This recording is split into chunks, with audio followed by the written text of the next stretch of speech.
President, 215-263-WMMR, and we are going to Matthew. Hey, Matthew, good morning. You're better than that. You are better than that. All right. Matthew. You're better than that. Do me a favor. What president had a pool installed in the White House? That would be FDR. Yeah, you got it.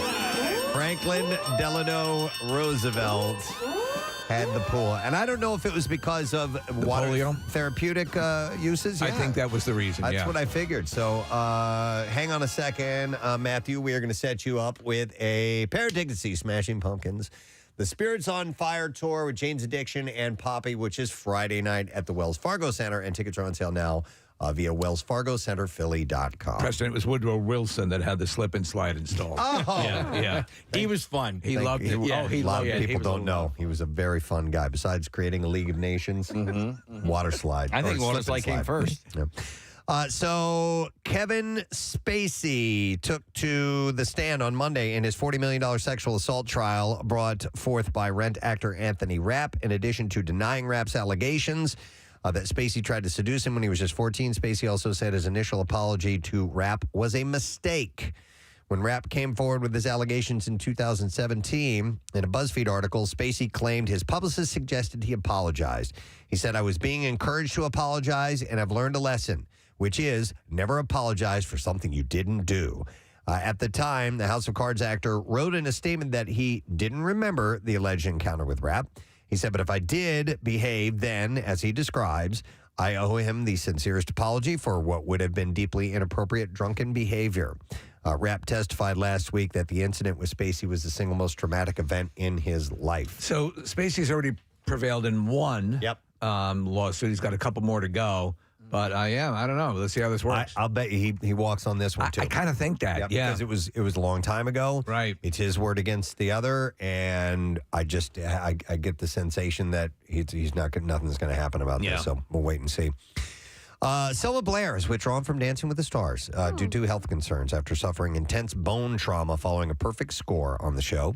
Now, the 50-year-old actor had been taking part in the latest series up until Monday's episode, when she decided to exit following medical consideration. What she was doing on that show was amazing. When you stop and think, I see seeing pictures of her on Instagram a little bit over a year ago where she was virtually immobile and doing all that stuff is amazing. What she accomplished is terrific, and no one can fault her for walking away. She was diagnosed with MS in 2018, and of course that's a lifelong condition. It affects brain and spinal cord, leading to problems with vision, muscle spasms, mobility issues. So it was incredible that she could do this. She's often seen using a cane to do the issues. But she announced her decision to leaving the show in a pre-packaged video clip on Monday's episode, which aired before her final dance. She said, "I had these MRIs and results came back, and it just adds up to I can't go on with the competition. With a chronic illness, you do have special considerations, and my body is definitely taking a hit. It's way too much for the safety of my bones. There's just intensive bone trauma and inflammation. I could do extensive damage to that, of course, and I do not want that." The training for the show is taxing for people who have fully able bodies. Fully able bodies, Totally, yes. But she went on to say that she and professional partner Sasha Farber had therefore decided they would perform their last dance together this week. She then danced the waltz to the song "What the World Needs Now," and there wasn't a dry eye left in the studio by the end. She was awarded a perfect score of 40 by the judges afterwards. So she can't carry on, which is too bad. She looks great, by the way. Sensational. Yeah. So Scientology was front and center yesterday as the rape trial for that 70s show actor Danny Masterson began with opening statements. He is, of course, a Scientologist, and each of his alleged victims were Scientologists at the time of the alleged rapes, which spanned from 2001 to 2003. And this article was so lengthy about this. Like a book itself. Yeah, so I'm just going to touch on some of this. Yeah. Reinhold Mueller, the lead prosecutor, made several references in his opening statement to church terminology and practices and explaining why two of the accusers delayed reporting to the police. Prosecution called this first witness, who's referred to as Jane Doe number 1, and Jane Doe number 1 began to delve deeply into Scientology beliefs and practices, drawing objections from the defense. They don't want that. Absolutely. But she said the goal of Scientology is to clear the planet. At one point, she said she had been trained to avoid fraternizing with what they called WOGs, a church term for non-Scientologists. Now, after about 30 minutes, the judge, Charlene Almeida, called a recess and harshly got on the case of Mueller about allowing her to go so deeply into religious matters. Like the judge doesn't want to hear all this stuff about Scientology, but the prosecution wants to say, look, we have to explain all this to the jury so they understand why these actions were taking place. I wonder how that would break if you were to hear. Yeah, I don't know how to play this one because obviously you're innocent until proven guilty. You bring all that stuff in, and it's all about how it's going to affect the jury, how they're going to respond to that. Masterson's defense attorney took the bold legal move of dressing as the abominable snowman. We're looking at a picture out of what the hell? Oh, he's wearing a white mask with white hair. Okay, that's what that's about. So this is just getting started, and like I said, it was really, really lengthy. And so when they start to digest it down a little bit, I'll pass along the details. So Wendy Williams, publicist Sean Zanotti, exclusively told Entertainment Tonight that the former talk show host is home and healing after entering a wellness facility in August. He said Wendy is excited about the road ahead and looking forward to releasing her many projects, and also shared a message. She shared a message for her supporters saying, "Thank you to my fans for your love, support, and many prayers. I am back and better than ever," she said.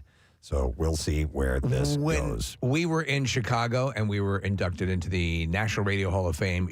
There was footage of her accepting her award. Did she get it the year before us? I'm not really sure. Yeah. I don't remember that. Yeah, and she was and she was very sharp and good and so I hope she's back to that. Yeah. Even though I'm not particularly a fan of, what she does, but that's not my style. Anybody to feel, be in a bad way. On Monday, Minnie Kaling shared photos from the Academy Museum Gala over the weekend, including a selfie with The Office co-star BJ Novak. And romance rumors, of course, have surrounded the pair for some time now. One fan wrote, "You knew exactly what you were doing in that last pic." Yes. Another commented, "Ryan and Kelly for life," referring to the characters on the show. One Instagram user begged them to make it official. They said, "Would you just get married already?" Well, he's supposedly the father of right. They said, this person wrote, "You guys are so stint together." What? "And I can feel your love for each other." Stint? Stint? Okay. Why not try to make fetch work first? Is stint like a heart procedure? I always thought. No, that's a stent. Yeah, I know. But stint is like a moment, I guess. Right. So, but I've never heard it referred to as a. You guys are so stint. You're so bypass. Yes. You're so jaundiced. Yeah. You're so goiter.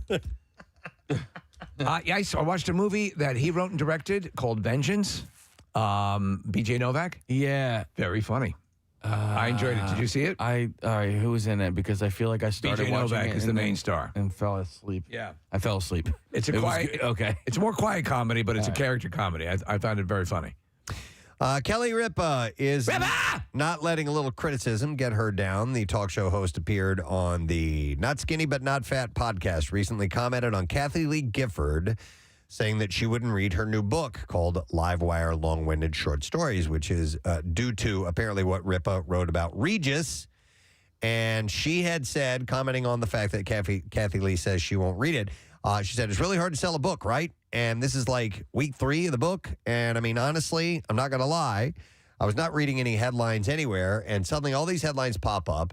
And there's all this attention on my book." She's right. So she said, "I am a person that tends to take a negative and turn it into a positive. And so my ultimate comment is, thank you." The Live with Kelly and Ryan host added, "It's like really hard to get attention on a book that's been out for a couple of weeks. And now it's weeks 2, second week on the New York Times bestsellers list. And it's like, thank you, because I think that people that read the book will have a very different take on the book." You were just talking yesterday about the Streisand effect, which I didn't know about, but bringing attention to something where you don't want to bring attention to it, and then all of a sudden it gets more attention than you intended. I have yet to determine exactly what is the perceived defamatory information about Regis in the book. In her book. I haven't seen anybody break that down yet. We did get along a lot. So we fought constantly, Press. I got to tell you that. But That tight little body walking around the set. Oh my God. Will get me so talked up, I swear to God. You Right got all- before showtime, when we went live, I was going live in the bathroom. Oh. You know what I'm saying? You're getting all torqued Oh, up. my God. Yeah. I mean, for Christ's sake. Listen, Reed, at your age, I'm sorry. Then Yeah. you need any little bit could help. Help with the blood flow, you know what I'm saying? yeah, so good Go for you. rub one out before the show. Oh my God, We got it, Reach. okay. What I meant is I was pleasuring myself by putting my hand on my own Right. Yeah, Yeah. genitals, You're not being subtle at all. pounding. Am I not? No. they're knocking on the door. Reed, it's showtime. We I'm gotta pleasuring myself. I'll be out in a Okay. second. All right. I'll be out in a second. I wonder what he's I'm doing in almost there. done. I'm not going to the bathroom. I'm actually pleasuring myself. And I'm increasing the stroke flow so I could get us on. But we're live. You have to hit the stage at 9. Okay. How much time do you need for cleanup? Not much. It's pretty much just confetti that comes out. Confetti. You Rip Torn? That was good. On Tuesday's episode of the Archetype Podcast, Meghan Markle spoke with Paris Hilton about the stereotype of the bimbo, opening up about her time on the game show Deal or No Deal. The Duchess of Sussex appeared as a briefcase model on the second season of the show. I remember her on that show. That's when the show was at its height of popularity. An experience that she is grateful for. However, Markle said that while she was on set, she would look back on her college internship at the U.S. Embassy in Argentina, where she was, quote, valued specifically for my brain. On Deal or No Deal, she said I was being valued for something quite the opposite. There was a very cookie cutter idea of precisely what we should look like. And it was solely about beauty and not necessarily about brains. She added that she'd never forget how one of the producers on the show who couldn't pronounce her last name would yell, Markel, suck it in. And she said, I was surrounded by smart women on that stage with me, but that wasn't the focus of why we were there. Well, were you surprised when you went for the job application? Or, I think you knew what you were getting into. We're going to need you to talk about Argentina. She said, I would end up living with this pit in my stomach knowing that I was so much more than what was being objectified on the stage. I'm so much more. I didn't feel like, I didn't like feeling forced to be all looks and little substance, and that's how it felt for me at the time, being reduced to the specific archetype. But listen, you did what you did. You were making money, you were working, you got a job. I mean, I don't think she's going, nobody should ever do this. I think she's probably going, and people have been in a situation where they're like, all right, I'm better than that. You're better than that. That ain't you. Coming back from Vietnam, being a suitcase girl. You're better than that. But I mean, listen. you're doing a job where you're going, I'm better than this. Yeah. I know I'm better than this. I'm not better than this. So, Well, This is it. This is it. This is as good as it's going to get. I'm not better. you have a lot. There are so many like classically trained actors that they get out of college. Like they went to the Yale School of Drama, and then they come over to and then they're doing Jack in the Box Everyone commercials. has jobs that you work your way up to. And I have to say, if you remember the show, they would actually engage in conversations with the girls who were personality based. Yeah. She went to a lot because she was good on the screen, but she was obviously a lovely young woman. Yes. But she's like, I gotta go to the bathroom. Let me have that suitcase. I need something to go in. oh my God. Oh my! And in the end, Open it. Open it. I don't want to get it on the outside. That's leather. she's a princess now, so she wins. Yeah, totally. Like whatever road it took to get to where she is now. And look at her. She's talking to Paris Hilton on her podcast now. Yeah. Well, how much more can you ask for? Yeah. So anyway. Yeah, I listen. And I understand. I feel her pain. Like I'm not just a guy who puts a dildo in his mouth and sings songs. Right. You know what I mean? Like I'm more than that. You know what? You're more. You're better than that. We haven't done that in a long time. And we're not going to do it anymore. Oh, are you serious? Yeah, I probably haven't done it since I've been a father or a father of children. You're saying who it's can time get on now the interwebs. to use the butt. What about a ball gag? Would you go back to that? That was pretty fun. I'm more than that, Preston. Okay. You're better than Yeah, I'm that. better than that. We switch it to glazed donuts now. Yeah. Oh, did we do that? I think so. Okay. We could do Lorenzo's Pizza at the at Camp Out for Hunger. There you go. That was funny. Mouthful of. I can do that. I can Put totally do dildos that. in your mouth. Try to sing a song. Kiss your coworker. yeah, whatever. Cookies. Love is you know? love. Yeah. All right. Well, anyway, that's how she feels about that. That's all she has said about that. All right. I know I'm breaking this news to you guys. What? Is it hair news? Oh, my So God. excited. No, it's not hair news. Oh, man. Breaking news. We are in the studios of WMMR where Preston Elliott has breaking news. The long-awaited follow-up to the 1996 tornado blockbuster Twister is in the works. Oh my God! Wait, but Bill Paxton is dead. Yes, he is. Yes, he is. Oh no! Universal Pictures and Amblin Entertainment are developing the sequel Twisters, and Warner Brothers Entertainment will be co-financing the film. I hated Twister.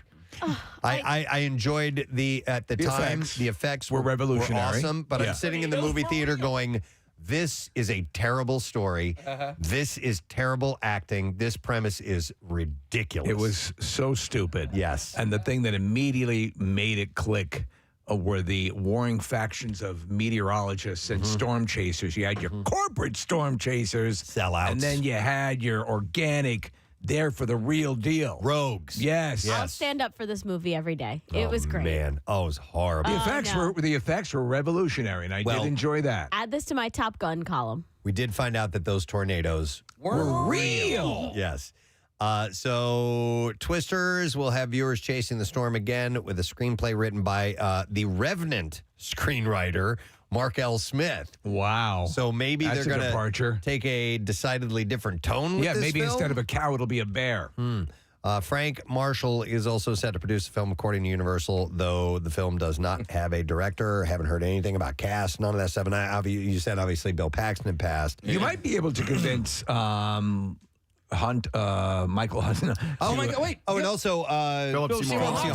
passed away, Yeah, yeah. he was in it as well. And he's Carrie dead. Elways, though, it could be that he actually landed on the other side safely at the end and has changed his corporate ways. Probably Nick, got hit in the head or something like that, like 2x4. What's the what is the line that you food? Okay.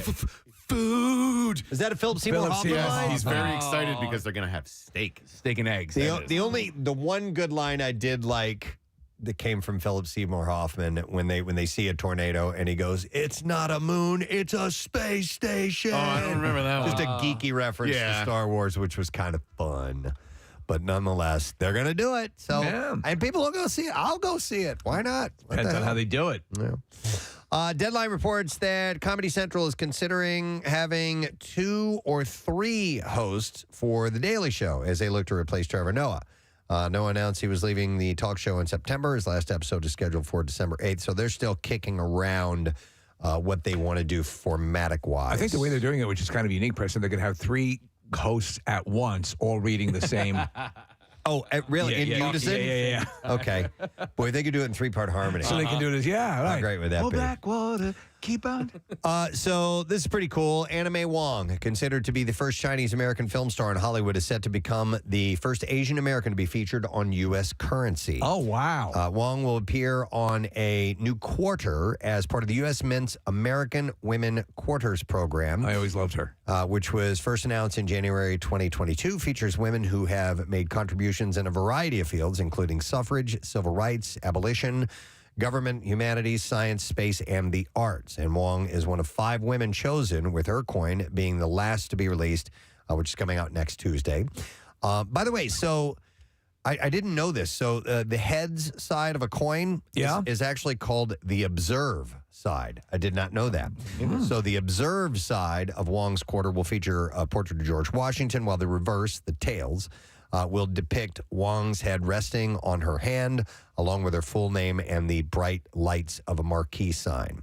So Is this the companion piece to the Regis dollar? maybe. Over the course of her career, Wong appeared in more than 60 movies, including one of the first films made in Technicolor, achieving international recognition. In 1951, she became the first Asian-American woman to lead a U.S. television show, which was called The Gallery of Madame Lu Song. She also appeared in stages in New York and London as well, so it's an amazing tribute. I mean, that Really is cool. kind of like one of the biggest tributes you can get. To get on currency? Yeah, right? It's way up there. All right, and then finally, watch this morning. MGM dropped the trailer for Creed 3, starring Michael B. Jordan and Jonathan Majors. I'm in, man. I'm a sucker for it. I think It's better than 2. I think the Creed series is great. It is. Yeah. I will still, and I agree. I think you and I are completely aligned on, the quality, the pecking order. Yep. And these movies, I think, have been very They're consistent. good. Yeah. Yeah, they're good. They're good. So Sly won't. He's not in the cast. Yeah. I didn't see it. I looked up the cast this morning. He's not in the trailer. So obviously there will be nods to Rocky, and they do mention actually Apollo Creed in the trailer. Turns out he's alive. But no. So Michael Faked it all, man. Michael B. Jordan and Jonathan Majors are in the trailer, and in Jordan's directorial debut, Jordan and Majors go head-to-head as Majors' character Damien tells Jordan's character Adonis that he's coming for everything. So, yeah, a nice, good fight movie. Now, I don't even know if it takes place, how much of it happens in Philadelphia. Watching the And they look like the it's trailt I didn't looks like see anything. Malibu. Yeah, I Yeah. didn't see anything that looked like Philly, but they had to have done some here, I would think. So, all You need to. right, we're ready for the clips. Here we go. The Good Nurse is inspired by the real-life crimes of Charles Cullen, who confessed to murdering up to 40 patients while working at various hospitals in New Jersey and Pennsylvania. In this clip, star Jessica Chastain is talking to the woman. Her character is talking about the woman that her character is based on. Here we go. And I was so inspired by the sense of taking care of others that she had when speaking to her, and the story and the idea that she never saw anyone as a monster. She was able to see them as a human being first and use compassion to end a cycle of violence. Could you shut up? The Good Nurse is available for streaming on Netflix today, by the way. That was a wild story. I remember when that broke. Yeah, is this a film or a series? Oh, it's a film. It's 2 hours It's long. it's a coin. It's a coin. Yeah. I did not know that. Next clip. The highly anticipated 11th season of American Horror Story is here, and it is set in 1980s New York City. And here star Evan Peters thinks ahead with his idea for the next season. We should have an American Horror Story season in space. It would be cheap because you could do it contained, in the space station or ship or whatever it may be, and then there's some kind of crazy creature or people who start to go insane, and there's you could do a lot of social commentary too. It could be fun. The premiere of American Horror Story season 11 airs tonight at 10 on FX. Has he been on that show in the past, or is this his first run on that? I'm going to say yes. I don't know American Horror Story. They have sort of a stable of actors that they go to a lot. Okay. Yeah, he's been on 100 episodes. Oh, wow. Okay. So there was a part where they were doing a lot of Coven and Witch stuff that I kind of tapped out on. But I was just talking to Marissa about this. The 80s slasher the 1984 one, man, it's so good, Preston. You will love it too, because they get so much of the feel, right down to the aerobics and the jazzercise. Excellent. To the music of the time. It's really well done. I love that period. All right, and there you go. That's the entertainment report. Okay, so let me see here. What's going on?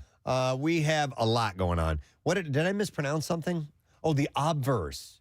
It's not the knobverse. Okay, so the people who know a thing or two about coins, are texting in, and I said the observe. It's the obverse. Oh, observe. No, it's the opposite of reverse. The obverse. The obverse. Mm-hmm. All right, there you go. Thank you. I just saw these texts pop up. Yeah. I'm like, okay, I don't know what it's I'm talking about. It's the obverse. Shocker! I don't know what I'm talking about. So for news that really counts, listen to someone else. Yeah. We have a lot happening When news today. breaks, tune away from us. We're going to go on Fox Good Day this morning. We have You Who Loot coming up. We have Q from Impractical Jokers. We have Phil Rosenthal from Somebody Feed Phil. We have Tom Felton, Draco Malfoy. So cool. Of the Harry Potter franchise joining us as well. We have a meet and eat with Jack Cassidy's Irish Pub. So we have a lot to take in today, friends. So let's take a break, come back in a second, and we'll keep this momentum moving forward. When we return, a lot on our plate. Make sure you pull up a seat and join us. We'll be right back.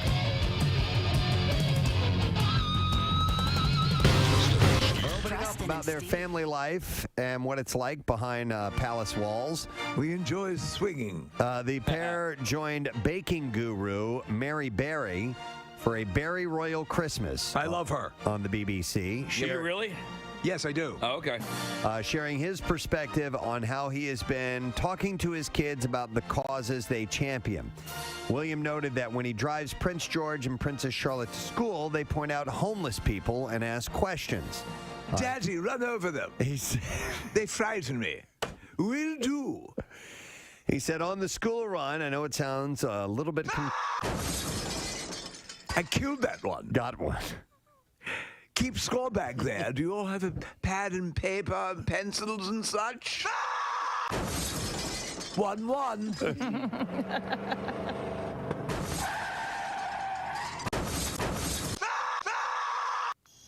You got two that time.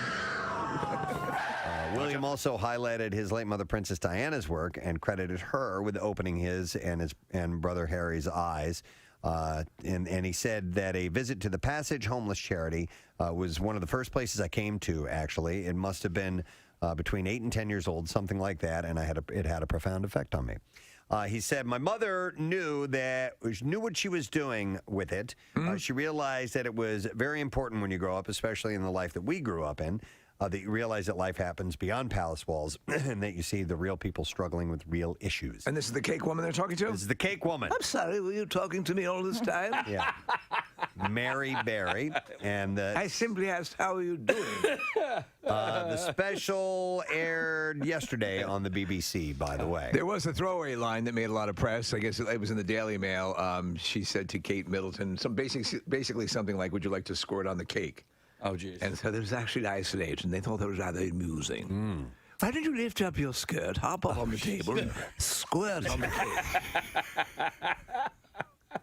Squirt. You know, like they do in pornographic films. Royal jelly. Royal jelly. Wow, you're like a geyser. Okay. Kevin Costner has set a new drama at ABC. ISB will tell the story of elite special agents of the Investigative Services Branch, whose job it is to solve the most complex and heinous crimes committed in national parks in the Pacific West region. ISB? ISB. He is going to produce and write this. It's a procedural. Former The Flash showrunner Aaron Helberg and Costner will co-write and executive produce. And Helbing will also be, act as the showrunner. I don't think he's planning on acting. He's producing in the whole thing. He's also producing a series for NBC called DVDA. Oh, really? Yeah, which and it's another division, Preston. I guess that is. There's 2 openings in that particular division. Jesus. Oh, and there's 2 different divisions, right? Yeah, exactly. Okay. So 4 openings total. Yeah. No, 2 openings, just 2 4 openings. positions. Wow. I'm with DVDA. Any openings there? 2. You guys are talking about the Delaware Valley Dance Academy, right? Yes, of course. Yeah, 4 positions. 4 positions for 2 openings. Right.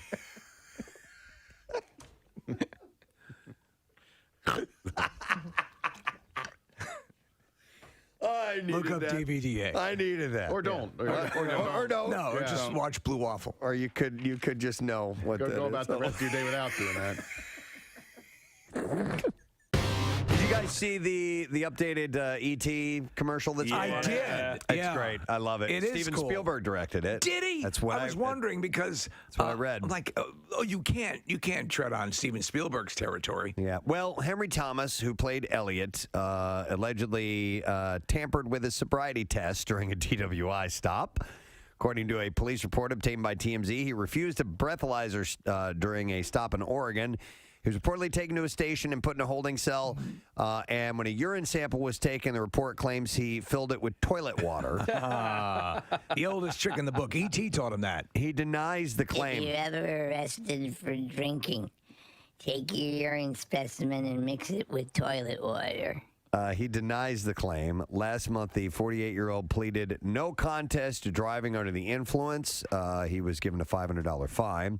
I was also told to attend a victim impact panel and install a car breathalyzer. Here, I'll piss in a cup for you. Oh, my God.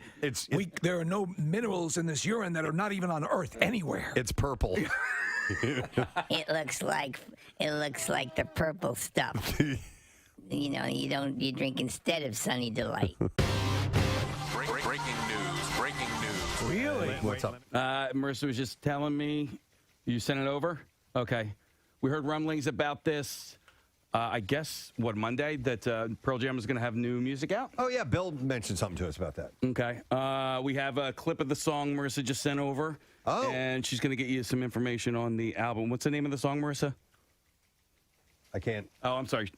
She does not. What is it? It's called Four Corners. Four Corners. Four Corners. Just a clip of the song. You want to So it's play? ready to go now? Yeah. Did you finish the endorsement or the? I did, yeah. So limited time offer was the last part of that. All right. New music, Pearl Jam. Just a clip of it. It's got like 40 Very cool. seconds. All right, here we go. Let's check this out.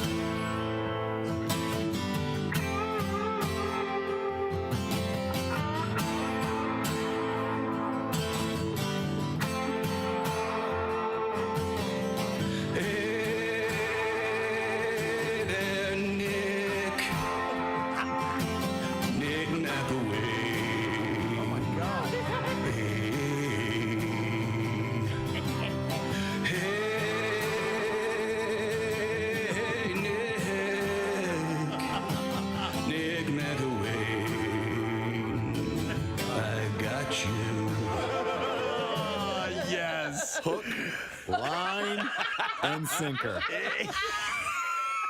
Even as soon as the vocals started, his head popped up. But it was believable vocals. The first line of the vocals, I was like, well, Casey's going to make fun of this. What's the guitar? It's actually Mike McCready. It's Mike McCready. Is it? Okay. Yeah. But you can play now. Both you can play. Not this.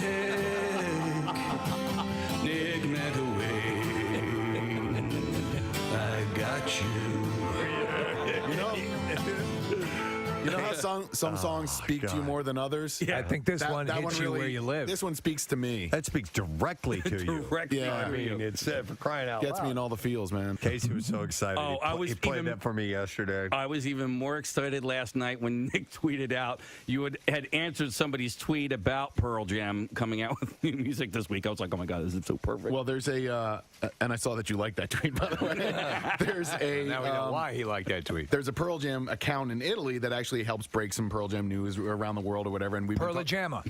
No, it's Pearl Jam Online Italia. And we've been talking about possible new Pearl Jam music all week because we heard from Bill Weston that there might be some. And that's not it. And, well, no, clearly. But the more we talk about it and the less that actual Pearl Jam music shows up, the more nervous I am about actually talking about it on air because it's just been rumors thus far. You know, we haven't actually had any. So then, you got me today. Maybe just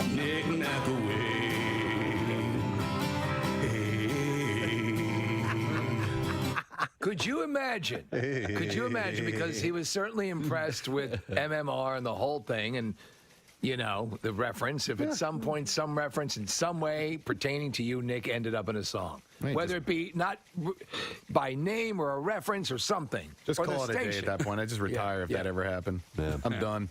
All right. So that's your breaking news. Breaking news. Music news this morning. Brand new Pearl Jam. No, the rumor is actually that there is new music from the band that's supposed to surface. Supposedly? Supposedly. I ask you. I guess this week, but whether that comes to pass or not, remains to be seen. So we will see. And yes, we got a lot of people texting that you got them as well. Nice. Some phone calls coming in too. So please welcome Mr. Frank Callahan to the show. What a great entrance. I walked in and I met old friends from the hallway. Wow. It was somebody from another station down the hall was like, wait a second, are you Frank Caliendo? I'm like, yeah. He goes, okay. And then he walked away and didn't let me in. And then I'm just standing there with these other guys, and which we became great seriously? friends. No, yeah. And sometimes you just know. And then, and then I was like, "You're not gonna just let me in? I would have left these guys here in a heartbeat. I have no problem with that. And they're like, we would have done it too. They're like, you're just stuck here with these two creepy guys. I'm like, you have no idea what my life is like. You're 0 on the creepy meter.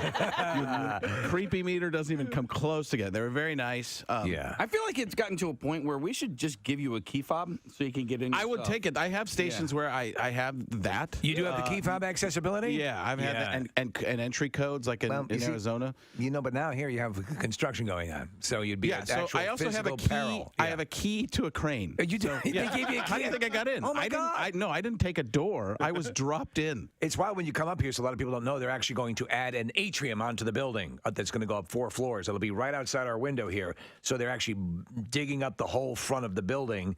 And so we haven't heard it as of yet. But Nick let me know in advance. Did you walk over here? Yeah. Okay. What do you think? You think I Ubered from across the street? I wouldn't put it past you. How lazy do you know that I am? But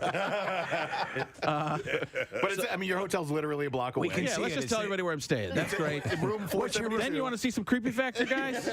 I want to tell you guys because I was so excited this weekend. I shouldn't say no. I hadn't been to one of these in a while. It was a comic convention kind of thing. Yes, yeah. You're a comic book nerd. I like comic books. I'm getting into them. I'm getting back into them. I liked them when I was a kid. I'm more into the stuff that my daughter's into.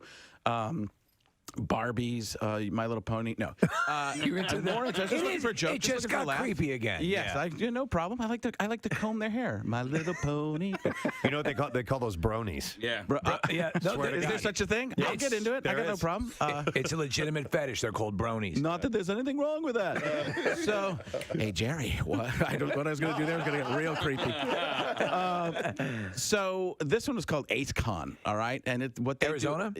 No, it's a national thing. Okay. I think they might do one in Philadelphia too eventually, but they go all over and they do major celebrities from the movies. Yeah. So Tom Hiddleston was at this one, who was cool. Loki. Yeah, we love Hiddleston. Yeah. Oh, and he's nicer in person than he is as Loki. First of all, but he's so nice. But he comes up. I don't know if they.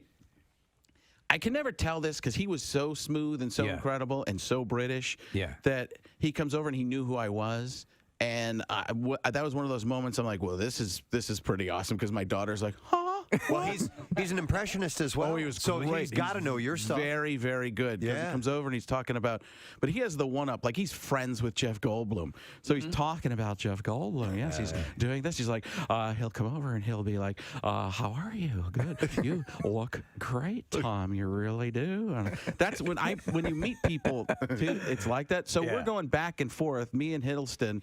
Tommy, as I like to call him. Tommy and I are going back and forth doing Jeff Goldblum. We're doing some Pacino and stuff like that. It's like, whoa, he does more of the Scarface kind. But so we're doing that, and my daughter's like thinking this is the greatest thing in the world. Awesome.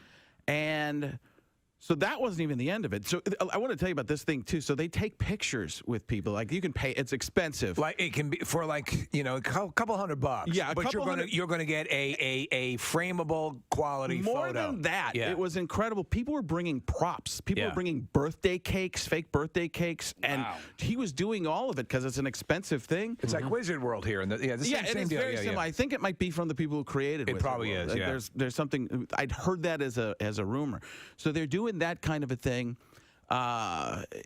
We keep running into him. And Hiddleston walks up behind me at one point. Who towers over me? I'm 5'6", he's 6'2". He's like, I heard you do a Tom Hiddleston impression. I'm like, no, I don't, but I do the Beatles. That's what it turns into. So then a guy comes in and he goes, Frank! And we're in the back area because originally I was just going to stalk everybody with my daughter.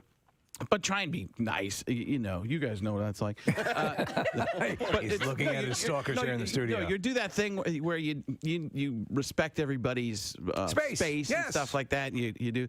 So we didn't ask for any extra pictures or anything like that outside the times we were supposed to. And this guy comes and he goes, Frank, and it's Todd McFarlane. Oh, wow. Spawn. And baseball collector extraordinaire. Yes. Yeah. And he sits down and he starts talking. Who's this? This is Juliet. Hey, Juliet. And he starts talking to my daughter. He starts saying, "So I actually have this on video. I'll show it to you. I don't have. I never asked him if I could share it with anybody to play, but he says I created a character called. You ever hear of him, Venom? So I was drawing, and he tells the whole story of how he created Venom, which is basically they wanted him to, and I've never heard this story before. They wanted him to draw the black costume Spider-Man. That was where it was at that point. Right, He's like, I don't want to draw Spider-Man. I can kind of do his voice. I don't want to draw Spider-Man. I don't want to draw him in a black costume. Red and blue, right? And my daughter's like, yes, it's red and blue. And he's like, so he starts drawing it there, and he starts going to. He's like, so the reason Venom's created because I was stubborn. I didn't want to do what they wanted me to do. I was like, and that was the genesis of the character. Yeah, that's what it says. He's like, we'll make a villain. He'll be the black character, and then the red and blue will be Spider-Man still. We'll all be happy, and that's how it turned out. Oh. Yeah, it's surreal. Did you watch The Family Guy this past weekend or the weekend before with Peter goes to the White House and works in the Trump administration? No. It was a funny episode, but as you can imagine, it's super tough. I'll watch the game and not have to stay up late. I'm looking forward to that. By the way, let's relive the moment. And it is a breaking ball. Schwarber was ready. How far does this go? Second deck. Kyle Schwarber tees off. 2-0 Phillies. That last at bat that he had when he got that single, it looked quick, short to the ball. It looked like it unlocked something, and he sat on it and crushed it. 119, 120 miles per hour off of the bat. 120 miles an hour off of the bat. So That's today you have Aaron Nola going against his brother, Austin Nola. And so then when the parents are going to be in the crowd, I understand, maybe wear a Padres hat and a Nola jersey or something like that. I have a friend who has lived in San Diego for, it seems like 15 years now or maybe 20 years.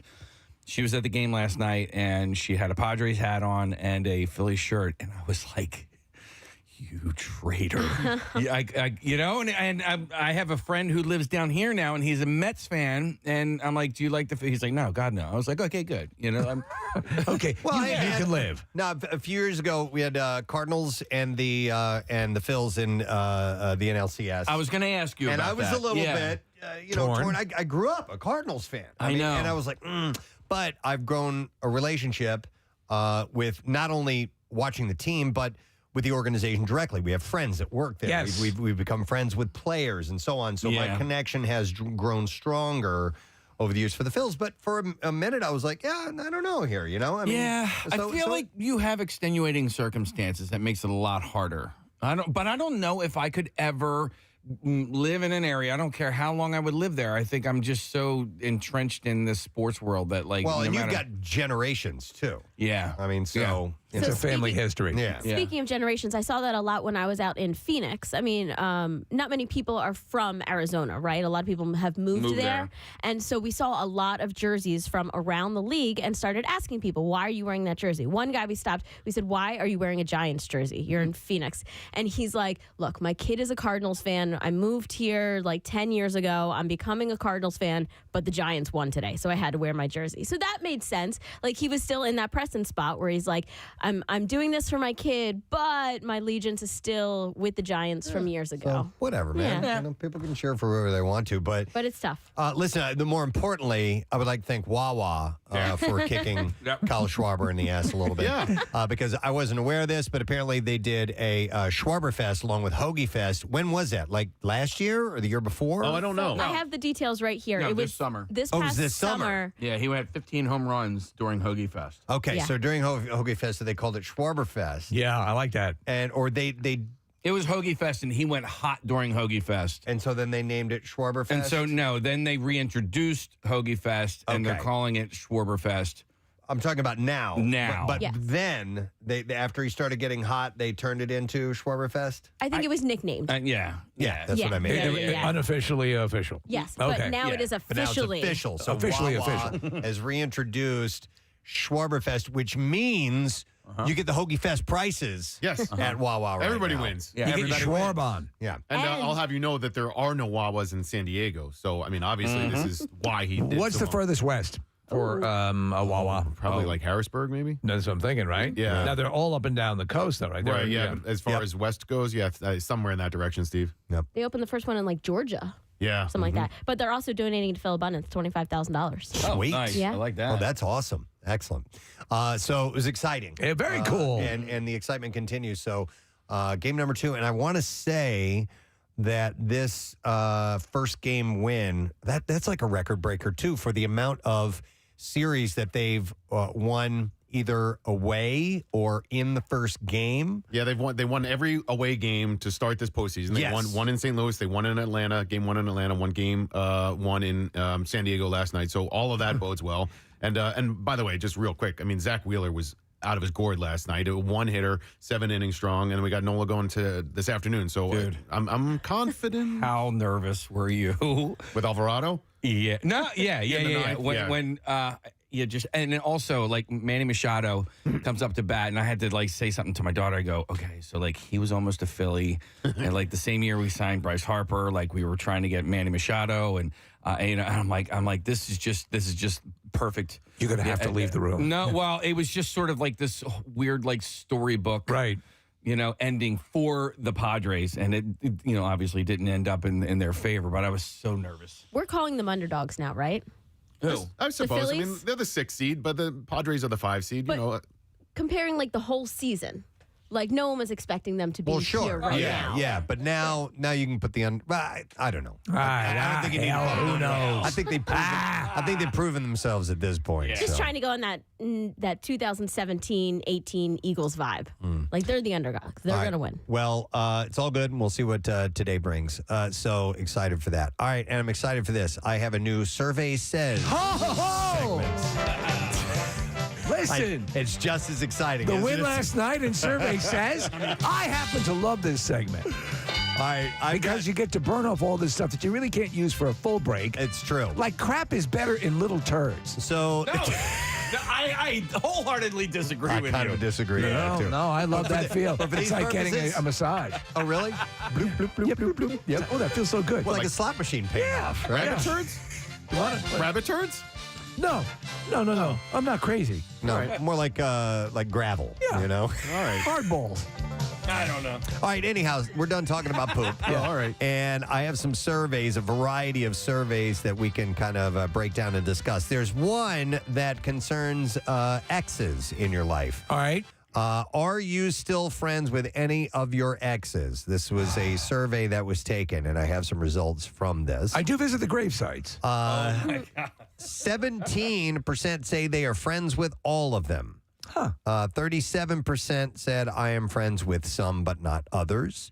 44% say I am not friends with any of them. And a paltry 2% say that they prefer not to say anything about that. Here's my deal. I'm nowhere near geographically. I don't. I'm You're not a social media guy. You're not. Right. You're not a Facebook dude. That's where a lot of the remaining friends takes place. I think nowadays. Most of my relationships that ended.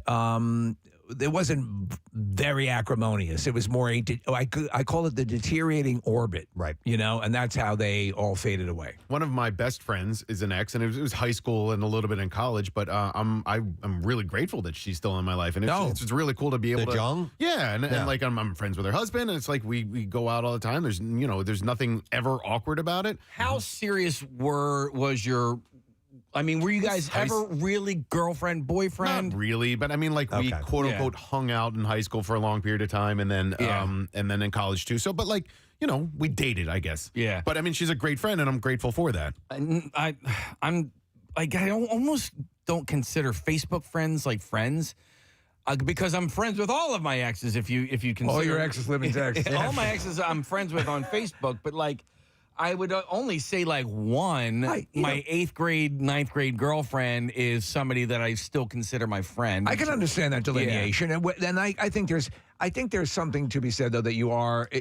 There are friends that you would consider friends that you perhaps only talk to on the phone that are in other areas. You still consider them friends, right? Yeah. Okay. All right. With that, in tandem to this, here's another part of this survey. It says, generally speaking, do you think that you would be comfortable or uncomfortable with a partner of yours being best friends with their ex. 10% said very comfortable, 13% said somewhat comfortable, 21% said somewhat uncomfortable, 38%, the most, said very uncomfortable. So, and 13% not sure. I have a weird thing. I am a cuck, and I have a great relationship with the guy. Okay. Well, that's good. And hey, is Ed coming over tonight? Yeah. I would be uncomfortable with somebody being best friends. If Rochelle was best friends with an ex, I think it would be a little bit uncomfortable. And I don't think she would do that. I think, No, and it's I don't not think so that either. there's anything that would happen. You know, why even create a friendship is fine. A best that you sit and talk to on the phone for a long time, right? And you know that is a best friend. Yeah, I think that would be a little hard to accommodate. Why are you not dating anymore if you guys are such great You're friends so or whatever? compatible? Yeah. I think I would be pretty comfortable, borderline very comfortable, and it's only because my wife is super trustworthy. Yes. Do you know what I mean? No, yeah. If she was anybody else, I think maybe I wouldn't feel this way, but I think it really comes down to the spouse and not the friend. I always had a good portion of my friends, my good friends growing up in high school were women. Yeah. I got along well. Had my male friends as well. So that was a dynamic that always existed. You have one of your best friends is a woman, right? I thought one who had a cancer battle a while ago. Oh, Sandy. Yeah. Yes. She's awesome. Yeah, she's a really, really good friend of mine. We've just kind of fallen out of touch over the past 4 or 5 years. When you left so. right out. But I could, but I could pick right back up with her, no problem. Okay. Yeah, I have friends like that. I have a number of friends like that you pick right up. Yeah. Yeah, but no exes. I mean, I could reach out to one or two and be friendly and everything, but nobody that I'm like tight with or anything. You're not looking to have like a regular Saturday night. Not a regular Saturday night thing. My 25th college reunion anniversary is on Saturday. Really? Yeah. Well, that's pretty huge. It is. So you're attending? Thing is, I was part of the planning committee, Steve, right? Oh no. Dude, freaking Cowper. He's like, and he signs me up to be sick. He signs me up to be on the Scholastic. How many kegs are you going to have there? 16? 16. 667. The study hall. I did one Zoom call. All right. And I'm like, I'm not doing any work. Yeah. I'm not getting paid for this. And so I did one Zoom call and I'm like, I'm not, Is Cowper handling it? He handled a bunch of stuff and I'm going to show up, but Everyone gets stunk in gift cards. I'm going to see Tom Segura in Atlantic City. Segura in Atlantic City at the Hard Rock Casino on Saturday night. So I can't stay there very long. And I'm kind of bummed because I did want to spend a few hours. It's a pretty momentous one, Yeah, 25. Yes, absolutely. And that's like a bunch of my classmates are going to be there. And Preston, did you go to your high school reunion? Yeah. Yes, those were a lot of fun. And college is a lot like high school. My college was a lot like high school because it was so small. Right. So you definitely had I think a closer relationship with more people because it was just such a small school. Like I had less people in my college than I did in my high school. So I was really looking forward to it and perhaps maybe run into some exes, you know what I'm saying? But running into some exes, okay. Yeah. All right, well, let us know what you do. I will. Okay. For sure. Please. Sick. I have a different survey to go to, but I also see something Casey wrote down on a piece of paper here. All right, should we take a survey? No. Wait a second. No. Hold it up. Can I see it? I won't bring it up. No. It's something that I have to say to Preston. Okay. And it is private. Okay. It is a private. All right. I thought it was a potential topic. No. Did you make? No. He didn't Not make. yet. Not yet. All right. So, all right. Here's another survey. People were asked about pets influencing their life decisions. Pets influencing life decisions. And so people responded in the life decisions that their pets influence. What the hell does that mean? 40% said that their pets influence what trips they take. You said balls. 37% said pets influence where they live. 36% said pets influence how they spend their money. And also 35% said pets influence the people they hang out with. So that's yes to all of those. Really? Yeah. Okay. Yeah, yes to all of those for me and my wife. All right, where you live? And the cook. What's that? Where you live? Yes. Okay, so you chose that area? Well, that was predicated on two things. There were a couple of things. Proximity to the station here. Okay. We wanted a yard because she's always wanted a pool since she was a kid, but also a yard for the dog. Okay. So we wanted one that was comfortable and also close to trails for me to walk Chelsea. Okay. I would say some of the trips you take, you have to take that into consideration. Preston holds that for a while now. If you have dogs and cats, dogs require a lot more. Oh yeah. Cats. That even went down to my wife would go on during Thanksgiving, would go to her sister's house, and I wouldn't go. Try to find someone to take care of 10 cats. And a dog on Thanksgiving. So that definitely holds sway over also trips. And after a while, finding someone to come in, don't want to board all those animals. And so that'll help you or hinder you and where you're able to go and how long you're able to go for. I don't think we've taken a big, well, maybe we have. Since we've had the dogs, I don't know if we've taken a big family, huh? You haven't. Yeah, lengthy trip.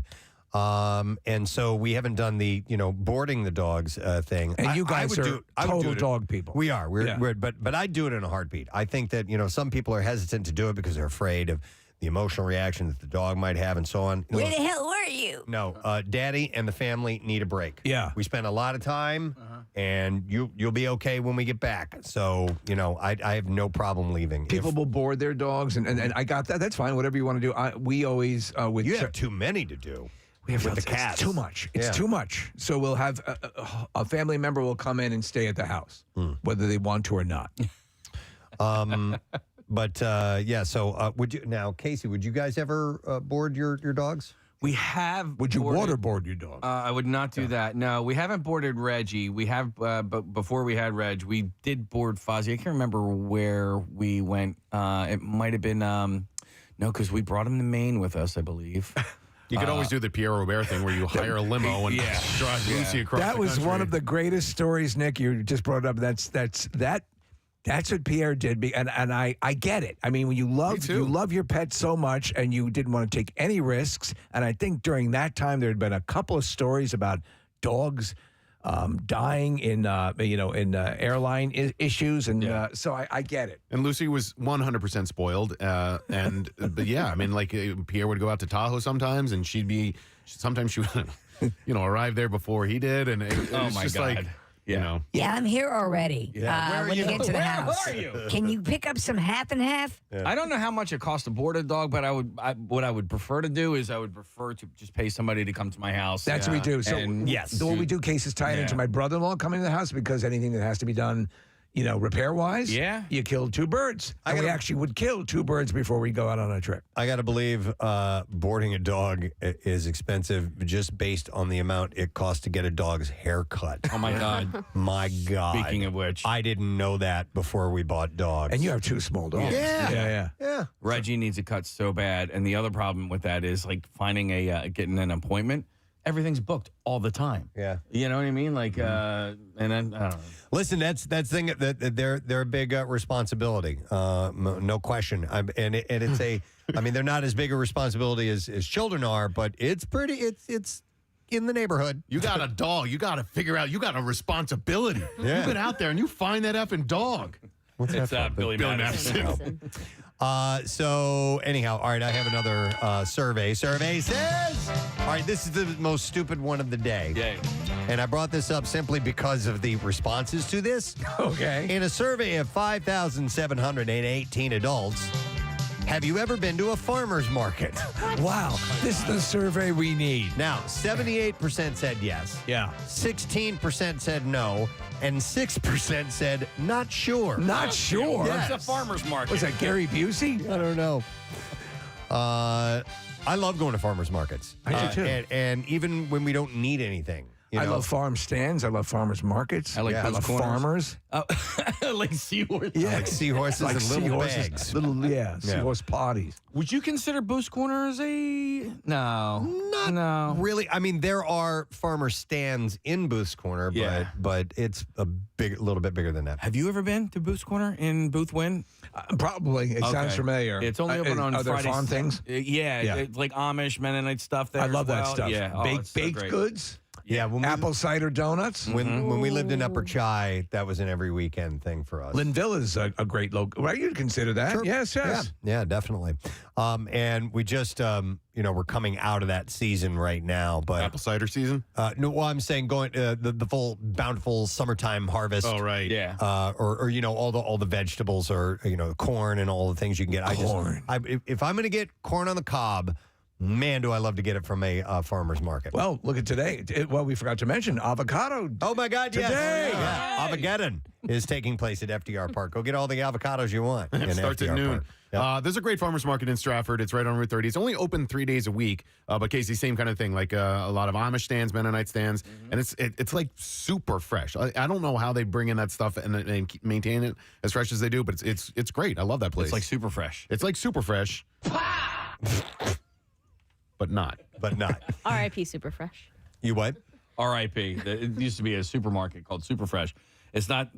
Did somebody come in and buy it? Are all the Super Freshes something else now? I think it might be Giant or Gennardi. Maybe Acme. Yeah, we no, I used to think have a Acme Super took over Fresh. Super Freshes. Okay. We had moderately fresh, and they went out of business quickly. That's not a good name. Yeah, It's just this not a good this doesn't name. seem fresh. Well, it's kind of. Gennardi's was around forever, and then Gennardi's got taken over by Giant. So the Gennardi's, most of the Gennardi's are now Giants. Gennardi was his family run and owned. Are you They picturing tried Gianardi's for a while. It just, What about Giant Artists? What about IGA? What did what happened to IGA IGA? become? Oh, I always called that IGA. Yeah. No. I'm going to the egg. IGA. I think they still exist, Case. I have there's a really cute story about IGA. We have friend Dan Fine. Dan's wife Andrea worked at IGA, and he loved her. He was like, "Oh my God, this girl, she's like my dream girl." So he got a job there just so he could meet her. And As you wish. yeah. Wow. Isn't that great? Yeah, totally. It's a great. That is cool. It's I a, didn't and know then that. and then they fell in love and they're married. Stalker? Yeah. My God, you got a job here to get my attention? Well, there is a fine line between stalking and just romantic. And his name was Fine. So, yeah, that's the fine line. Yeah. Wow. By the way, there was a story that came out recently that Kroger, Yes. the national chain, is purchasing Albertsons Yes. and Acme. Yeah, Albertsons, I believe, owns Acme. Yeah. Yeah. So it is the largest supermarket chain acquisition, I think. Wow. Well, I think they're doing it, Something along those lines. So they will be now contributors to Campout because if they own Acme, then Acme continues that relationship. Yeah, and I can't imagine that Acme will change its brand in any way, shape, or form in this area It's because huge. it's got such history to it. They know what they're buying when they get into markets like that. The parfaits are not mushy. Right. Yeah. No mushy. No mushy. All right, survey says. Go to another one here. Okay. This will be the last one because we got to get to You Who Loot and all that stuff here in just a second. All right, we'll stay on food for just a moment. Where do people discover food trends on not on Instagram, on social media? Well, okay, social media. Otherwise, I'd say we could definitely be a source of people discovering food That's trends. true. 67% said Facebook, 62% said YouTube, 58% said Instagram, and 45% said TikTok as far as discovering food trends. I guess that depends on what you define food trends as. Well, because there are, kitschy little dishes that you see that people make Well, like the butter. all the time. The butter board.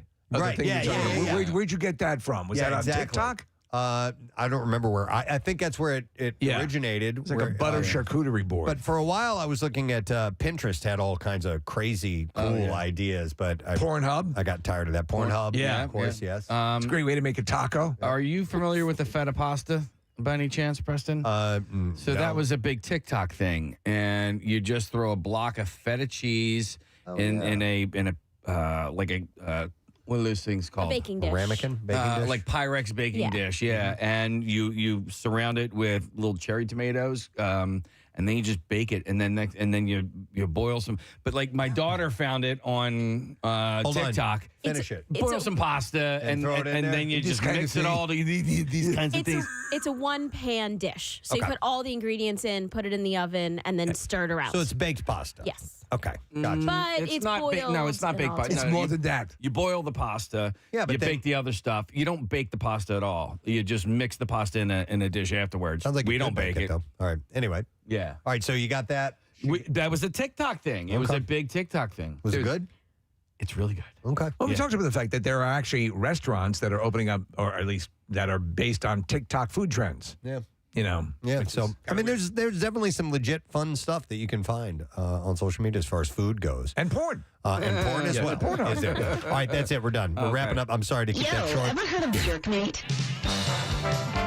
We need to take a break because we do indeed have You Who Loot coming up at 8 o'clock. We also have a number of guests on the program today. I want to try to stay on time if we can. We have Q from Impractical Jokers. We have Phil Rosenthal from Somebody Feed Phil. And we also have Tom Felton, Draco Malfoy. How cool is that? On the program today. So stay with us. We'll get it all going. We'll be back in a moment. We're going to go live on Fox Good Day. Are we okay on time for that if we take a break? Yeah. We are. Okay. We'll be right back. Stay with us. Preston and Steve on 93.3.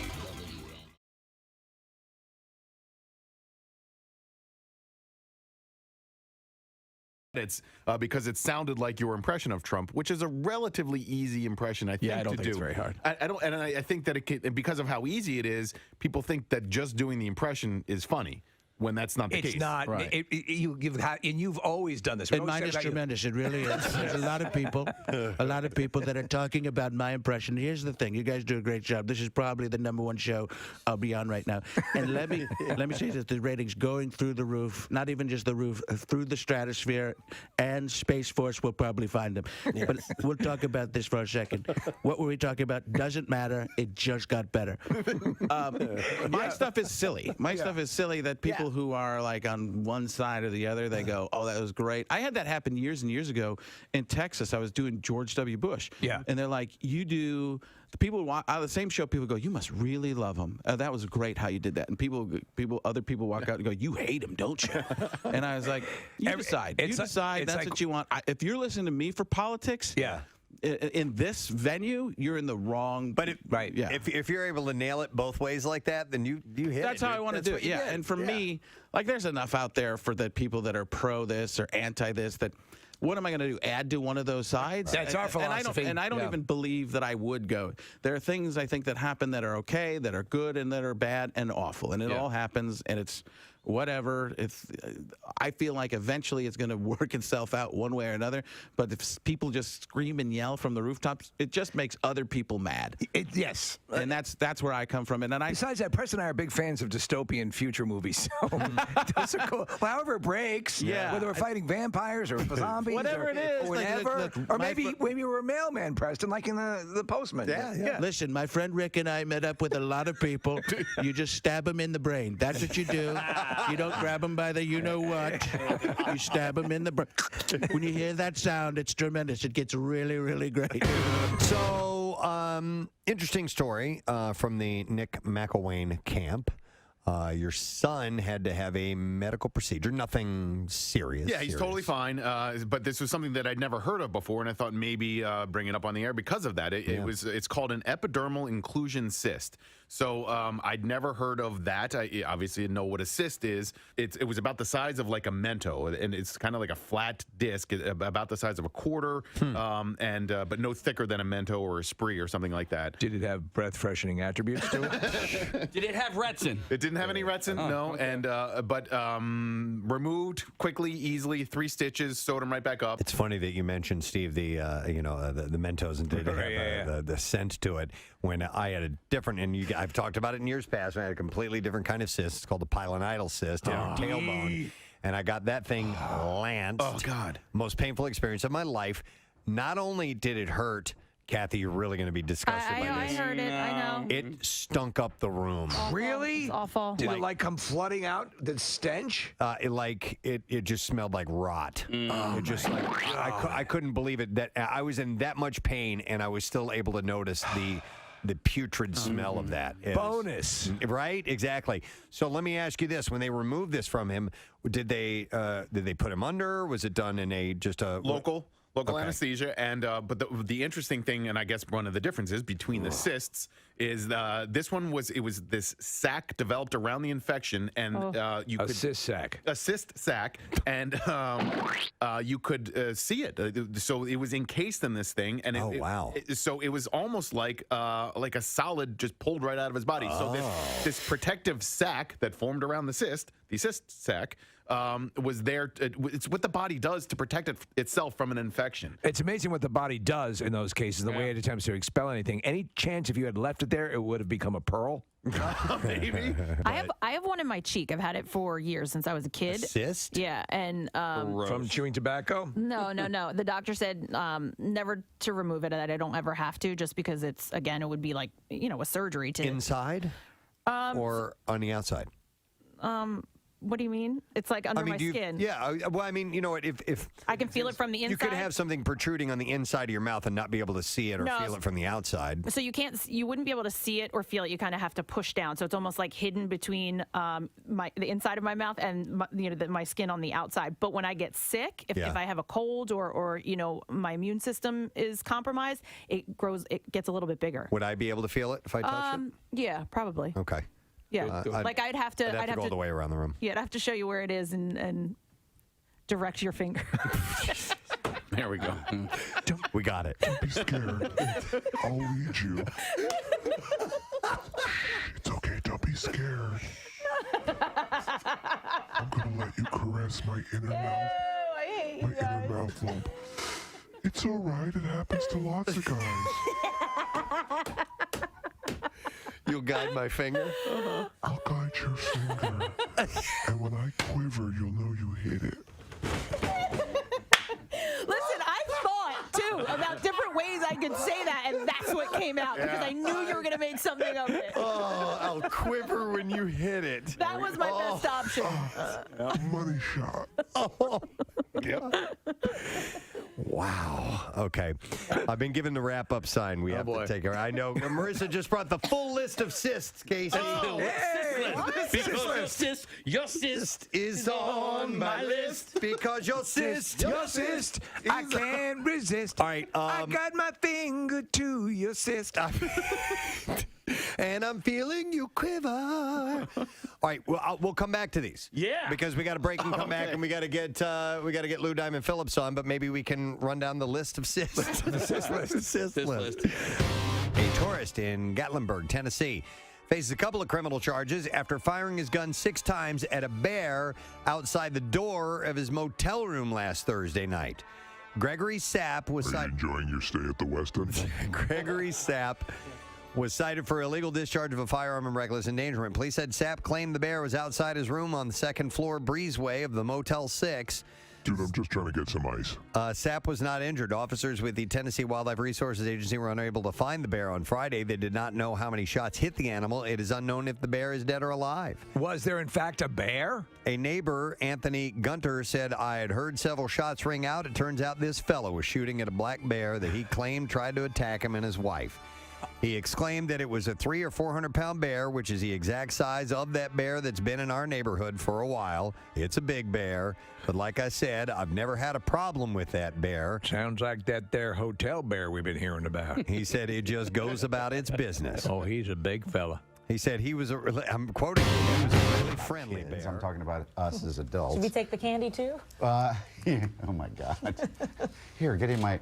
Anyway, I talk to people like on elevators who I don't know. Yeah. Preston, are you a stranger talker?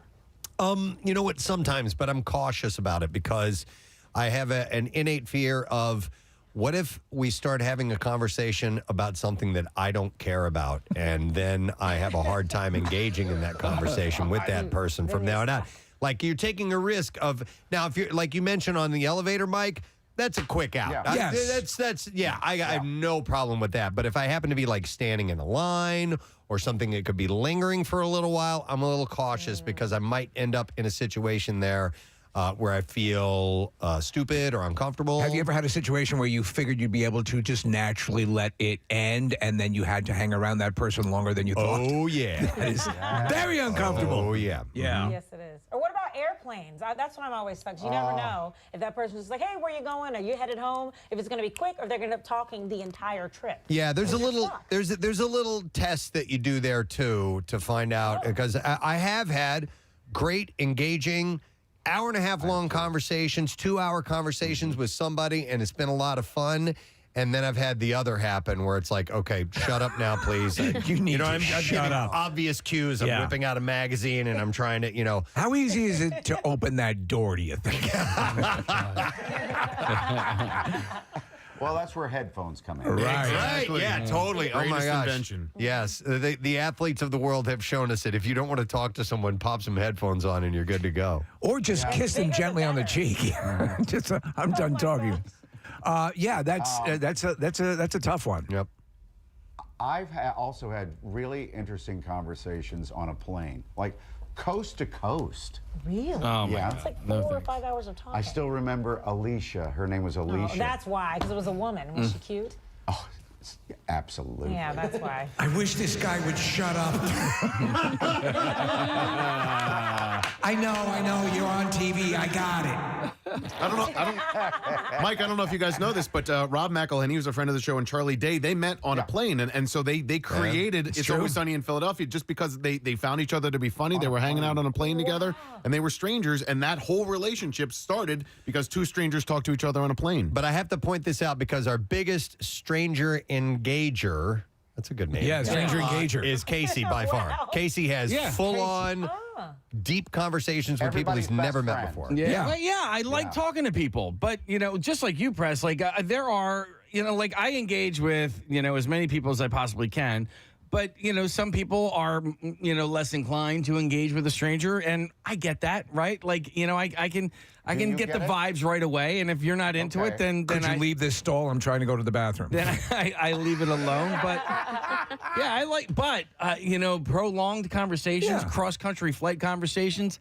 No. I can't do that. That's just way too long. I'm actually okay with that. I am, and legitimately, and I think you guys would be as well. You're fascinated by other people, and so I can open up a conversation. Again, as Preston said, that tightrope is. Listen. Yeah.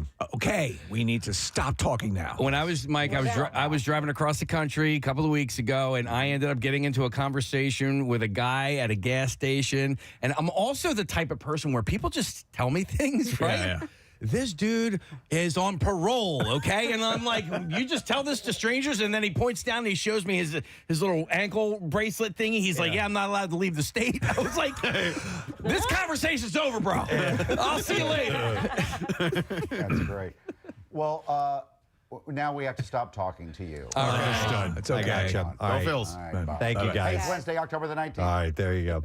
Let me see. Oh, yes. I definitely want to point this out. We got some good food in the Acme Lounge right now. Our friends from Jack Cassidy's Irish Pub, which you will find in Pottstown. They're at 990 East High Street. Are here this morning because Marissa is going to be there tomorrow night for the Bud Light Thursday night kickoff.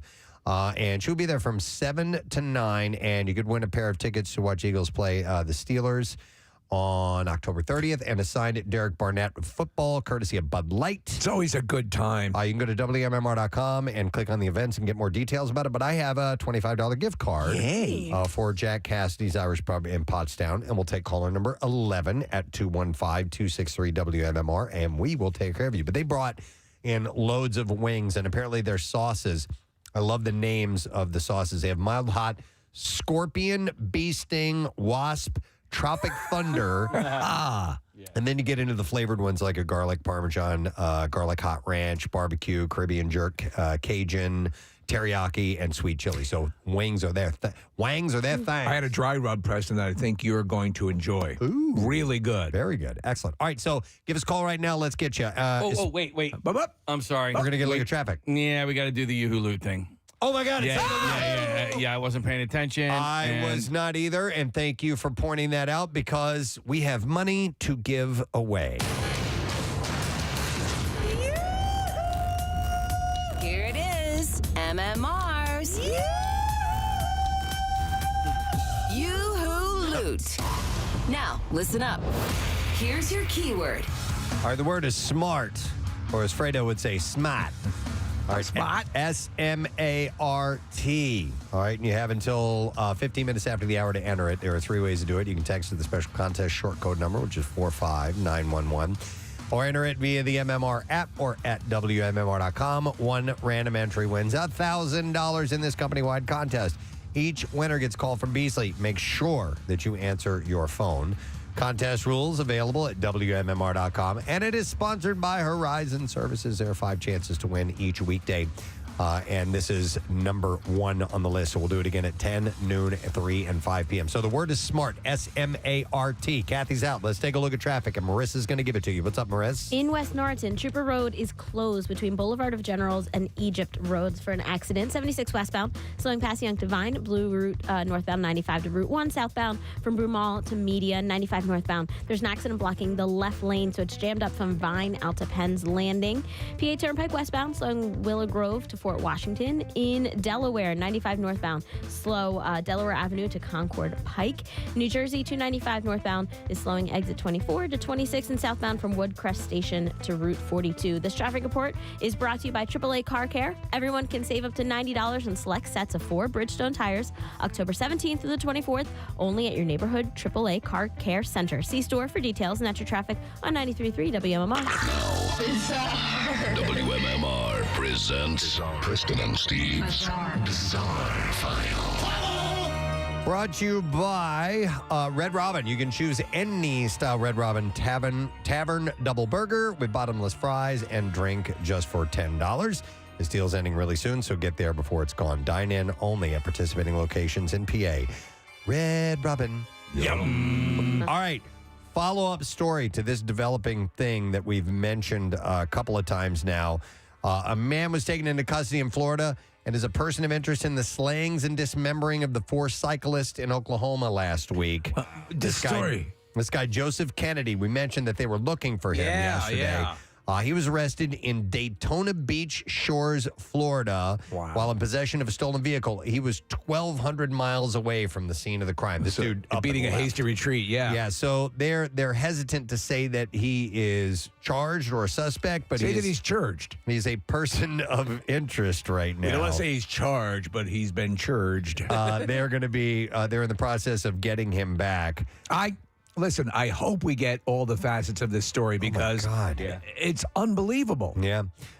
So they have not said why he's a person of interest or has been charged in the killings of the 4 men. One report suggests that he may be the owner of the scrap and salvage yards that they were at. So these 4 guys go out on a bike thing and say, okay, these buddies are going to go out.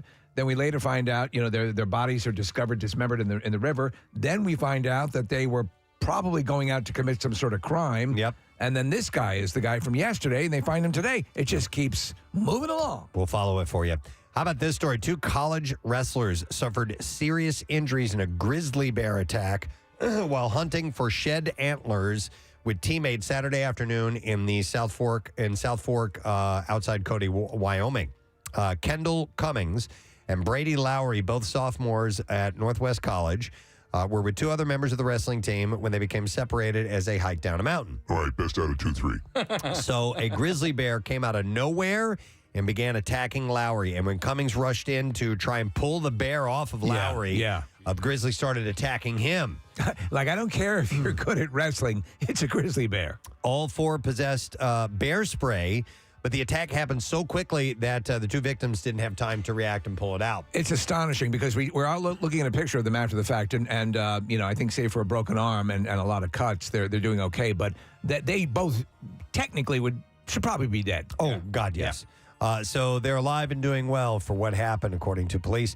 Northwest College President Lisa Watson stated in a release of the victims were helped to their vehicles by the other teammates, and help was summoned. Park County Search and Rescue and other emergency staff responded to the incident. Cummings was immediately life-lifted to a hospital in Billings, Montana. Lowry was taken to a different one, but then ended up being life-lifted as well to Billings. Each have already undergone multiple surgeries. So, they are lucky to be alive. So we have 2 stories, and they always say when you're hiking, and Nick, you know this, you've got in areas like that, you've got to be consistently making noise to at least alert them or scare them. And Preston, apparently, just before they were attacked by the grizzly bear, they noticed grizzly bear spore. Oh, no kidding. Yeah, and then seconds later they were attacked. Crazy. This is a wild story. Servers dressed as Power Rangers morphed into real-life heroes as a woman was assaulted inside of their Oakland restaurant. The incident happened at Noka Ramen last week during a promotion that the restaurant was offering. So all the servers are dressed in these That's pretty outfits. cool. Yeah. And it's a French restaurant. No, it's not. It's Noka Ramen. And it's a Thai restaurant, actually. Ploy Pirapupkin said that she was having dinner with friends when she witnessed the crime. She said there was a commotion, and that's when I heard in Thai an expression, hui, that means that something was surprising and new. She said a woman rushed into the restaurant and said that she wasn't safe. And then a man ran after the woman and put her in a chokehold. And she said, and that's when I saw all the Power Rangers run in to help. That's when the patrons... They're really the Power Rangers. Started to get involved to sort of support everyone in there to, again, de-escalate the situation. And we waited before police came before we left. Noka Ramen posted about the incident on Instagram, saying they were very proud of their servers, their team. They also assured guests that the recent event was an anomaly at their restaurant, but that would have been crazy to see. Do you remember when they just dominated the Power Rangers? Oh, my kids loved them. I mean, really? Loved them, Huge. yeah. Parker and Carter, yeah. Yeah, we missed that boat. Like, they were long gone before our kids got into that. All right, this is messed up. In Florida, a doorbell camera alerted a father and son that someone was outside the door of their apartment. They armed themselves, and they went out to find out who they suspected of burglary and ended up firing 7 shots into the car of a woman who was parked outside of her own apartment. There was never a burglar. The person who triggered the doorbell camera was a neighbor returning a package that was delivered to his address by mistake. Oh, my God. It all started when the Cullen Acosta Homes doorbell camera alerted a 15-year-old resident that someone had been outside the door. The teen peeked out of the door to see who was there and then went and got a firearm. Meanwhile, his father, Gino, grabbed his cane and a loaded semi-automatic handgun. Gino and his teen son left the house, both carrying loaded weapons. The two split up. Gino walked around his apartment building, and the son checked the perimeter of the building. Gino reportedly found a vehicle with tinted windows in the parking lot in front of the building. Assuming the person inside was a burglar, he approached and started demanding the person get out. The woman inside had just returned home, was checking messages on her phone before going inside, putting the vehicle in reverse to try and get away from the apparently random armed person yelling outside her car. Right. Doesn't know. Yeah. As she quickly backed up to flee, the teen heard a commotion, ran toward his father. When the vehicle passed the teen, he began shooting at the passenger side. The victim swerved, hitting a parked vehicle, which hit another parked vehicle. As the victim drove away, Gino and his son continued to shoot at the car. She hit? One bullet went through the empty child seat in the rear of the vehicle. The victim was able to get to a nearby gas station and call for help. No, she was not. That's Gino insane. fired 2 shots, and his teen son shot 5 during the incident. So they're both being convicted, or they're both being charged with a ton of stuff, including attempted felony murder. Oh, so she goes and then leaves. Yeah, you go after her? And and not only that, you've left your apartment to seek out this person and go and shoot them down. Gino got his cane. That's ridiculous, and he did get his cane. Yeah. All right, and there you go. That's what we're going to have in the bizarre file for now. All right, so 5 minutes left to enter the word SMART for Yoo-Hoo Loot, so make sure that you do that right now. We have $1,000 that is up for grabs. We're going to take a break. We'll be back in a moment. When we return, we've got Q, Brian Quinn from Impractical Jokers, and that starts our guest lineup for the day, and we got some good ones for you. We'll be back in a moment. Stay with us. There's bear on it. That's the name of the diary? Yeah. It's the bear over there. That bear over there. Police said they're still investigating the case. The Motel 6 has several cameras visible on the exterior of the building and the breezeways. We'll leave the bear on for you. Neighbors said they take a wait-and-see approach on whether the animal was aggressive toward the motel guests, but they admit that the animals roam the breezeway of the motels. No reason to be afraid. The bear was over there. He said those bears will go up and down them ramps of these hotels searching for food, whatever they can find. If the bear was truly aggressive and threatening, the man may be justified for shooting in self-defense. But you are not allowed to shoot a bear just because it's close to you. Just because it's there. Yeah. Where was he? There.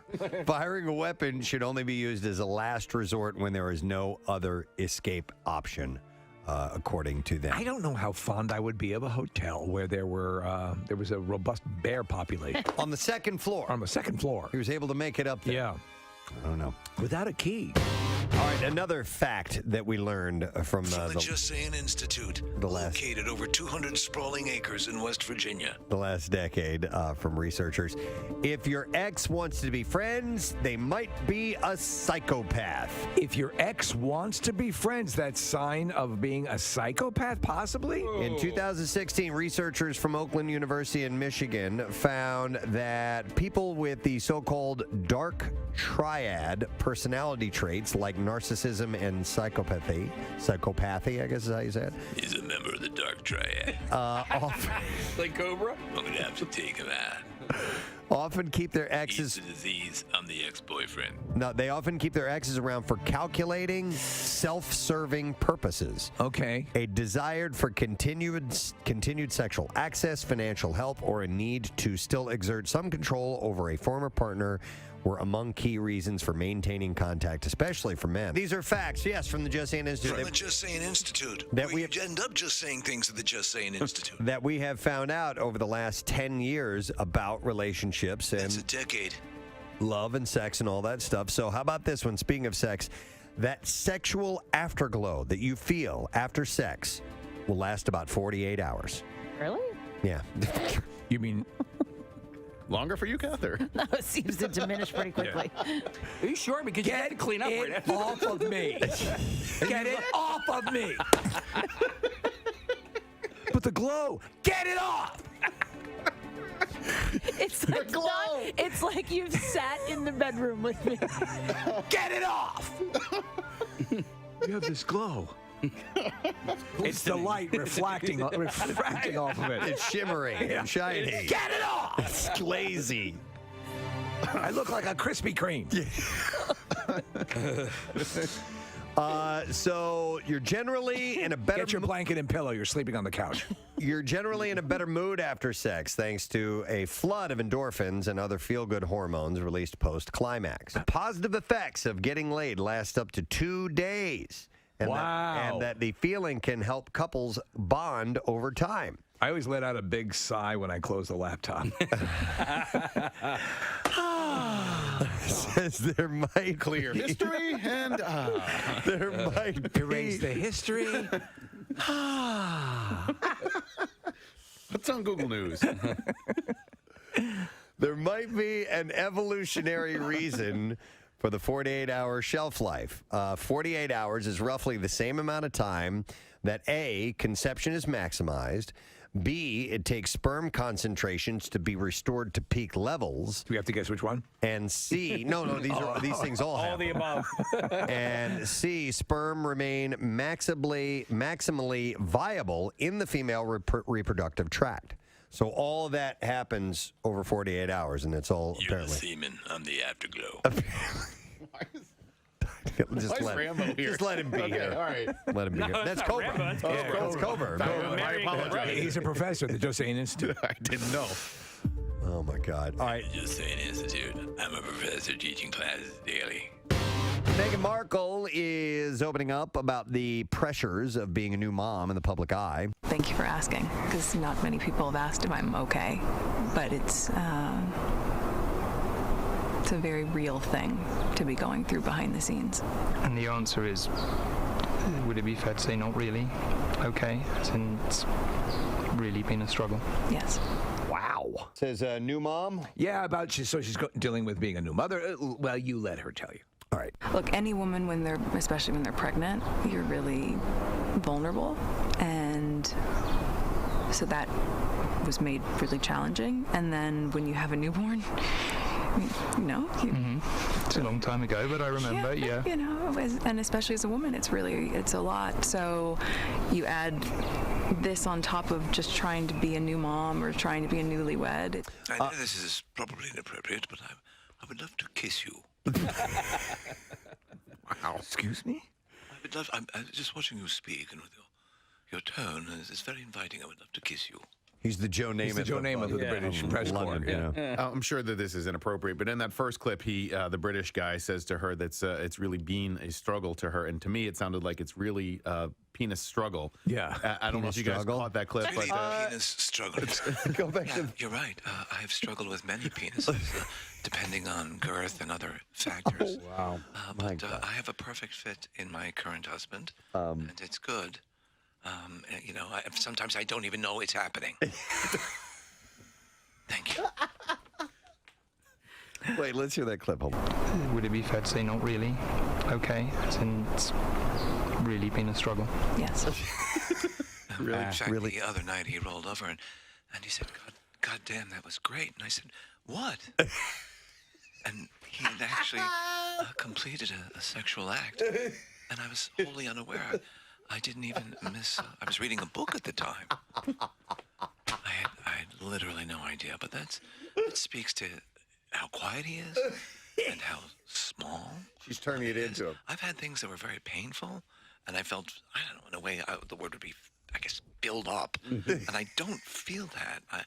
I feel as if I don't know. If a person of short stature would have wandered through the Carlsbad Caverns, I think perhaps that's what his penis must feel like. Oh my God, it's a penis struggle.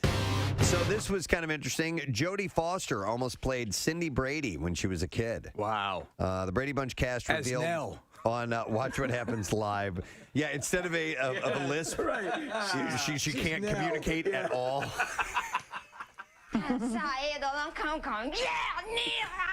So Cindy, Susan Olsen had a little bit of a lisp, and yeah. Cindy, you can't go smearing your feces on the attic wall.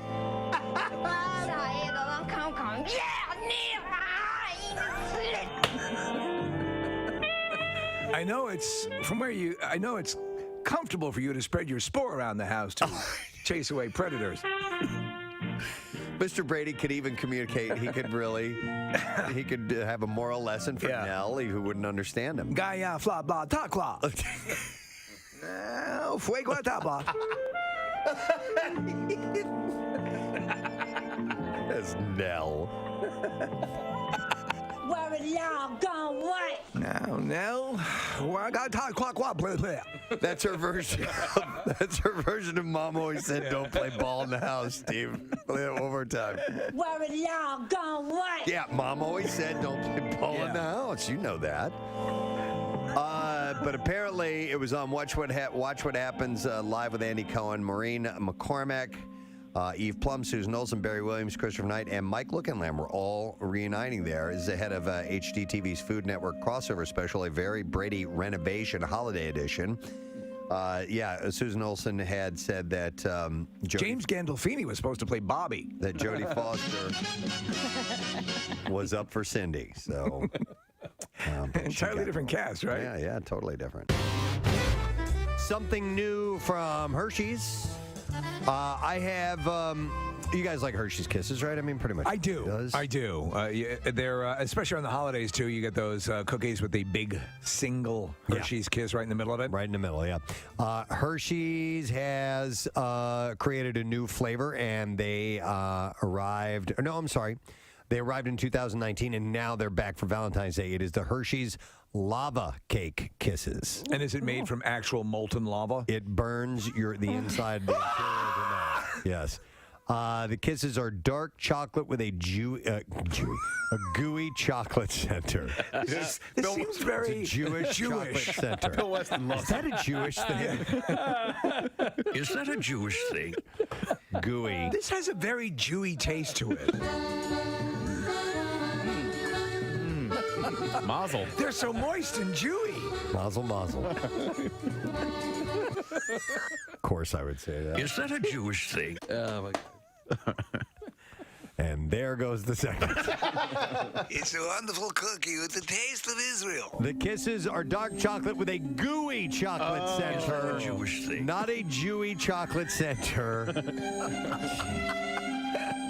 And And I just said Jesus under my breath, too. Jeez. Well, he was a Jew. That's right. The limited edition holiday flavor is available at Target, Walmart, and other retailers. I like this concept. Do you like the chocolate molten cake? Yeah, I do. Oh my God, I very much do. I bought this for my my wife and our last anniversary. Wee's anniversary. And by the way, if chocolate has a discolored look to it, does not necessarily mean that it's bad. Yeah. Yeah, I did read that a while back. That doesn't mean that. So what does it mean? It's bad. Somebody look even it up. Jewier. I don't. It's. Oh. It's kosher. Okay, all right, that's what it means. Yeah. So Preston, just a quick thing on these candies, the ones that have the molten, that is a soft center? It's a gooey center. Chocolate I center. like that idea. Yeah, I do too. Here we go. It says, when you see white or grayish film on the surface of your food, it normally means product has gone bad, but it's different with chocolate. When the cocoa butter fats in chocolate separate from the cocoa mass and rise to the surface, it results in something called fat bloom. You gonna eat your fat bloom? Are you gonna eat that fat bloom? Listen, if you're not going to eat your fat bloom till I have it, it looks really good. Did I have So if it's white, it's Could I please have your fat bloom? It looks extra delicious. it might not be bad, but it's called fat bloom. I'm going to pass on it. Okay. So let's just make a dessert, cut right to the chase, and fat bloom. One last thing. Marissa said a couple of times and had such a great. In fact, I don't think it was. Well, it was one of the times I saw them at that venue that my family learned the term from our next guest, which was Baconator season. And we still use it from time to time. Yeah. So the Impractical Jokers are going to be there for the Drive tour. Please welcome Brian Quinn Q to the show. Hey Q, how you doing? Great. How you guys doing? Good. Is it Baconator season now, or it is not on Staten Island, New York. Not as of yet. We are waiting. The leaves are turning, and we're getting excited for the Baconator. I'm not. When you saw that tour, I was probably like, I was still in my 30s then, or. So I don't know that the Baconator still. My doctor might be like, dude, with the Baconator, right? Slow it down. No, the Baconator is it's on. It would be on the Mount Rushmore of sandwiches. Yeah. Yeah. Man, special. You mentioned being in your 30s, dude. You guys are in your 10th season, decade of the show. It's just unbelievable. It's fantastic.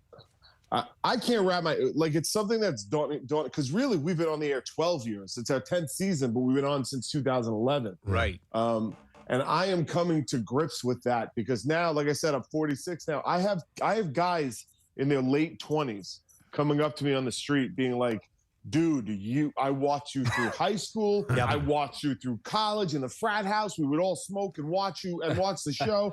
And I'm like, oh my God. I'm like, that is crazy. Like, that's not good for the health of America. By the way. We've on Practical Jokers. Listen, Q, we've been on the air for 25 years here, and we'll get people that are like, I was 6 years old when my parents used to drive me to school, and we started listening. And we're like, oh my God. Oh no. But it's cool though. And with that, and you guys have lots of cameos and stars themselves now, people who were nurtured by you, as you said, watching when they were younger, who are now legitimate stars themselves who want to come back and appear on the show. So I assume you're getting hit up fairly regularly by fans who in recent has revealed themselves as a big fan of yours that you had no idea was a viewer. Well, we had Post Malone on the show the other day. That dude's very talented. Oh man, you know what? I was aware of him like the entire world is, but I wasn't really like keyed into how talented he is. He came on the show. First of all, like the nicest guy I've met in the industry. It's unbelievable how nice he is. It's actually a little like, all right, what's he hiding? He's that nice. Right. And then he does Impractical Jokes with us, and he claims he's nervous, but he's so funny and he kills it. And then he's like, oh, why don't you come to my show tonight? I'm playing Madison Square Garden. So I'm like, yeah, let's go. We go. And like, he blows my socks off. I mean, the guy is like, and he's 26. I know. I'm like, yeah, unbelievable. But we had him. We had John Mayer, Anthony Davis. Like we've been getting like killer people. And then since we're having guests on now, we're getting people that we've always wanted. You know what I mean? So it's not like Saturday Night Live where it's like, oh, I have something to promote, I'm coming in. It's really like, who do we respond to and who do we want on the That's show? great. So it's pretty good. Yeah, that's awesome. And I remember talking to you guys years ago, and how much harder it's gotten over the years doing these things because people know who you are now. You guys have become really popular, really famous. And I recently saw you guys, your episode in London, and people spotted you, and I thought it was great. There was one guy, you guys were right along the river there, and the dude saw the camera like right away. And then so I could only imagine how much you guys have to shoot and how much you leave on the editing room floor because of things like that. It's not as bad as you think because we have systems in place that stop people from getting to us before. If they know who we are, we have. I don't like to say them because like people can work their way around them then. Right. And then also, like I said, we've been doing this so long. So the second I know the difference between somebody who comes up who doesn't know what the hell is going on and somebody that knows the show and is trying to pretend on. So we just cut them loose right away. It's really, the real tragedy is like, we only have 22 minutes to make a show and we'll go 2 or 3 times and then we have to decide on the one turn. And you're like, there's 4 different versions of the TV show that are as funny, if not funnier, because sometimes the network won't let us put stuff on the air. You know what I mean? Just because of, whatever. So it's like, you grieve with every effort edit for jokes that you lose. It's heartbreaking. So the show is coming up on February 3rd. It's the Drive tour. Wait, by the way, the name, you want to explain what that's all about, Brian? Yeah, all right. Thank you for that. Yeah. So there was a punishment where I lost, and the guys made me drive all over the tri-state area to bring them White Castle. 12-hour trip, and they played the same 30-second song over and over again without break. And anybody who doubts this, we have 12 hours of footage of me doing this. And they have these puppets in the back, and there's this song that Joe and Bergio, one of our writers, came up with that. It's just drive, drive, drive, drive, drive. And that's it. There's a couple more lyrics, and then it just loops. And it's torture. Like, if they did it to people in Guantanamo Bay, like, people would be arrested. Yeah, we did years and years ago, we did a stunt where we put all these people in this trailer, and they had to live in it for a week. And it was when the TV show Survivor was big. So we called it Survivor, and we had the song Eye of the Tiger by Survivor on loop 24 hours a day, a week straight. And not quiet, by the way. It was at a. We had volume control in the studio. A Guantanamo level. So we know what you went Waco, through. Texas. Hey, I wanted to say with the live shows, this is the first one. This is the first series of shows without Joe, right? Of the live show. Yeah. Okay. So how do you fill that hole? I mean, because I've seen you guys live a number of times, and there's always something going on. There's always a moment where one of you guys will kind of solo for a while and take it, and the other two kind of pull back a little bit. Are you just adding a little bit more to you and Murr and Sal? Yeah, we'll do that. We'll fill the gap. Look, there's a Joe Gatto-shaped hole in the show, and there is no harder person to replace it. Like, almost any of us would be easier to replace than Joe. But it's like, you know what? We've been touring now 12 years. Like, we kind of got the chops to fill in like the disaster. And throwing in another video. I mean, I wish he was coming on tour with us. You know what I mean? But he's not. But we're still gonna have a great time. Yeah, like we're gonna have a blast and stuff like that. I mean, but you know what? It's just like it allows us. Like again, even when we're writing the live show, like we have to cut jokes. You're only on stage for an hour and 20 minutes, right? Yeah. Like we got to cut jokes. So like now, if there is a silver cloud, it's like a little bit more of my jokes are getting. I got you. Yeah. Well, also you have people are unaware. It's a multimedia show, so there's a whole bunch going on. No. Sure, we show videos. Yeah, I mean, so there's a lot there and a lot of bang for your entertainment buck, as they say. Nobody is going to walk away not having a good time. Like we have I haven't been on stage. Like Sal, Murr, and Joe all tour. They're out doing stand up. They're out doing their thing. I don't. I'm a homebody. So I believe that show is the first time I'm going to be on stage in like in like 2.5 years. Wow. So they're going to fire me out of a cannon onto that stage. I can't wait to see everybody and get that rush of laughter and have a good time and bring that joy to people. Like, I've been missing that for years, so I can't wait. I can't wait. Yeah, and you're out with your friends, and you guys have been doing this a really long time. Listen, I've been with Preston and Steve here for 24 years, right? And it's wild because I can still look back on some old things that we've either done or said, or, and Steve's like the funniest guy I know, and I will still laugh out loud at certain things. And I wasn't sure if there was one or two things in particular that you guys have done on your show that still, after all these years, you'll watch it again and it'll make you laugh. Because I know for me, it's Murrah's Dracula with the gospel choir. I will. That's a good one. So I don't know if you have anything that you just sticks out and go, this makes me laugh every time I see it. I do. There's a specific joke that's my favorite joke of the whole series, but I want to talk about that Dracula one for a second if you guys have time. Sure. Yeah. Because that was one where, we really try and keep as much as possible from each other. Yeah. And, that requires a lot of trust because you're going to get screwed because it's a punishment. But you got to, we have oversight on so much of the show that to let a piece go for your own punishment could be hard. And Murray that day, when he got the set, he was like, what? I hate when it's faked, and it's clear with you guys. Yep. I mean, you can tell. You can look in the response, and there's a genuine look. You can't fake that deer in the headlights look, especially when Dracula comes out. And it's priceless. And again, you talk about that trust level. Okay, this may be painful, but it's going to yield great video. So the fact that you guys. We talk about the sort of second language that we here on the show have. It's what you guys must have that no one else can understand, Yeah, for sure. I mean, let alone the fact that we've worked side by side 6 days a week for 12 years.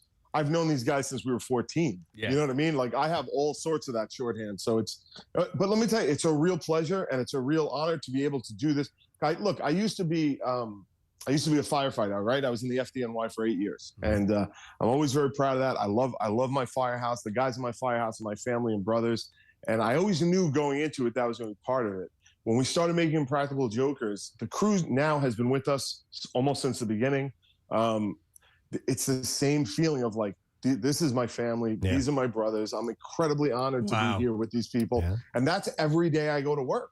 And then we start having fun. Yeah. So it's really. I mean, believe me, I know how lucky I am. Like, I don't take it for granted for a second. All right, what was the joke you were going to share that Casey had asked about? The one that stands out. There was okay. So I don't know if many people remember this, but it was. I think it was maybe season 4. We were doing a timeshare. We were doing one of the presentation bits where there's like we pull up and we don't know what's about to come up on the screen. Yeah. And Joe and Sal were out there, and they were selling the timeshare. And then you might not even understand why this is my favorite joke, but so they go, all right, and one slide comes up, and they go, good news, because I'd watched Jaws the night before. And when they're like, I'm not going to cut open and have that Kittner boy spill out all over this dock, right. So I had the phrase Kittner boy in my head. So I added a last minute joke to the presentation where they go, hey, good news, we caught the alligator that ate the DeLuca boy. And then they go, and then the next slide comes up and goes, good news, he's stuffed in the lobby. And then the next slide comes up and it says, and this is the joke that I love so much, and it goes, the alligator, not the DeLuca boy. Oh, my God. And Sal, he walks in, Sal falls apart. He walks into the corner and actually starts crying. And Joe looks at him and he's like, will you get yourself together over here, man? And there's something. Oh, we're looking at it right now. Yeah. That's the best. The creation, just because I know the creation of that joke and the journey of that joke, I love it so much, That's great. I was watching Clerks 3 last night, and you appear in Clerks 3. There's a scene where by the way, this is so saturated with celebrity cameos, Clerks 3, and I really enjoyed it. We're friends with Kevin Smith. You guys friends, I assume? Oh, yeah. I've known Kevin since I was 19. I worked on the tail end of Chasing Amy. And then when we shot Dogma, I'm actually in Dogma. Are you? What scene? Yeah. There's a scene where Ben and Matt are walking through the airport and they're eating the popcorn. Yeah. And it walks past two guys playing with a movie doll. Like, there's a guy with a cheese hat, is a tracking shot. And then it gets to a guy. And there's me and my friend Nick, who both worked for Kevin, and Nick's a writer on Impractical Jokers now. Oh, I gotta check that. I gotta go back and see that scene. That's great. Yeah, it's pretty good. So I know Kevin and those guys since I was a kid. I love those guys. Let me ask you: was everyone sort of? You had a couple of people hanging out, or was everyone shot separately? Because Ben Affleck's in that scene as well. There's a whole bunch of people. Oh yeah, I don't think Kevin will mind me saying this. Yeah, it was shot separate. That's why there's the black curtain behind us. So he could put up that curtain anywhere and shoot those cameras anywhere. I thought as much. Yeah. We were there. Like me, Joe, Sal, and Murr were there. We were in the theater with the actors, which is, I mean, like, since I was 19. But there is something to being around Dante and Randall. There just is. When they're together and like, oh man, this is so cool. So you want to get a picture with them and stuff like that, even though I've known them 20-something years. No, it's cool. It's a little piece of pop culture. There's something cool about being around you guys, man. So I'm excited you're coming back to Philly. Thank you, man. The Impractical Jokers live shows are just a blast, and you guys are you're some of the most fan-friendly people I've ever met. You've always been kind to me, or if I've had my kids or any friends come by. So we really appreciate that. And just reminding thank you. Yeah, no problem. February 3rd, Freedom Mortgage Pavilion. It'll be an indoor show. They close it out and make it an indoor venue. It's a great venue. Tickets are on sale Friday at 10 a.m. and you can go to Ticketmaster to get them. So, and we're presenting the show, which is we're excited to be a part of too. So, listen, Q, always great to catch up with you, man. And we'll see you when you get in town. We know you got to run. All right. Yeah, thanks for having me, guys. This was a lot of fun. I'll talk to you guys soon. Anytime. Take care. Brian Quinn from Impractical Jokers Q. And they're great. I love them. Absolutely love hanging out with those guys. All right. So with that, we got a couple of minutes because we don't have our next guest till about 9:15. We're going to have Phil Rosenthal from Somebody Feed Phil. Somebody Feed Phil the book. He's going to talk about that. And then after that, Tom Felton, Draco Malfoy, is going to be joining us. Pretty cool. But real quick, I want to mention something. The Burger Brawl. Yeah. It's been rescheduled, and we officially have the info on that. So it's going to be on Sunday, November 6th. The reason being, it was for this Sunday, and the Phils are playing. So that would have been a slight conflict in the sports complex. So they've had to move it. And our buddy Rob Wasserman, who we are just, I can't believe he has to reschedule. This thing works on this thing all year long. Oh, it's meticulous. Yeah, I talked to him on the phone, Preston, just to get the lowdown on everything that was going on. He says, I can't be mad, though, because they're doing great. But, oh, my God, this is the last thing I would have anticipated. So it's going to be Sunday, November 6th, which is the day before the Camp Out for Hunger, mind you. Yeah. And Steve and Casey are, judges at this event. So I told you I'm going to bring some Tupperware, so we'll have food in the RV. Thank you. Thank you. I appreciate that. But everything remains the same. Tickets, all that stuff, you're good to go. But the date has moved. It'll be Sunday, November 6th. Yeah. All right. And then that allows me to mention Camp Out for Hunger starting the next day. And things are underway for food trucks and fireworks. I heard Marissa working on that yesterday. This will be the first time you can attend. Yes, we did it the first time. You were sick as a dog. There was no way I was going to make it to that. And it was wonderful. I know. So I'm excited. Marissa, the fireworks show is happening again? Oh, I've been talking to Celebration Fireworks. They have even more exciting things planned. They did something. I don't want to tell you guys anything. Yeah. Okay. They did something. You could probably hear it because you were you had to go back to the hotel room and just sleep because you needed the rest. Poor thing. Casey and Kathy and the fireballs, plumes of fireball. Yeah. Oh my God. Oh my God. When the heat. It was amazing. When it was like all, it was almost over, right? The fireworks show was happening and everybody was watching it, and like I was just overcome with just this feeling of joy and like satisfaction, and it was like I can't believe that this thing not only happened, but it was as successful as it was. And like I was looking around, and our salespeople were there, and Chuck, and we all had this look of like, this is amazing. We did it. And then I was like, Preston's not here. I know. And Preston, you were like in between breaks. For anybody who doesn't understand, like in between on air, like it didn't sound like you were sick at all. But when we broke for commercial, you literally laid down and laid under the table. Yeah.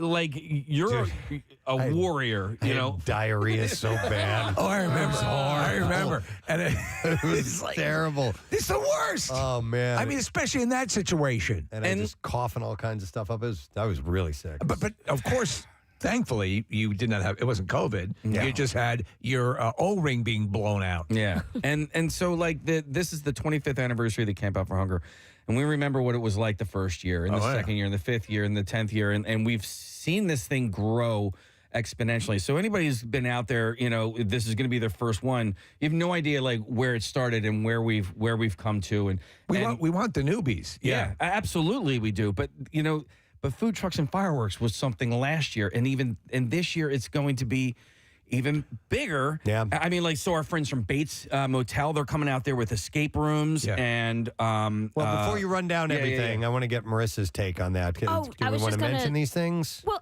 yeah, we definitely can. I was going to jump in exactly what Casey was saying. We have our friends at Bates coming out. I think Five Below is coming out and doing some things. So all of these people saw how much fun and how exciting that event was last year that they want to join in. Plus, if you were there and you were a little concerned about the lines, we had no idea what we were doing. We have double the amount of trucks this year. Yeah. So that's not going to be a problem. Not at all. And there's so a few from last year, but several new ones are going to be there as well, in case you were like, it's going to be the same trucks. No, it's going to be a different experience.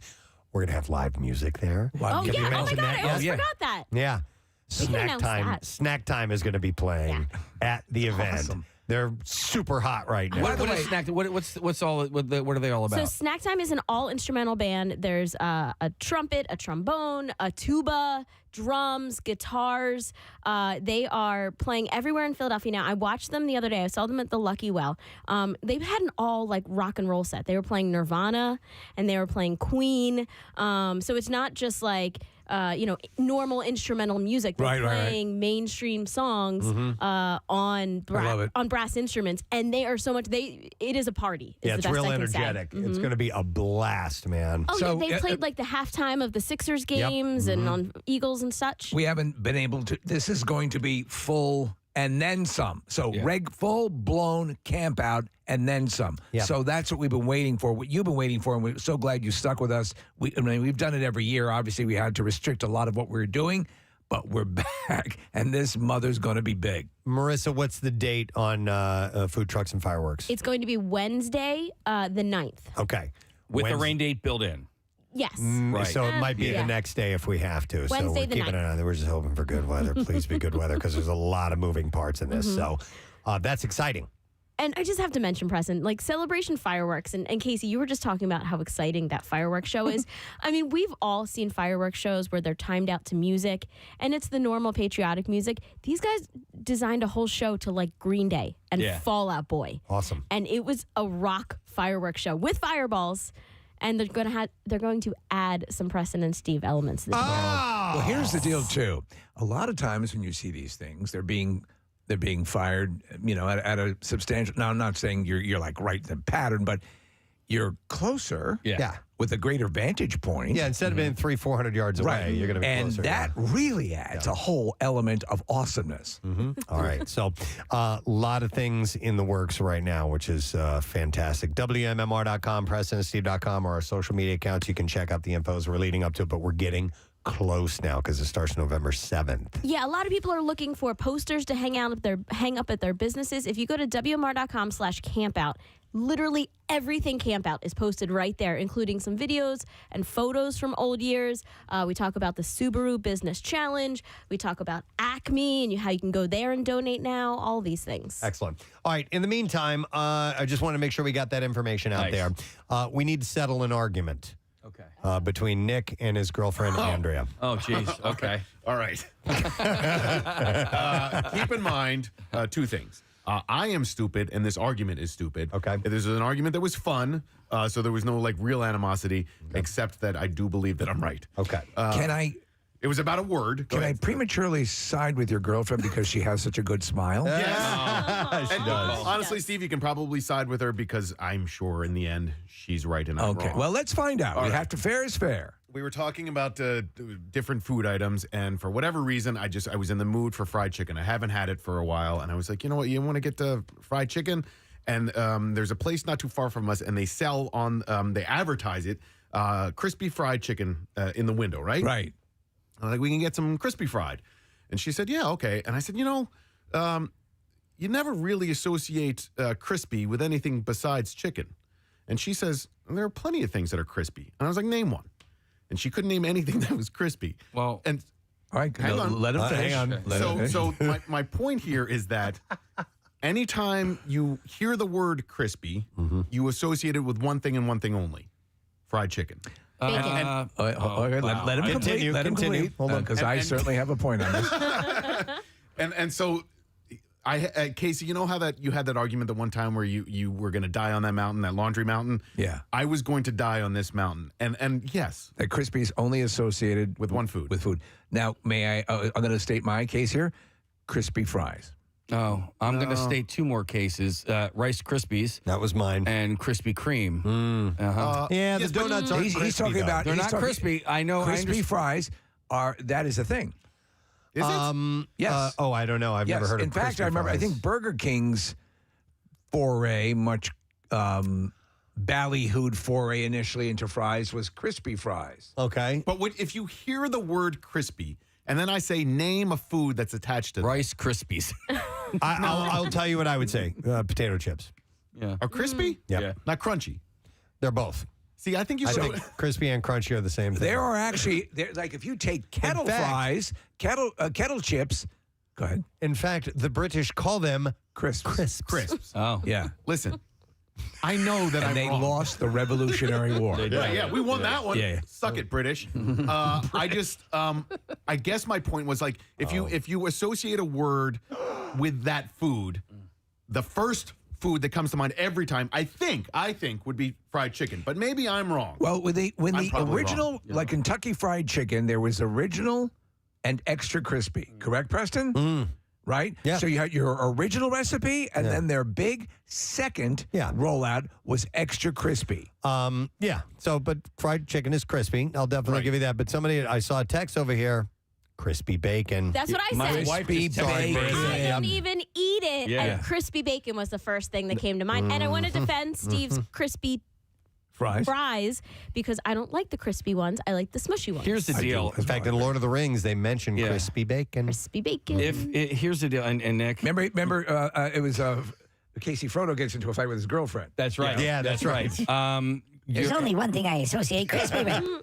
You're wrong because if this were a like a Family Feud category, there would be several things other than. All right, He's saying the most reflexive response. Right. Yeah, if you ring that bell, you're going to go fried chicken number one. Name a word You said associated both. with chicken. And you'll go, associated with crispy, and fried chicken. Rice Krispies would be first, and then we're gonna go Krispy with Kreme would be balls. second. I think chicken would probably be fourth or fifth on Rice the list. Krispies doesn't even. It starts with a K. It doesn't matter. It absolutely It does matters. not. I think Rice Krispies does not. It's in the name.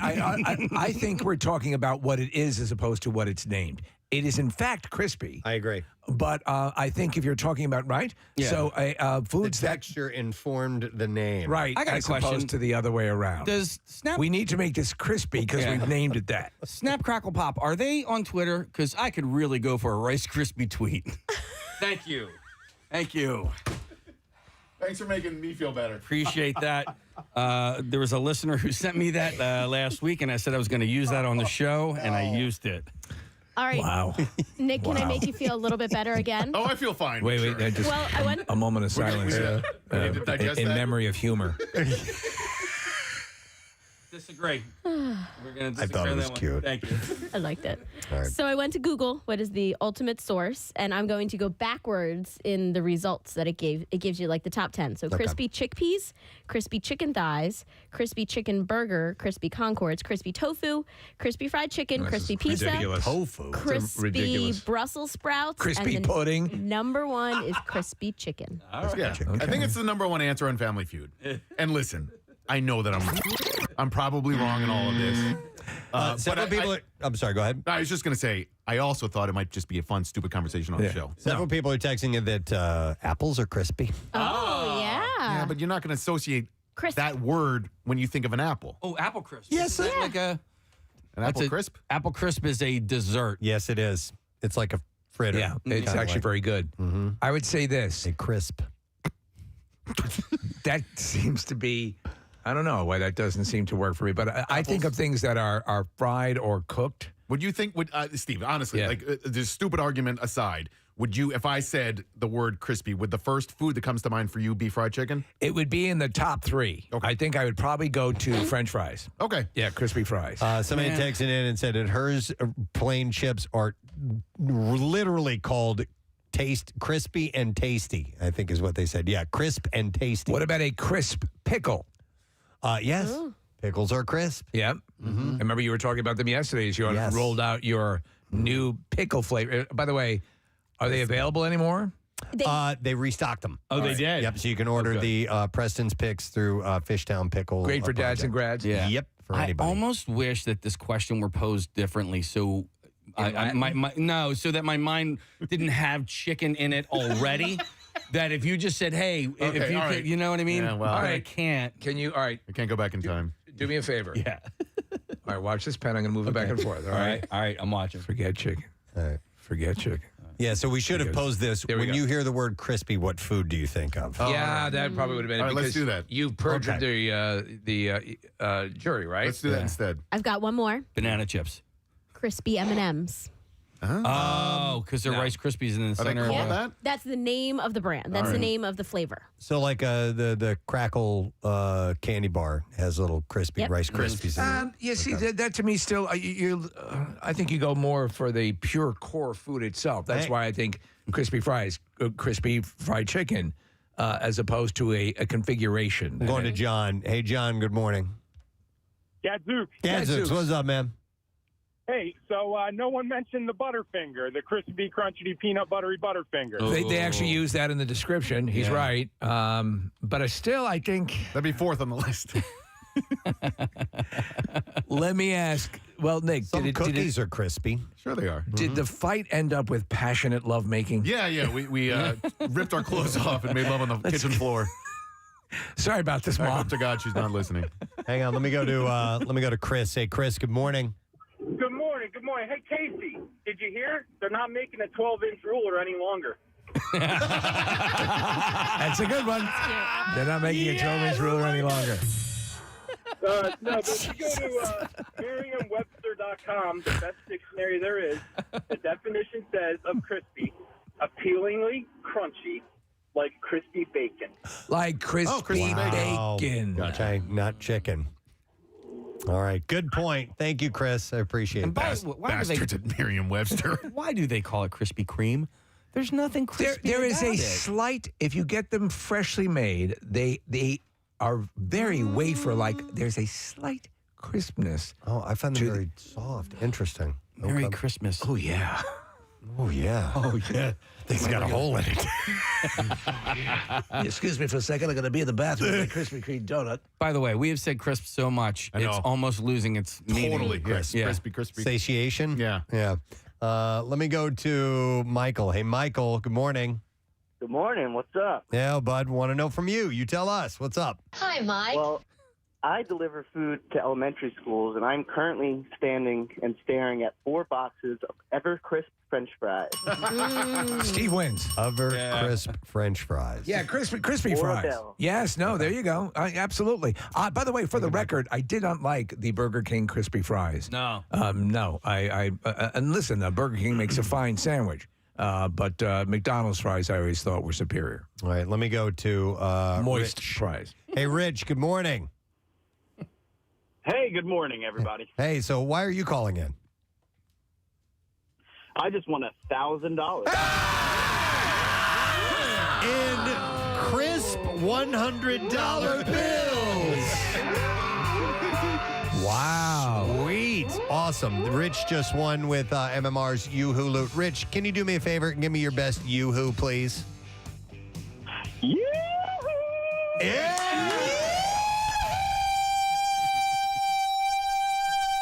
That is the sound of a winner right there. Where are you from, Rich?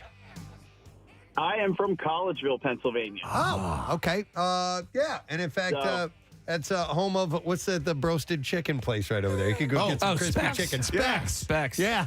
Get some crispy chicken there. Yeah. Right next to Adult World so you can get some crispy porn as well. That's right. This porn is crispy. That's a crispy labia. Nice. Rich. I've never been. I have no idea what you're talking about. All right, I'm sure you don't. No. So that's good news, Rich. You happy about it, man? $1,000. Absolutely. Now we can definitely hop online. Even though I didn't get the Phillies tickets through the Phillies directly, maybe we can hop on these third-party websites. There you go. Yeah, man. Good luck. That's a good investment. Good luck. All right, Rich, we are very happy. Thank you so much for listening to MMR. $1,000 for you, my friend. Congratulations.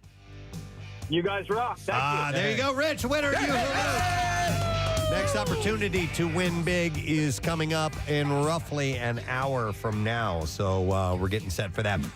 You know what? Before we take a break, which we are going to do now because we have a guest coming up in about 15 minutes or so, we want to give away some more gift cards. And this is for the Bud Light Thursday night kickoff. Marissa will be at Jack Cassidy's Irish Pub tomorrow night. They're in Pottstown, 990 East High Street. We'll take caller number 7 and give you a $25 gift card. And make sure you stop by because you can score Eagles tickets, custom MMR Bud Light T-shirts, and signed Eagles merchandise, all courtesy of our friends at Bud Light. Click events at WMMR.com and you can get more details. And the wings are sensational. Yes, they brought in a ton of really good wings here. So we'll take caller number 7, and don't forget that's tomorrow night, 7 to 9, Marissa at Jack Cassidy's Irish Pub in Pottstown. We'll be back in a second. When we return, we're going to talk to Phil Rosenthal of Somebody Feed Phil, and then Tom Felton, Draco Malfoy, will be joining us as well. Stay there. We'll be right back. Preston and Steve. On 93.3 WMM. Thank you, Marissa.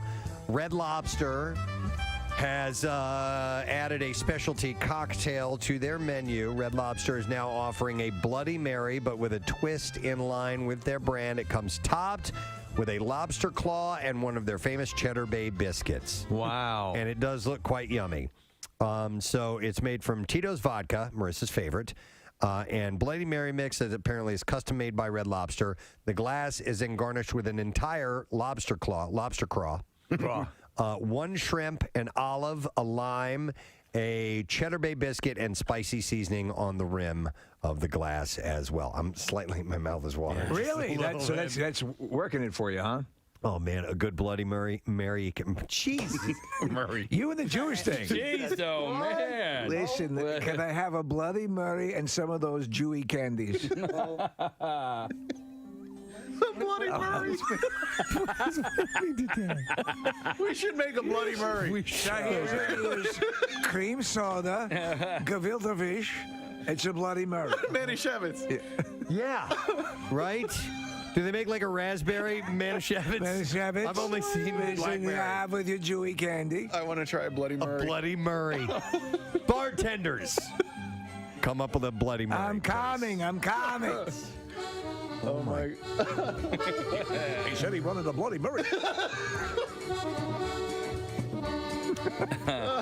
and it comes with calamari, which looks like calamari. It looks like it's been from a bris. Sure. I'll have some calamari, a Bloody Murray. Anyway, we need to make that drink now, Preston. Yeah. I know. That's why I said let's put it out there to bartenders. Yeah, bartenders, come up with a Bloody Murray. Bloody Murray, and we'll try it out. Anyhow, but I did have a series of stories that all have food in common, which means I think we need our jazzy music because, It's time for the Connoisseur, a collection of food stories. He gets the best tables. He knows all the best places to eat. He's Connoisseur. Let's go. Yeah. So there's a thing on TikTok called the Cereal Challenge. Yes, it's another social media challenge. This one is interesting and disgusting all at the same time. In your butt? Not in your butt. But here's what happens. Takes 2 people to do the cereal challenge. Okay. So the first person lies on the floor with their mouth facing the ceiling. Oh, I saw this movie. They then open their mouth as wide as possible. The second participant pours cereal into their horizontal friend's mouth, followed by milk. And then all you have to do is make sure that it's in there long enough for the second person to take their spoon and dig in and have a mouthful. And apparently, it's very hard to do. It is hard for you as a human being to open your mouth and have and lay in that position and have liquid and substance in your mouth. And then This you eat out video of it. we're watching is dripping out of her mouth and into her ears. Yes. I'd rather do the Titan Pod challenge. Yeah, exactly. Seriously, Yeah, Steve. yeah. So you tell me you guys want to try this. You want to send somebody down the Joe's to get cereal and milk? Is that We what could you were try saying? it. We could Marissa try it. just brought the cereal in. Do we have milk? We could use water. But who's going to do it? You know what? That's gross. No. Oh, what do you mean? I'll do it. You know what? How about piss? We have cream. Casey, I'll eat it out of your mouth if you want to do it. Yeah. Really? You guys are so Okay. gross. Sure. All right. I wouldn't even do that. No? No? No. Oh, come on. What's going to happen? Is there germs in there? Oh, man. You know what? So we're seeing a video. I wouldn't do it because it's almond milk in this one. Oh, yeah, that's just gross. Do we have any milk? Yeah, we got cream. Okay. I mean, we could. Let's do probably it. get Do we have a milk. tarp? Let's put it down and do Yeah, it. we got it. I think I have some. Yeah, Casey's got something we can lie down so Bill won't freak out if We we have get some of our those- disgusting carpet a little dirty. Let's just keep getting it dirty so they replace They'll it. price it. That's phase 3, apparently, where we're going to get. Okay, yeah, Casey's got. All right. He's got a little. Nick, trash you maker. ready? Yeah. Where do we want to do this so we can get good On video? the roof. All right, so Casey is he's putting on his makeshift poncho. I'm worried about choking. Does anybody here know the Heimlich? I do. I've done it before successfully. I know of it. Yeah, Case, I'll take care of you. I'll get you. Thanks, Captain. So he's now. I can't see. Hang on. All right, come on around, Press. You can get on my mic if you I got. No, it's okay. Oh man. All right. Here, you want to use mine? Come on. Well, I need my I'll just headphones be too. screaming in disgust. So. All right, over here, All right, I'll Casey is come now over. down on the floor. His head is on sort of a makeshift tarp. He has his shoulders covered. Nick, are you supposed to do it from a standing position or? Well, that's why I wanted him up on the counter. No, it's okay. It's okay. All right. So Casey's got his mouth open. Nick is pouring the cereal, the Cheerios, by the way, All right. in his mouth. That's a lot of Cheerios. There's one in his That's nose. too much. There is one in his nose. He just shot him all over the. You okay? Oh, you're doing that for fun. That was Okay. just the excess he shot out. Open your mouth. for milk. Here comes the choo-choo train. Wait a minute. This is one of the stupidest. All right, just a little bit. But Nick, that's too much. Sorry. He's trying to get some of that out. Never done this before. I understand. All right, so here comes the cream. Open your mouth. All right, now get ready, Casey, because this is if you're going to choke, this is when it's going to happen. You need more in there. All right, Nick's he's doing it. Yeah. More milk. More milk. He's eating it, and It's in Casey's eye. it's in his eye. It's really good. All right, Case, nice job. You did it. Oh, gross. I'm impressed. I'm doing good. You done very good. You held everything intact. Wow, and now they're going to hug it out, Steve. Yeah. Oh, that's so sweet. Now That's finger sweet. it out. Wow, okay. Well, there you go. We did it. I hadn't had any breakfast. I love Cheerios, by the way. Yeah, it was good. I just prefer a regular breakfast bowl. It says here, yes, some people wear protective clothes when they do it. It's pretty likely that milk will get everywhere no matter what. He didn't put much milk in there, though. But I was good either way. I mean, you totally could have loaded up. I was more afraid of choking you with the milk than I was with the Cheerios. What about the spoon? How deep did you go? To the tongue? Yeah. Back of the teeth? Ew. Well, Yeah, I know it is. Yeah. Somebody's saying just to piss Bill off, we should do it with soup sometime. No.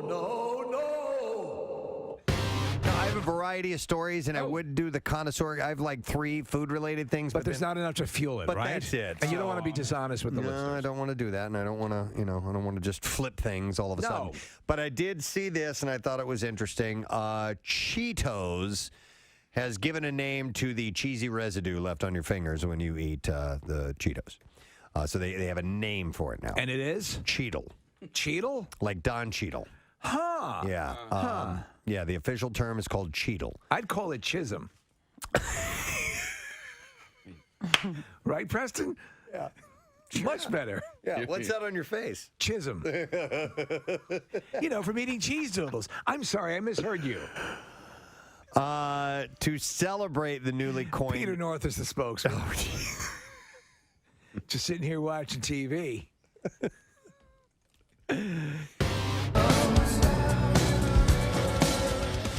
unrelated sound to anything from Pearl Jam that I've ever heard before. I agree. I knew it was going to be different. I found that very surprising. We shall discuss in just a moment. First thing Casey said to me before I listened to it, he goes, "It's Talking Heads."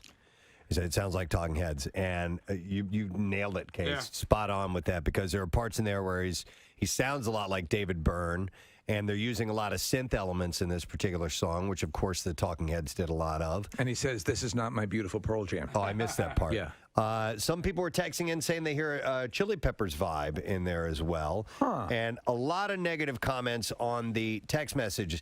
Let me give you my first impression on that. And I'm not a one-listen guy. I've said that many, many, many times, that it takes a lot of listens for me to warm up to a song. Casey and I listened to about the first minute and a half of it in the Q speakers here in the studio earlier this morning. I thought it was terrible. I didn't care for it.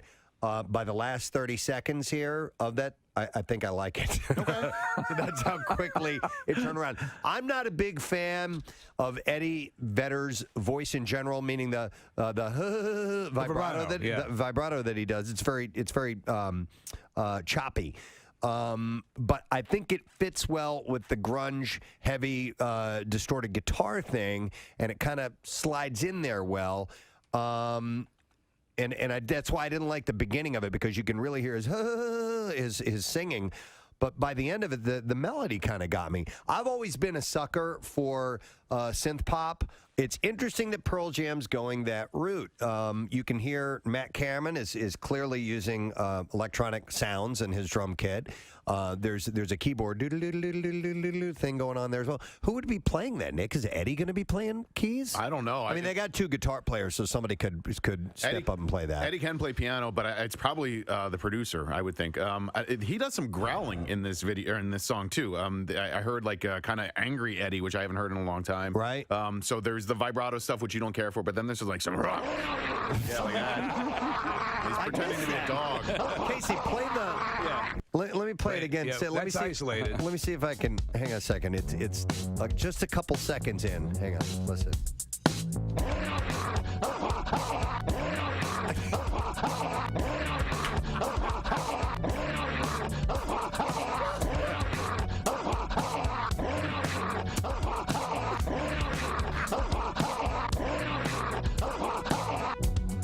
Now I heard. You heard it that time? Yeah.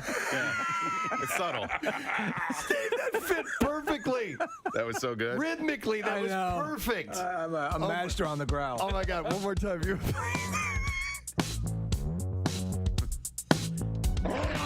I missed it. You cue me. Here we go. Wait. 1, 2, 3, and there it is.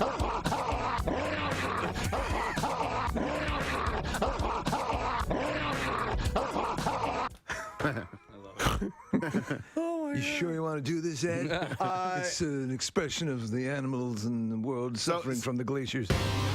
Casey had a poster and a wristband from a fish show that was important to him. And it was a fishing tournament, right? Yeah. Or the band?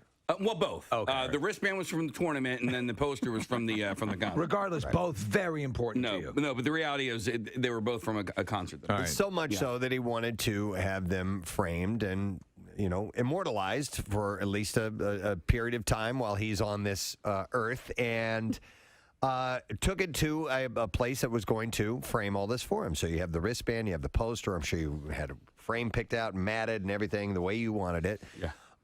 Goes back to the shop to retrieve it, and they've lost the wristband. Yeah. Oh, man. Yeah, exactly. So the right? poster is done, and you wanted the wristband in the same display. It was like a ribbon across the bottom corner of the poster. And you'd set it up that way. Yeah. What was their explanation? There is no explanation. Inside, I'm fuming. I have been to 60-plus Fish concerts.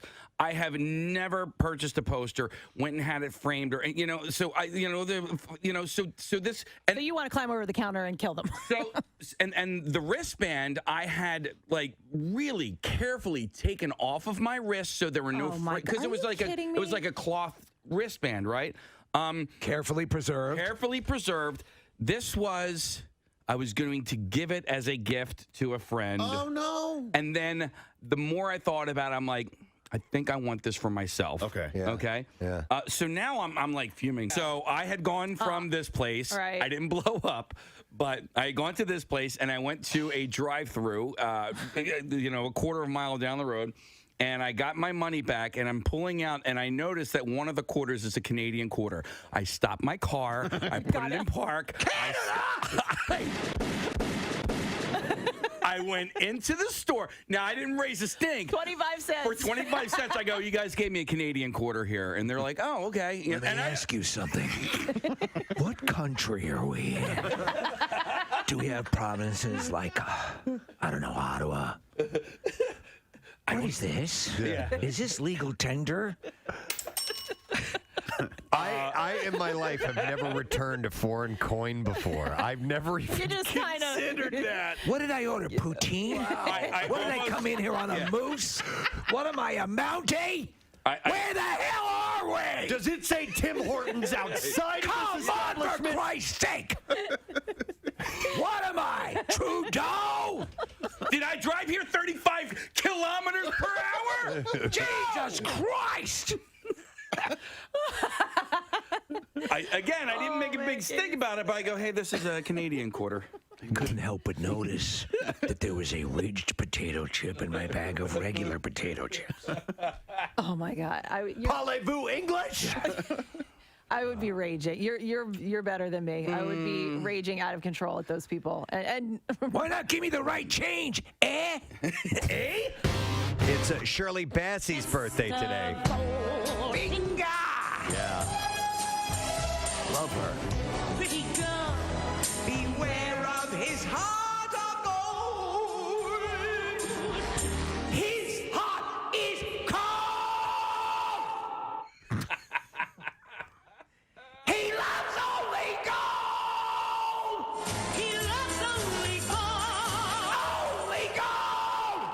Only gold. He loves gold. He loves gold. It's the only reason I bring the birthday up every year. That, and actually, we had mentioned that she was on the Oscars, and they had her come out and sing that song, and her voice was outstanding. Hasn't lost a bit. She's 83 years old. She's still a gorgeous woman, too, Yeah. at 83. She also sang the other Bond song for the movie Diamonds Are Forever. Okay. Diamonds are forever. I don't know how it goes. Sparkling round my little finger.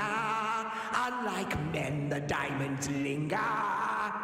Wow. Men are mere mortals who are not worth going to your grave for. So she's 83 today. We have that as well. Oh, wow. Diamonds are forever. They are all I need to please me. They can stimulate and tease me.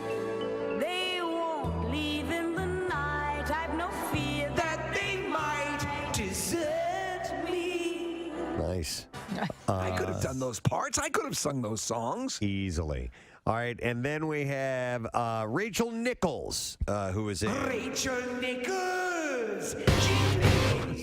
Fantastic. Yeah. I've fallen in love with it. It's amazing what they're able to do now. It is. I remember the apples you brought in that tasted like grapes. Yeah. Those The were grapples. sensational. Or graples, those were Whatever the called. hell. Anyway, Yeah. hey, we're sitting here talking about food, and we got a food expert on I the know, line, yeah. ready to go.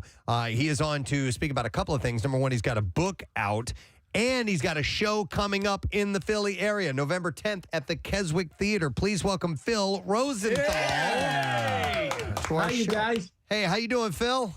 Good to see you. Nice How's to life? see you. Oh, it's great, man. And by the way, I just want to make sure I hit the title of the book. It's called Somebody Feed Phil, the book, Untold Stories, Behind the Scenes, Photos, and Favorite Recipes, a cookbook as well. It's available now. And you shot some of your current season here in Philadelphia. It dropped yesterday. It's on right now. It's the first episode of the season because it's so damn good, because Philly is so damn good. Yeah. I'm so proud of it. My wife is from Philly, so I have a nice connection. Yeah. We hear she's a Delco gal, right? That's right. And she's all over the episode. She's kind of my tour guide. But listen, there's so many new great things in Philly that, we were both kind of tourists. Yeah. It was fantastic. I mean, the food scene in Philly right now, I'd put up with anywhere in the world. Yes. Oh, wow. Yes, agreed. And it's the thing that more and more people are starting to realize that there is such a phenomenal, and it goes all the way up to the gourmet restaurants, down to world-class food trucks. Not saying that that's going down, but there's something for everyone. Yeah, it's amazing. Phil, listen, have you guys been, I'm sure you've been to Pizzeria Badia? Mm-hmm. Marissa has. Marissa is our restaurateur here. I have to jump in here, Phil, because these guys don't know this, but I actually skipped the first 2 innings of the Phillies playoff game last night so I could watch your episode, and I took notes. Oh, I love you. I love you too. All I wanted was for beautiful girls in school to skip sports and look at me. Success! I love you, Phil. Success. That's great. Oh my God. Awesome. Revenge of the Nerd. All right, so about the pizza, what were you going to say about that? Well, what I was going to say, I think she already knows it. Did you know about that room? The hoagie room. The hoagie omakase room. Please explain. Yeah. You want to explain it? Well, sure. So, Joe Badia is a pizza maker. He used to have this little shop that you would have to go and order your dough hours ahead of time. You would come back later. Right. And he opened up a restaurant just called Badia a couple of years ago, and now in the back room is this secret hoagie room, and you pay a set price, and he makes hoagies, and he actually slices the meat right there, and it's kind of like an omakase sushi where you're eating with the chef, and they're making the sushi Oh, that's for you pretty right cool. there. And that tuna fish hoagie that you ate with Shola and I forget who. Oh, I guess Joe was in the room with you. It looked delicious. I actually made myself a tuna fish sandwich afterwards that tasted nothing like yours, but I was so inspired. That's the best tuna sandwich I ever had in my life. Wow. The veggie hoagie, and you don't get an entire one. We're not animals. You get, the room seats 6 people. You know that they bake the bread for the hoagie specifically for that room. You can't get that bread out in the restaurant. This is the bread, the hoagie bread. And the guy is slicing. So you start out with a piece of a veggie hoagie, then you move on to the tuna one, and then you get the Grandmaster Italian one with all the meats and cheeses. And then unlimited pizza comes in the room.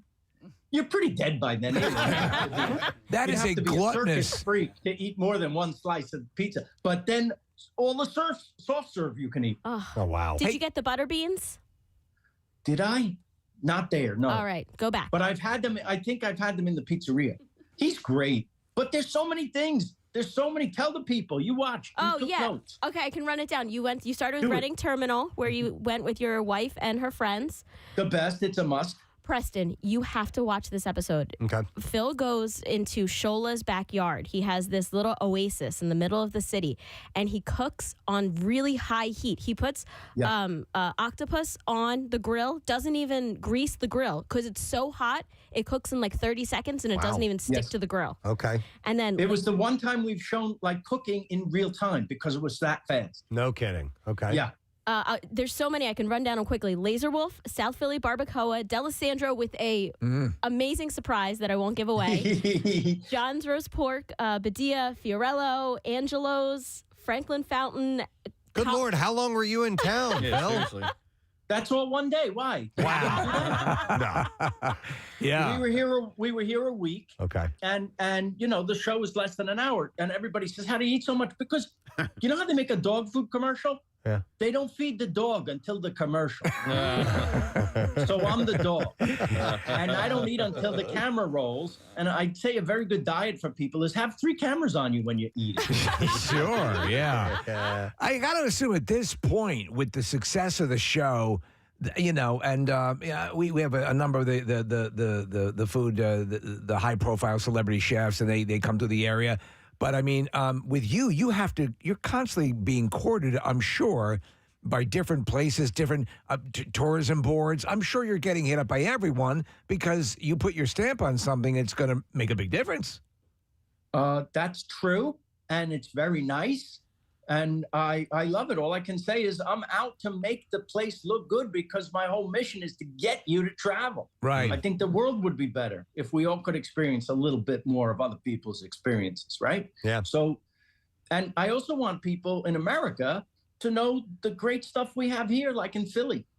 Yeah, Phil, I've been a fan of yours for a long time, and I love your mission statement with all that. I really loved Anthony Bourdain's show, and he traveled and saw some amazing places. But what you bring to the show is a little bit different than what Anthony did, and I think that in large part, it's happiness. I mean, you take happiness everywhere you go, and I don't mean that as a slight to what Anthony Bourdain did. I'm just so amazed at your ability to make other people smile, to enjoy the experience as much as possible, and really just to bring people together over the thing that we all love, which is food.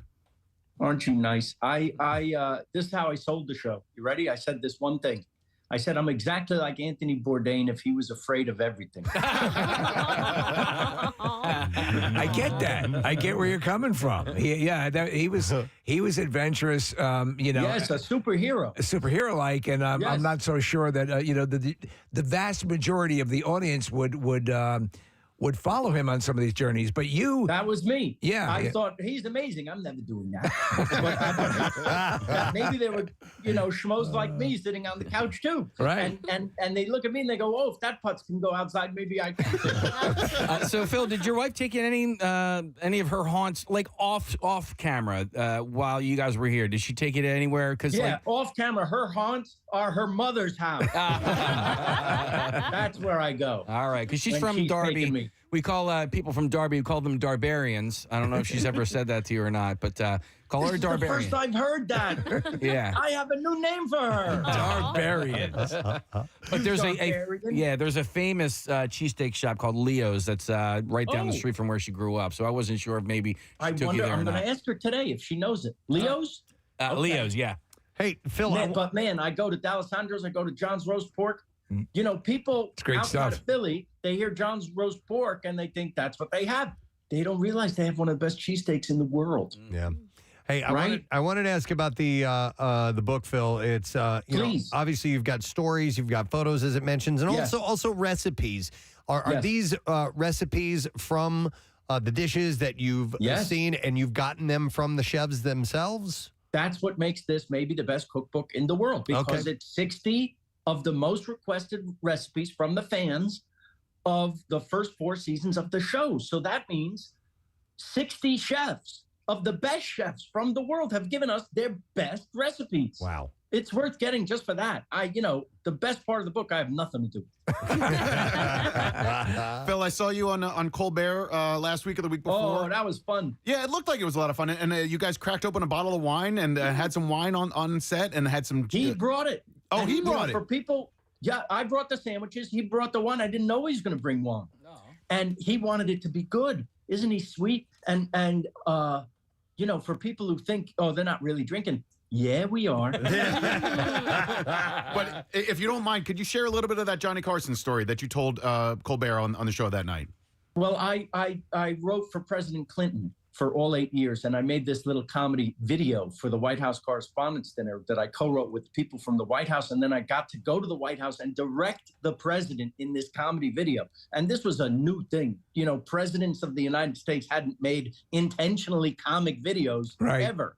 We're used to it now with Obama doing Between Two Ferns and all this. So this was the first time, and when people saw this, it was a big deal because Clinton was really good. You can see it if you want. It's called The Final Days. I've seen it. It's outstanding. Yes. Kevin Spacey makes an appearance in that. That's right. He makes a little appearance. Yes. Loved that, Phil. I had no idea you did that. Oh, that's great. Thank you. Okay. Thank you. So my friend calls me the next day and he says a friend of his saw the video and would like to have lunch with you. I said, who's your friend? He said, Johnny Carson. Now, Johnny Carson, this was the year 2000. The Tonight Show with Johnny Carson ended 8 years before that. Nobody had seen Johnny. Yeah. So I'm like, holy cow, I got to go. I got to go to lunch. And I said, can I bring someone? They said, well, that's kind of ballsy to bring somebody. And I said, but, to me, it's Johnny Carson, the king of late night TV. But to my friend, a comedian, this is God. So I brought Ray Romano, Ah. and they let me bring him, and we spent 2 hours with Johnny, and it was absolutely fantastic. He was so nice. Well, I think food has served as the background for a lot of things that happened to you in your life. I believe you had a lunch quasi date with Ray Romano to see if you guys would hit it off. Right. And that's how you determined you guys would jibe well for Everybody Loves Raymond. Here's what I say. Food is the great connector, and then laughs are the cement. Yeah, I like that. That's great. Yeah. Right. I want to ask you a question about Everybody Loves Raymond because there was an episode where the wooden fork and spoon in the background. Do you know what I'm talking about, Preston? Yeah. Hanging on the wall? Hanging on the wall. It had been there for, a few seasons, and then finally it was given a backstory. And I wasn't That's sure if right. there was a backstory to that backstory. It was part of the original set decoration.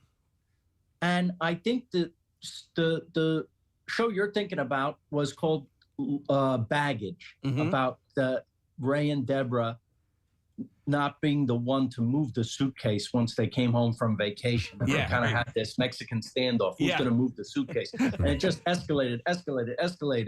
And finally, Ray was going out of town, and he was so angry that Deborah hadn't moved the suitcase that he put a big honking piece of blue cheese in the suitcase so that when he left, it would stink up the house, right?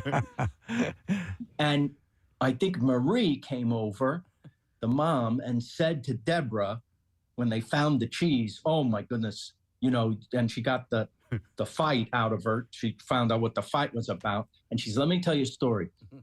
You see that big fork and spoon in the wall in my kitchen? She said, that was a terrible wedding present. And he said he was going to return it, and he didn't. And he thought I was going to return it, and I didn't. And finally, I just nailed them up there.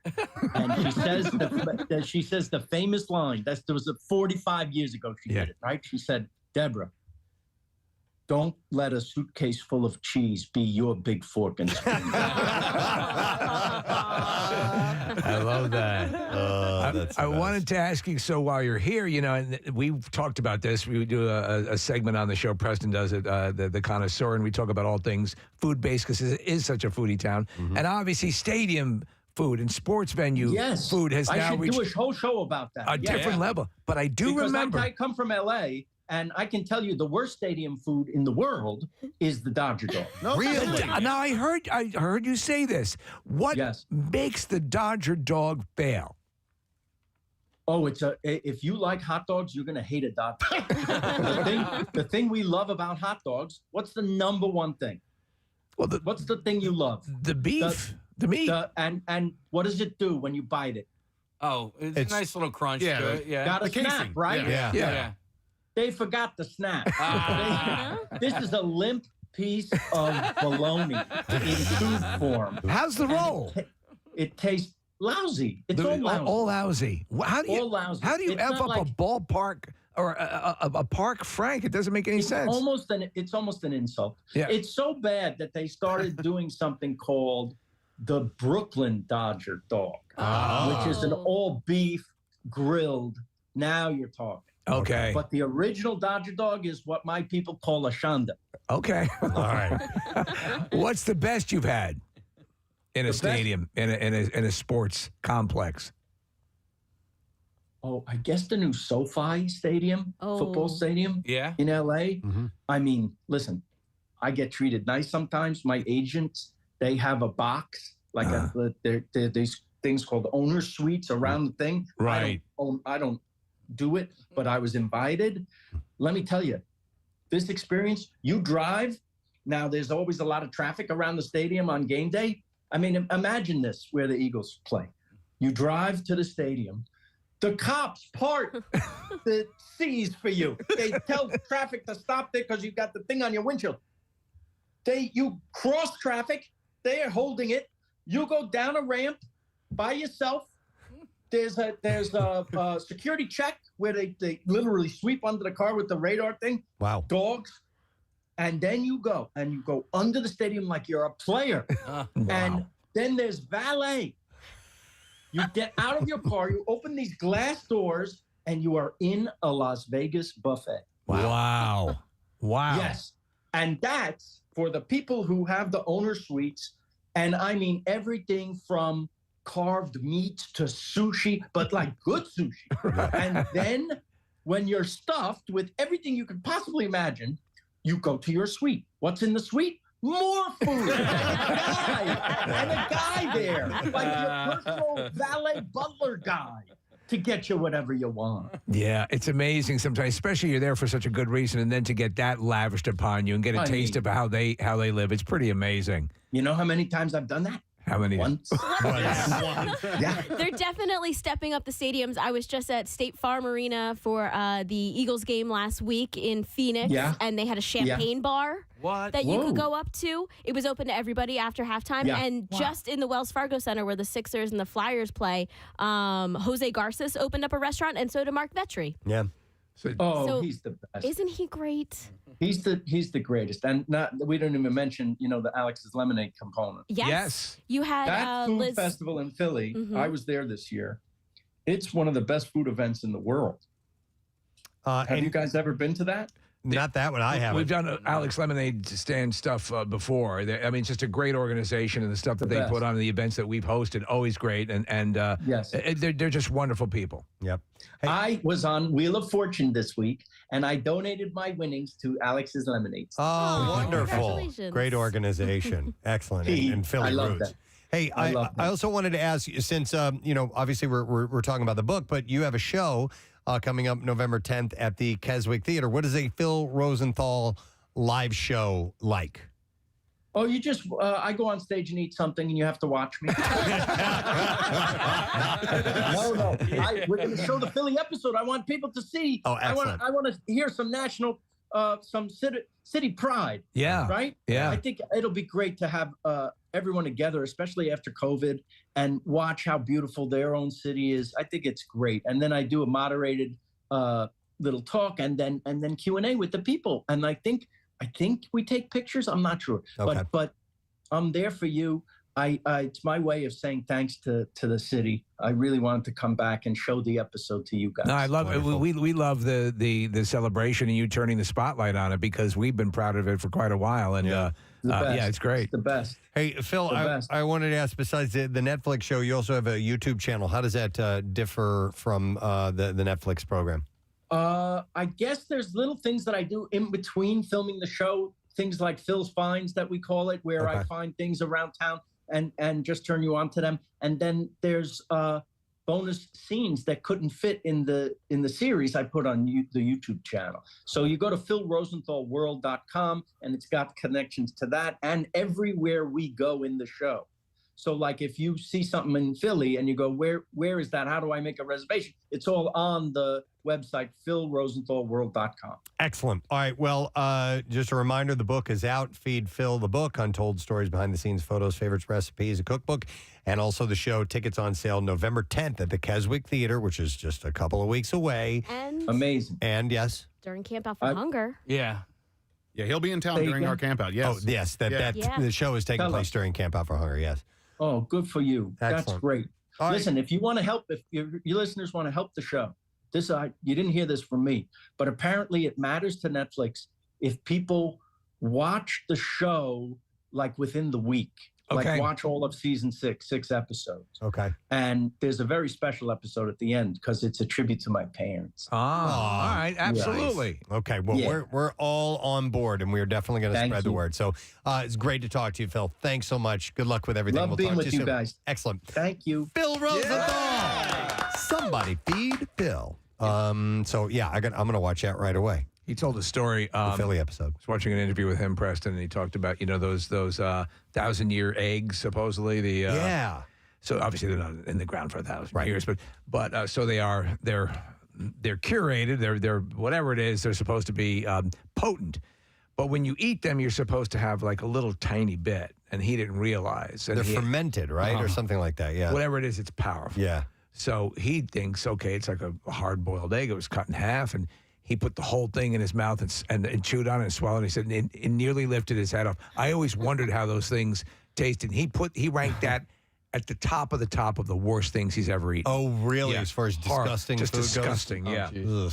Who's the guy? Man versus Food? Was that? Or Was that Adam Rich? No. No, who's the guy who would eat those just obscure, really strange, and sometimes disgusting? Adam would do that. Yeah.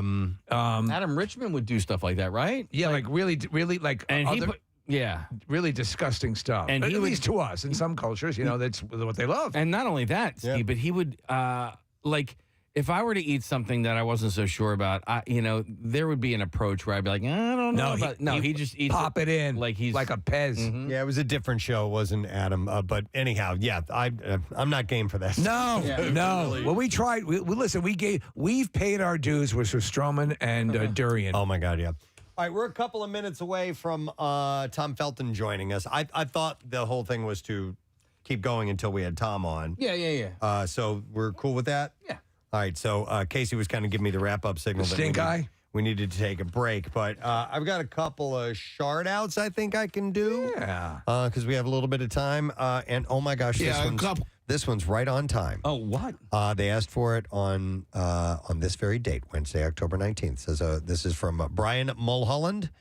And he said, I wanted to give a shout out to my amazing wife, Teresa, whose birthday is on Wednesday. And she even bought me an Annabelle Christmas ornament. She's an incredible mom to our 2 kids. Our daughter is 6, our son is 1, and she's the kindest and most thoughtful person I've ever met. What a greater gift I could give to her than in return a nice shart. Thanks so much from Brian Mulholland. Wait a second. Did they actually make the doll, that Annabelle doll? Christmas ornaments? I'd have to get one of those. Where's the Annabelle clip? Oh, well, it's on the name page here. Okay, It's right up yeah, I here. like that. Annabelle. Thank you. I don't really know. Let's see. Here's another one. It says, hey, can I get a shout out for this is from who's this from? Robin? No. Hang on a second. Batman. Yeah, no, Robin Green Day. Oh. Not Batman. A shout out for my daughter, Jaden Fritz. She's a junior at Gwen and Mercy Academy, and every morning during our half-hour drive, we listen to you beautiful people. Oh. And we just got fabulous news from her cardiologist that her irregular heart rate is under control with the new meds. And I wanted to tell her how strong she is and how incredibly proud I am of her for pushing through the last few years of BS. Excellent. She's my one and only. My life revolves around my bug, and no matter how low or how hard we go, she is absolutely a damn rock star. And could you give her a big yoo-hoo for me as well? So that is for her daughter, Jaden. All right, so I'll do the yoo-hoo first and then the fart. I love it.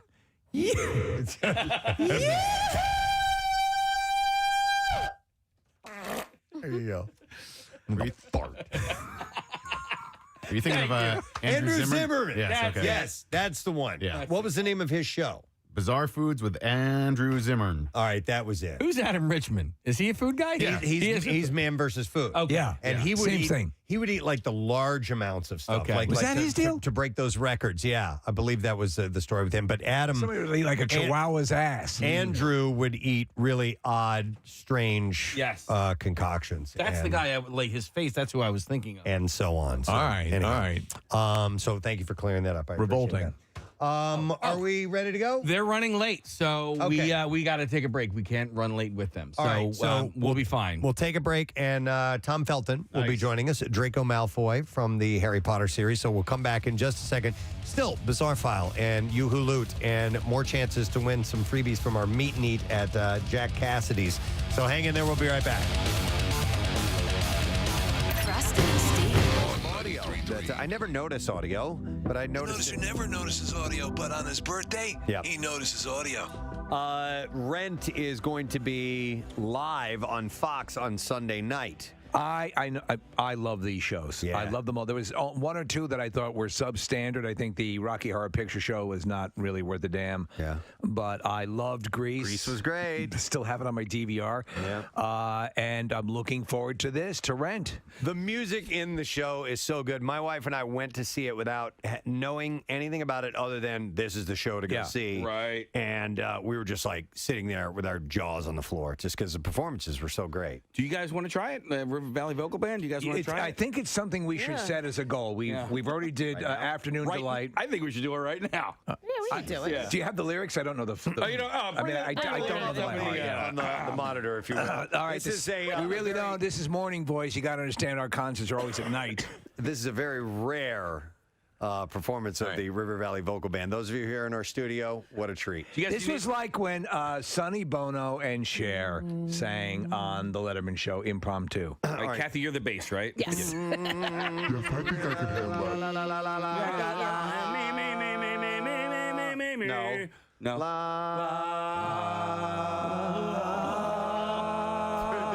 Oh my God, we're harmonizing. That was crazy. All right, that's it. We did it. One more time. Oh my God. That's it. Go on from away. there. We're done. Walk away. We can't do any better. We're not But gonna we're sing. going to. Let's do it. We are? Yeah. Yeah. 2, 3, 4. 525,000. One more time. Wait, Okay. you're Trying to harmonize? God. It's supposed to be in unison. All right, let's do it. Ready? We got 6 syllables in. I almost fell out of the Hey, chair. we aced 5. Yeah. Started strong. One more time. First Try one more syllable. time. 2, 3, 4. 525,600 Should I go low or high? You know what? All right, Try high this time. Try high this time. 2, 3, 4. 525,600 men. Nick's choking. All right, I can't. Hang on, I need to drink water. Hang on. Have some water. Have some water and let us know when you're All ready. right. I think maybe we should just get to the How About Love part, guys. What do you say? All right. That's the toughest part. How does that go? I don't. How about All right, you got that? I got it. All right. All right. This time I'll only count to 3. Okay. Because it leads on into 3 the or rest. after 3? I say 1, 2, 3. How about? Okay. Ready? Okay. All right. Oh, that was bad. All right, everybody get the sillies out. Okay. Seriously. Guys, this is about AIDS, all right? All right. That's true. 1, 2, 3. How about? Wait, no. You just said get the sillies out. I choked on my own spit, though. Maybe I shouldn't have drank No, water. I because- get it. You find AIDS funny. We should have stopped it. Should we call Justin? Oh, God. How much you drinking over there? Not much. Okay. Not much, just enough to clear out all the phlegm. A man died performing Rent today.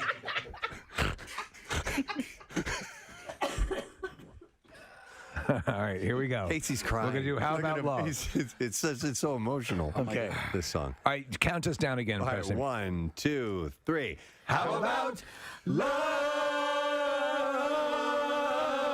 How about Jeez. love? We got one line. We got one in. How about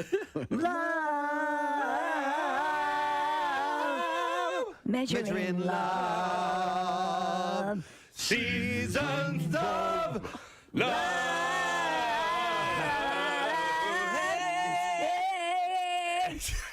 Okay. We got it. Nailed it. Nailed it. That was a success for sure.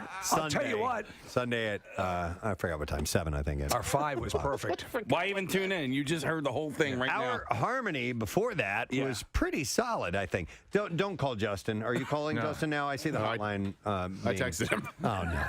He's calling us. I don't want to say anymore. He will. I don't want to talk to him. There was an There's a alarm guy that went who can off. sing with such ability.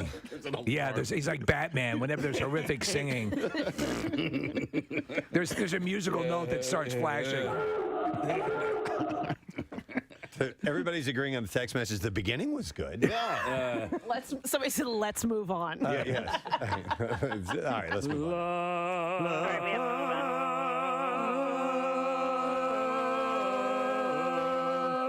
Okay. I noticed other things. So this is the hottest Christmas toys for 2019. I found the article on CNET, and it's a long list, so I'll just go over like some of the big ones. Yeah, hit some highlights. Okay, the Spin Master Wild loves Juno, my baby elephant. I had no idea what this was. It's an interactive toy for like little kids, like ages 3. Wow. It's $70. $70. But apparently this is like a hot toy that the babies want. You know, obviously, I think what probably one of the most lucrative jobs in the toy industry is coming up with these incredibly long names for these toys. I know, yeah. I played Yeah. with G.I. Joes. Yeah. You know, this is the Dr. spindoculus. Yeah. Floating platform of goodness. Micronauts are what I played with when I was a kid. These little, Aren't kids supposed to be able little action figure thing. Oh, say, because this is sort of a responsive little pachyderm. Yep, that's exactly pretty what cute. It is. Yeah, It actually is cute. Okay. But and Kathy, I want it. kids, babies don't know what they want. I mean, even if they're 3 years Well, old. I don't. Yeah, I guess I didn't mean what they want, but they're going to love it if you get this. It's one of the things that moves in. If they know it's good for them. If they know what's good for them, the little brats. Dude, okay. Okay. It is that cute, looks isn't it? really phallic, though, with the trunk thing. Yeah, well, so you can use it. Adults can use it for other things. All right, I'm moving on. Paw Patrol is also big again this year. Mommy, I want my toy that back. was the best gift ever. You tried so hard. It's so hard. And the Best parties I'm never gonna forget. Just like elephants. And then there was we already did another pre-screening, like Marissa hosted that, right? She hosted it last night at the AMC Fashion District. It was last night, and then Casey hosted a screening last week at the same exact place for the movie Free Guy. Yeah. And while we were on vacation, we got a text from Casey out of nowhere explaining that things didn't go quite the way he wanted them. So if it's possible to suffer a concussion without actually hitting your head, that's what I think you experienced, Casey. Yeah, and so I don't want to. I'm hoping I'll find the text. Okay, Here. I'll read it. I'm hoping that I didn't lead you guys down in the wrong direction of where you think this story is going to go. No, we don't know anything. We know that, but it was so heartfelt, the text you sent out, that we knew it had to, because there have been similar situations in all our lives. But this one seemed like, wow, this really had to be a little bit more. Yes. So I have the text here. Okay, it says, "Oh my God, I'm at the screening for Free Guy." And by the way, I sent you this text. I'm still there. I have not hosted the screening yet. Okay, I'm still there. I have already embarrassed myself, and I needed to go somewhere and be by myself, decompress for a second, and then I had to admit to somebody what an ass I am, and just to sort of make myself feel a little bit better. And guess what? It didn't help.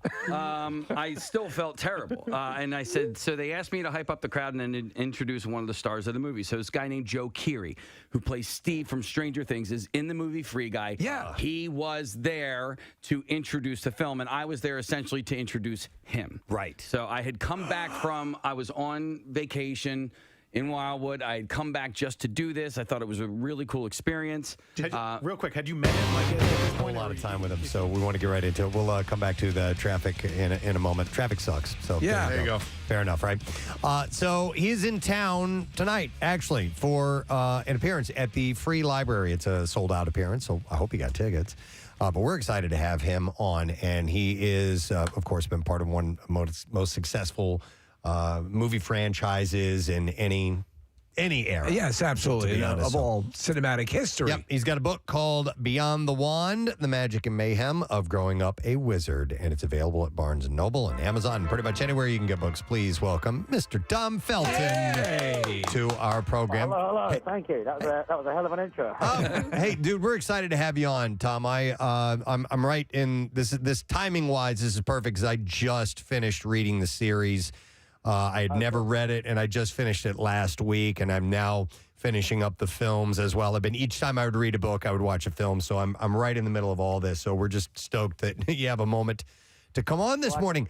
That's good to hear. I can assure you I'm nicer than Draco. Yeah, we are convinced of that. Hey, yes. was this was it hard to write your story? Was it difficult, or did it just flow right out of you?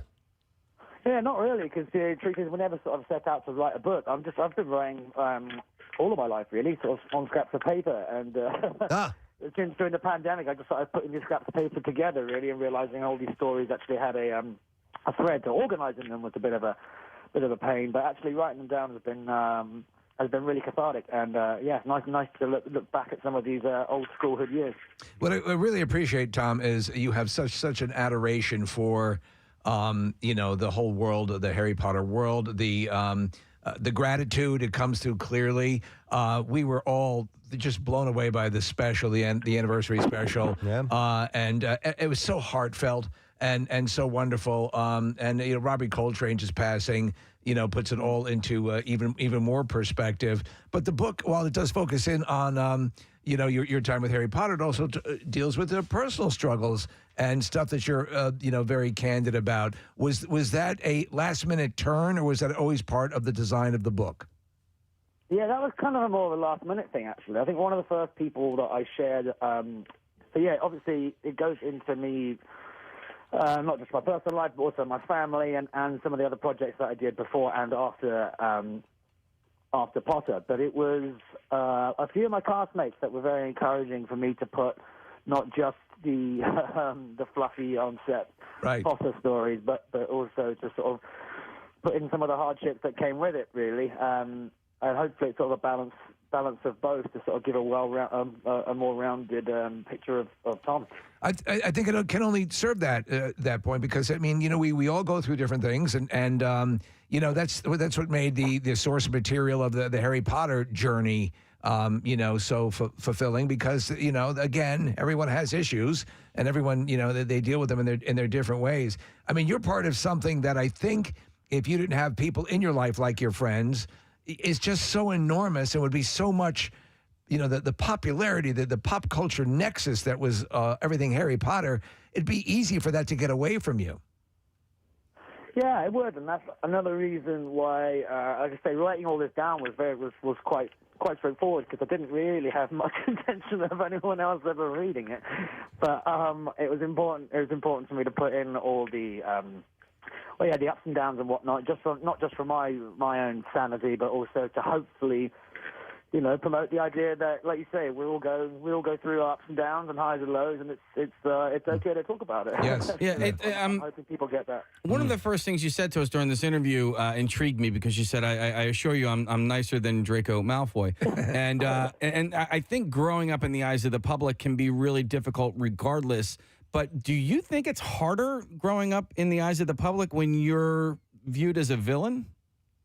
There's been a couple of choice phrases that people have shouted at me that probably wouldn't have been shouted at me if I was one of the good guys. But, actually, it could almost be the opposite. Because I know some young kids, back when my hair was blonde, they were more freaked out, so they'd stay well away from me. So I'm not sure if that helped. Helped or hindered. The reviews are all indicating that there's just tons of great little stories in this, and I there was something that I was reading in one of the interviews with you, and you talked about in the last sequence where Draco crosses the bridge and goes to Voldemort, that hug that you receive was totally improvisational and caught you completely off guard. Is that in fact the case? Yes, I'm still seeking therapy because of it. We must have shot that like 50 times. There's a scene right at the very end where Draco has to walk back across the courtyard, past Voldemort to his mum and dad. And yeah, like I say, we must have done it 50 times. And on some reason, on the 50th take, he just put his arms out. And as I was walking closer, I thought, there's no way this man's trying to hug me, is he right now? And alas, he was. And they kept it in. I think there's something really, really chilling about the worst person in the world trying to show a sign of affection. It is. It's brilliant. It's brilliant. Tom, I read a Daniel Radcliffe quote one time that said, being in the Harry Potter world is like being in the mafia. Once you're in for life. But he didn't necessarily mean it in a bad way. Do you think that quote is accurate? I couldn't speak for the mafia. I'm not sure what he's been up to. But yeah, no, 100% in the sense that we don't see each other that often. I think the reunion that we had for the 20th anniversary that shows how tight the mafia is, because that's the first time we'd all been put into a room together for a long time, and it was just like old times. Literally, it was within 2 minutes we were just back to how we were, and we are also, although we're all living our own new lives, etc. We're all endlessly proud of the Potter films and the fans that keep the magic alive. As well, you should be. One other thing I just had to ask you, because the sneer that you developed instantly, in the movies movies are legendary. Was that something you came up with? Did someone instruct you on that? How did you achieve that classic sneer? Yeah, I'd be lying if I said it was all me. Actually, so my grandpa, he chaperoned me for the first 2 films, and he helped me. He helped me work on that. It was a mixture of looking down your nose, smiling with one side and sneer and then flaring one nostril. It took quite a while to get it right. Well, you mastered You it. nailed Yeah, it. yeah. You nailed it. Hey, Tom, by the way, I understand you're an avid golfer, and if I can get us on somewhere juicy this afternoon, if you want to go out, you have your people just reach back out over here, okay? This is on the radio. I can count that as a verbal promise. Absolutely. I'll play anywhere, anytime, and it'd be an honor. But Good to know. Thanks very much. yeah, obviously you're busy tonight, so and I know you got to run and your time is short, but we do appreciate you checking in, and we're excited. I'm excited to dive into this book because now that I've read through the series and seen the movies multiple times, I want to know more about what was going on, and this is a perfect opportunity to do that. So Yeah, there's plenty more in there. So excellent. enjoy. Congratulations on the book. We're happy you checked in this morning, Tom. Thanks very much, guys. You got it. Thanks for having Tom me. Felton, guys. And it's called Beyond the Wand, the magic and mayhem of growing up a wizard. We've got to get somebody from, I mean, we've had we've had some supporting cast members, but from that cluster. Is he the highest ranking person from that movie franchise we've had on? That we've spoken to? Yeah. We I wanna may say- have a long time ago spoke to Emily or to Emma Watson. Emma Watson, but I think so. Daniel Radcliffe at any it's point? hard to remember. I don't ever remember having Daniel Radcliffe on. No, I remember one time I was offered Rob Pattinson. Rob Pattinson in the studio. I was like, "Who's that clown?" I'm like, "No, I don't want that dude." He was doing an appearance at Hot Topic. Oh, jeez. What? Yes. It was for what? the It was movies. right yeah, when, right at the beginning. Twilight. Twilight came out. No kidding. Yeah, and the King of Prussia Mall. And now he's a towering Batman. That's right, man. I've made some mistakes in my day. Listen, you didn't know. I'm very much enjoying the whole Harry Potter thing. I'd liked it just from the movie standpoint, but I've dove back into it, and it's great. It is, it is masterful. When you think, again, I have not read just a little bit here and there, but over the course of those movies, that they were able to keep the quality. Some are better than others. Some books are better than others, and any sort of thing, that's going to happen.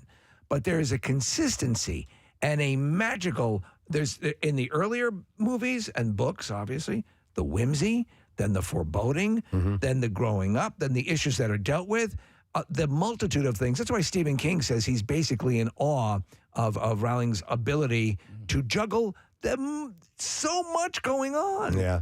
By the way, Rupert's not in town, is he? Rupert Grint? I They're don't not think he filming right now. Currently is, but he comes back quite a bit, and when he's here, he lives here. You know, he like rents a house or whatever. He's usually out on the main line. He was at Nudie's restaurant out in Philly at one point, so he's out and about. I would imagine these two probably would have hooked up. If maybe. Yeah, he Come in here. They definitely were filming in the past couple of weeks because it's right in my neighborhood It's the- that I and it's see it happening. The final season. And Yeah. Shamaween is this weekend. Is it this weekend? Yeah, it's early this year. Why do I have I wasn't invited. No one has told us. Invited every year. Thanks for bringing that up. I guess we're off the list now. I Interesting. don't think so. I still got an email about it. Yeah, I got his. I got Tom's publicist's number. He is intrigued about playing golf with you. All right. I look just at don't know. Like, so it's Like it's, what the next step is? No, the problem is like it's like from England, so the numbers are. It's not like 555 4444. You know, it's like 4472. Oh, it's 938 country codes. Yeah, and I'm stuff like that. Big Ben. So there is a possibility that I don't have the right number, but that would be cool. Yeah. If you played golf with Draco Malfoy. I'm sure there's a member at Marion listening right now that wouldn't mind inviting Draco and myself to come and play. Hey. And you can call him Draco the entire time if you want Absolutely. to. In fact, I'm he giving you insists on it. permission to do that. In fact, you can call Preston Kenny Knight. Yeah, please. Just don't call me late for supper. All right, we skipped traffic, and we need to do that now. So, Marissa, what's going on this morning? All right, on the White Horse Pike, it's closed both directions at Pomona Road and Jimmy Leeds. That's until noon for an event.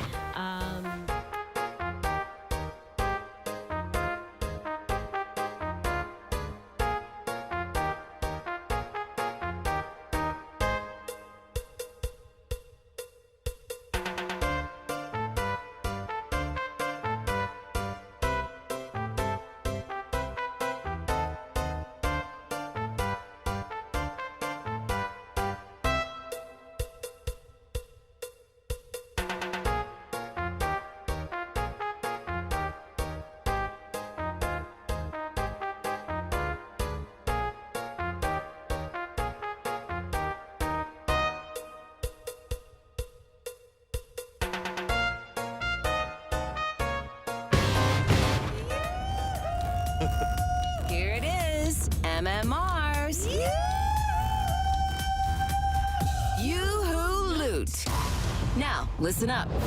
Here's your keyword. All right, the word for you is demand. D-E-M-A-N-D. You have until 15 minutes after the hour to enter it. There are 3 ways for you to do that. You can text the word demand to the special contest short code number, which is 45911. Or you can enter it via the MMR app or at WMMR.com. One random entry wins $1,000 in our company-wide contest. And each winner gets a call from Beasley, so make sure that you answer your phone. Contest rules are available at WMMR.com, and it is sponsored by Horizon Services. So the word demand, enter it now. WMMR presents Preston and Steve's Bizarre File. Brought to you this morning by Primo Hoagies. Watching the game with some friends this week? Well, score big and serve in style with Primo Hoagies. You can order online at primohoagies.com. It's not just a hoagie, it's a Primo. So a Southeast D.C. widow says that her husband was mistakenly cremated by the Stewart Funeral Home before his viewing. Oh. Yeah. That's horrible. Yeah. Risa Washington. He looks a bit more ashy. Bolding. Said, I specifically told him that I am looking for a viewing of his body and a service, and his wish was to be cremated. Preston, they just put the glasses into the pile. But actually on the urn. Yeah. He loved those frames. She said, they told me I asked for a memorial service. I didn't ask for a memorial service because I wanted the family to see him for the last time. Oh, man. Peter Bolding was the last surviving member of his immediate family who wanted to have a viewing so extended family from out of town could come and pay their final respects. She said, I was devastated. If I had water. I didn't see my loved one. I didn't see the man that I married for the last time. That's all I asked for. The family said they picked out a casket. They had multiple conversations about the service. When Bolding dropped a suit off for Peter last Tuesday, she said no one from the funeral home told her that her husband had been cremated the week prior. And when the family arrived for the viewing this past Friday, they learned he had been cremated 9 days earlier. 9 days. Bolding says Stewart Funeral tried to convey to her she signed up for the visitation and memorial service and not a viewing. But she says that she was clear through the whole process about what she wanted. The Stewart Funeral Home said that they are dealing directly with the family and have no comment at this time. What if we give you another body? Somebody, we can get one.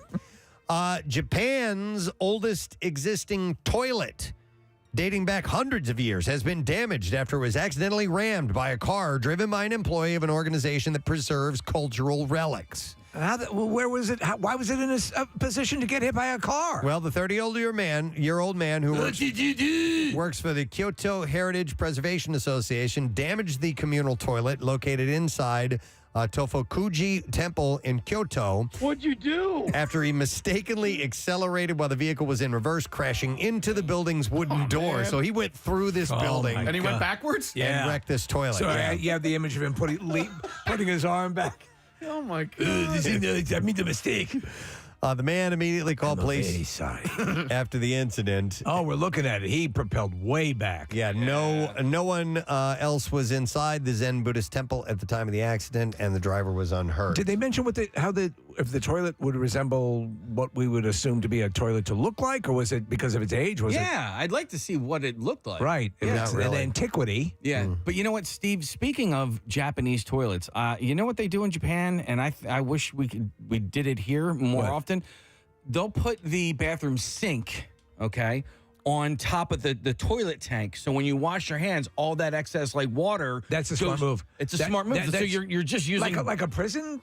You ever seen those prison toilets? Well, it's just so you're recycling water. Yeah. You know what I mean? Like it's the water that you're going to the bathroom. It's going to have poop in it soon, so Yeah. it doesn't matter if it's clean or not. Yeah. That's a good idea. I thought That's what Bill always says. I thought that was a dad joke. I did too. I know. did too. That's what I love about that. It's like Abba Doo. Yeah, it's like a Rice Krispie tweet. Anyhow, the Totsu restroom, an important cultural property, I saw you looking at me. Yeah. I was like, what's going on? was built during Here it comes. the Muromachi period about 500 years ago for use by trainee monks. The 2-meter-tall double door and interior pillars were damaged in the incident. A photo in the newspaper showed the car inside the building, surrounded by what was left of the temple. Hey, that's the monks. Temple left by the wooden doors.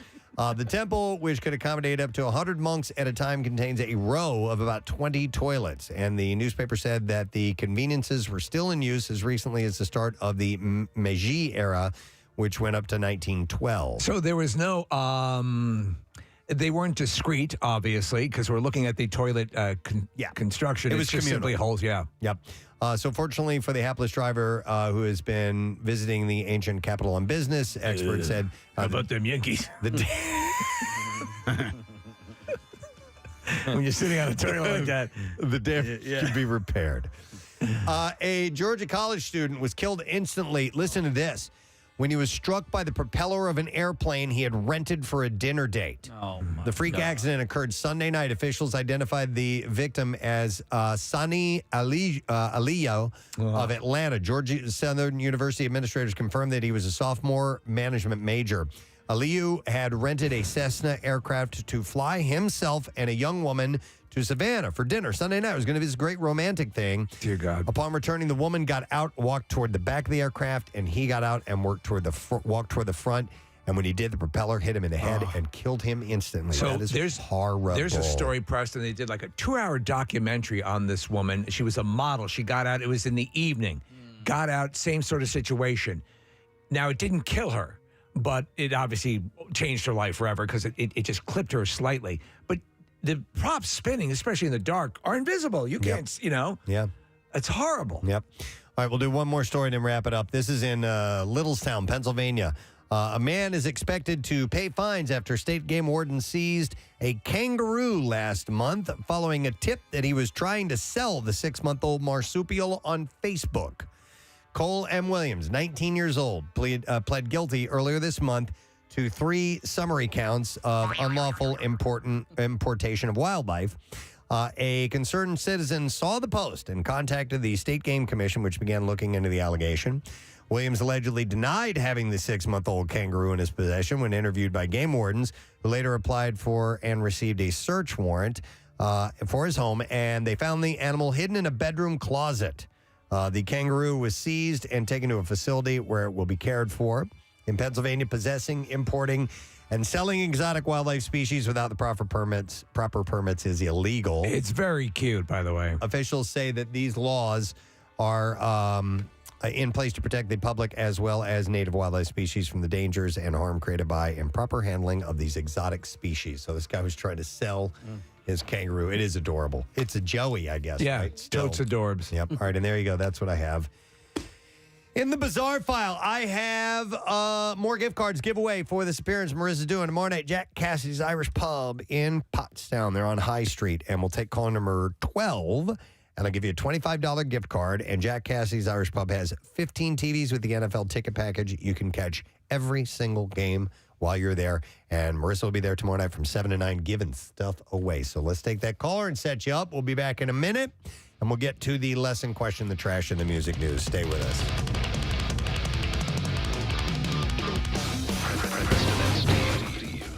By the way, he seems like he's awesome. I love that character, Steve, from Stranger Things. He seems like I've seen him interviewed before. He seems like a cool guy. He was a great guy. Okay. And I will say that, like, categorically, he was a great guy, and the movie is hilarious. It's a great movie. And the movie had been on the shelf for a year. Yes. They wanted a theatrical release, and so they were like, we're just going to wait. Only theater. And only theater. So, and then I just had a classic embarrassing moment. Like, it's a classic shut the F up, Casey, and walk away kind of a moment. I'm pretty embarrassed, but it's also a really funny story. So, you said you weren't sure if it was going to translate on the air. I'm not sure if it's going to translate on air. Okay. So, well, let's hear it. Well, deliver it in the original Farsi. Right. All right, so here's the deal. This movie was at the Fashion District, the old Galleria, the AMC there.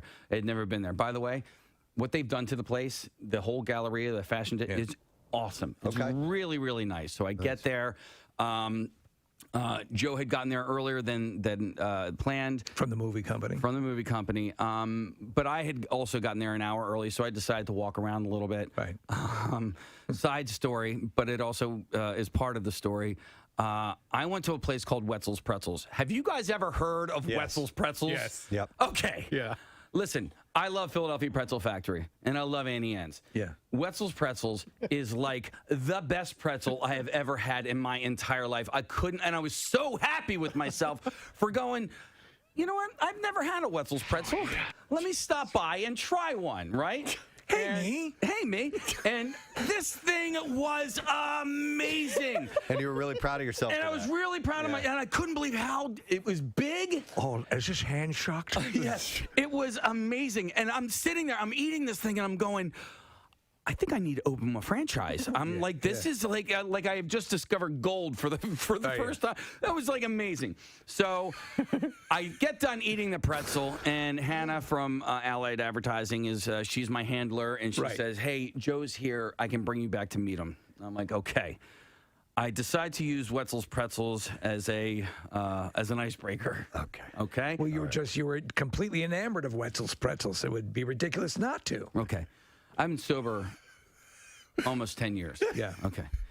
I go into this place like I had just done 7 rails of coke. Okay. You're hyped up. I'm hyped up. Okay. And let me also preface this by saying I'm fairly aware of who I am as a person and what I am as a person. And sometimes I have, how do you say, no chill. You have moments. Yes. No, I had these moments. But listen, that's a valid criticism of yourself. Right. But as we've told you throughout the years, to put a tap on that would be throwing out the baby with the bathwater, because that same energy delivers so much greatness to what we do on the radio. On the radio. Okay. In person, on the radio with a stranger, yes, might be different. So yes, like someone who's never met you, who's in a new town promoting a movie. And there are 3 people in this room that have never met me. And so, as the great Ted Lasso once said, "Know thyself, rest in peace, Socrates." I did not realize as I was going off the rails what was going on here. So I'm brought into this room. I go off on Wetzel's Pretzels. As it turns out, all 3 people in the room have heard of Wetzel's Pretzels before. Oh, good. And yes. So it was relatable. It was relatable, and we had this in common. You picked the perfect icebreaker. All right. So I meet Joe. Joe's a great guy. And then I meet 2 of his handlers. One of them, the female, was from Disney, right? Yeah. So she was his handler from the movie company. Hannah, who had brought me in and introduced me, has now left this room. We're in like this office, and I just go off the rails. That's all. Like, I was just being nice. I was being a nice guy, and I just didn't shut up for like 5 minutes straight. And that's sometimes your Caseyism. Like, you don't know when to end it. Yeah. Is that what it was? Well, so I had 2 or 3 different times talked myself into a corner. Well, let me jump in here also. Throughout the years, and it used to be the thing where I had asked, if you realized this story was not going anywhere, and then an asteroid hit the Earth. Yes. I asked you to say, and then an asteroid hit the Earth, and we all died. Right. So there were a couple of, and listen, this is Steve from Stranger Things, and and prior to this, I thought maybe I was going to have to do a Q&A with him, so I did a little bit of research about him, and so I knew a little bit more about this gentleman. And as it turns out, I wasn't doing a Q&A. I was just introducing him, and that's fine. Yeah. So. Hannah's not there. I know, like, I have to leave. I have to get out of here. Like, I am, I'm in a pretzel loop. I have overstayed my welcome. I have moved on from pretzels. I don't even know what I don't know what the bridge from pretzels to Van Wilder was.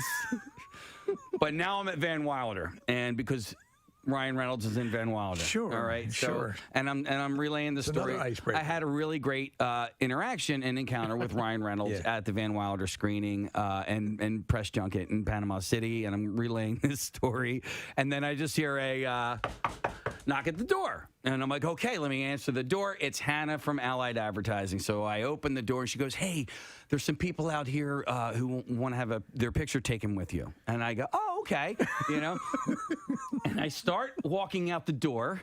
I get halfway out the door, and I go... You weren't talking to me, were you? Wait, no.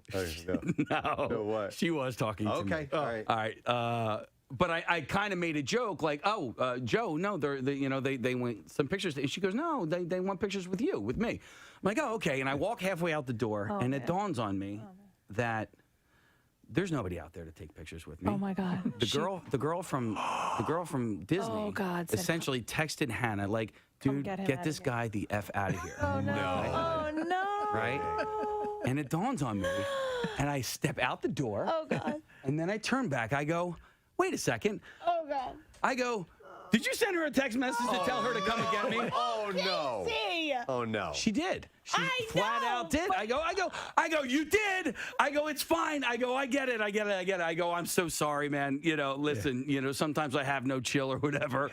But I go, I know you totally did that, right? And then I shut the door and I walk away with Hannah and I go, did she send the text message? She goes, yeah, she did. I was like, oh my God. And listen, I don't care that I called her out on it. I don't. No. That's if you're going to do it, you got to own it. Yeah. I'm like, and you did.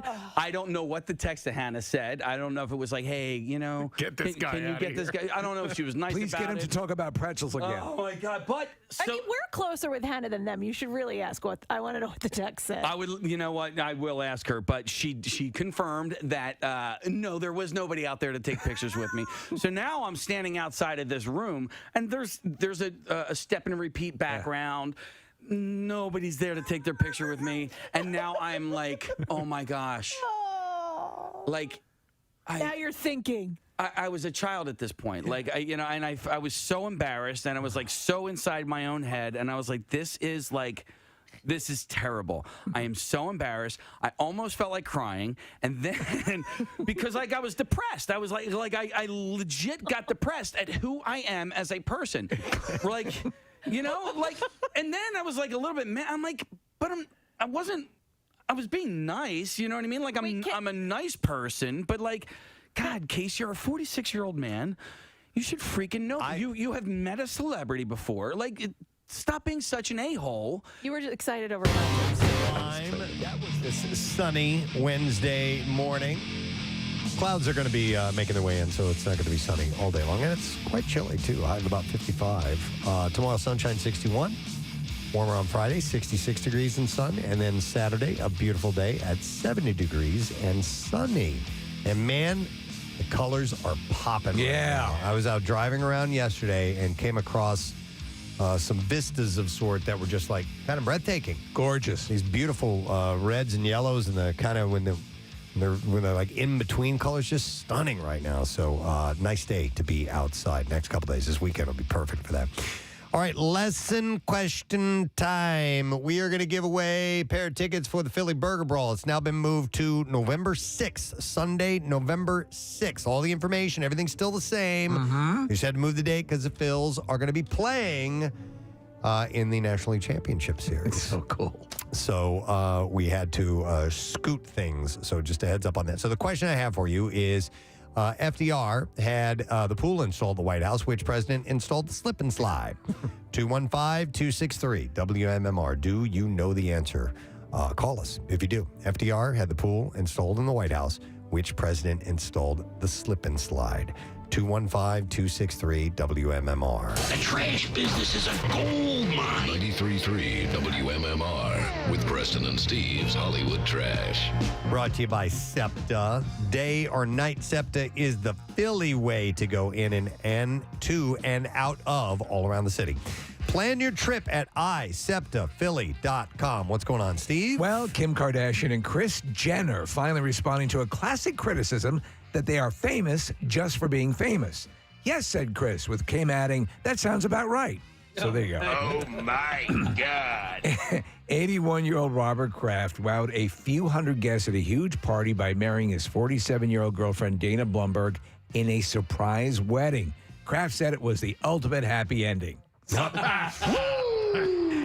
finally, believe it or not, Jeffrey Dahmer costumes, because of the Netflix series, well, they're proving very popular with online sales expected to be big this Halloween. Amazingly, when Dahmer costumes sell out, consumers always gravitate towards the sexy Charles Manson. Oh. And that's your Hollywood Trash. Let's go to the phones. Let's try and give away our prize for the lesson question. FDR had the pool installed in the White House. Which president installed the slip and slide? And we will go to Anthony to see if we can get an answer. Anthony, good morning.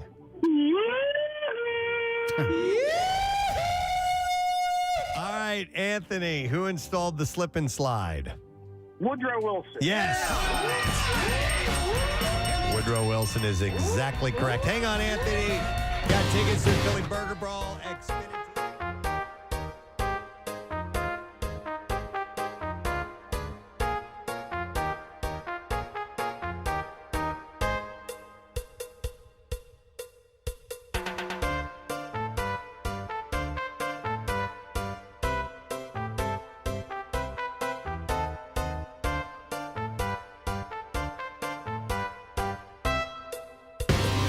Preston and Steve's Music News on 93.3 WMMR.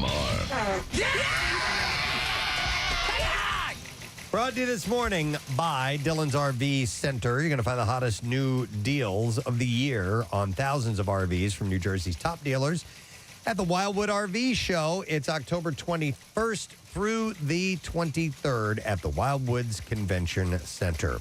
Kurt Cobain's estate has slammed the adaptation of Gus Van Zant's. It's Van Zant, Gus right? Van Zant. They misspell it? Yeah, it's Van Zant. Dumbasses. Gus Van Zant. Gus Van Zant. Bus Van Schwarzenegger. There you go.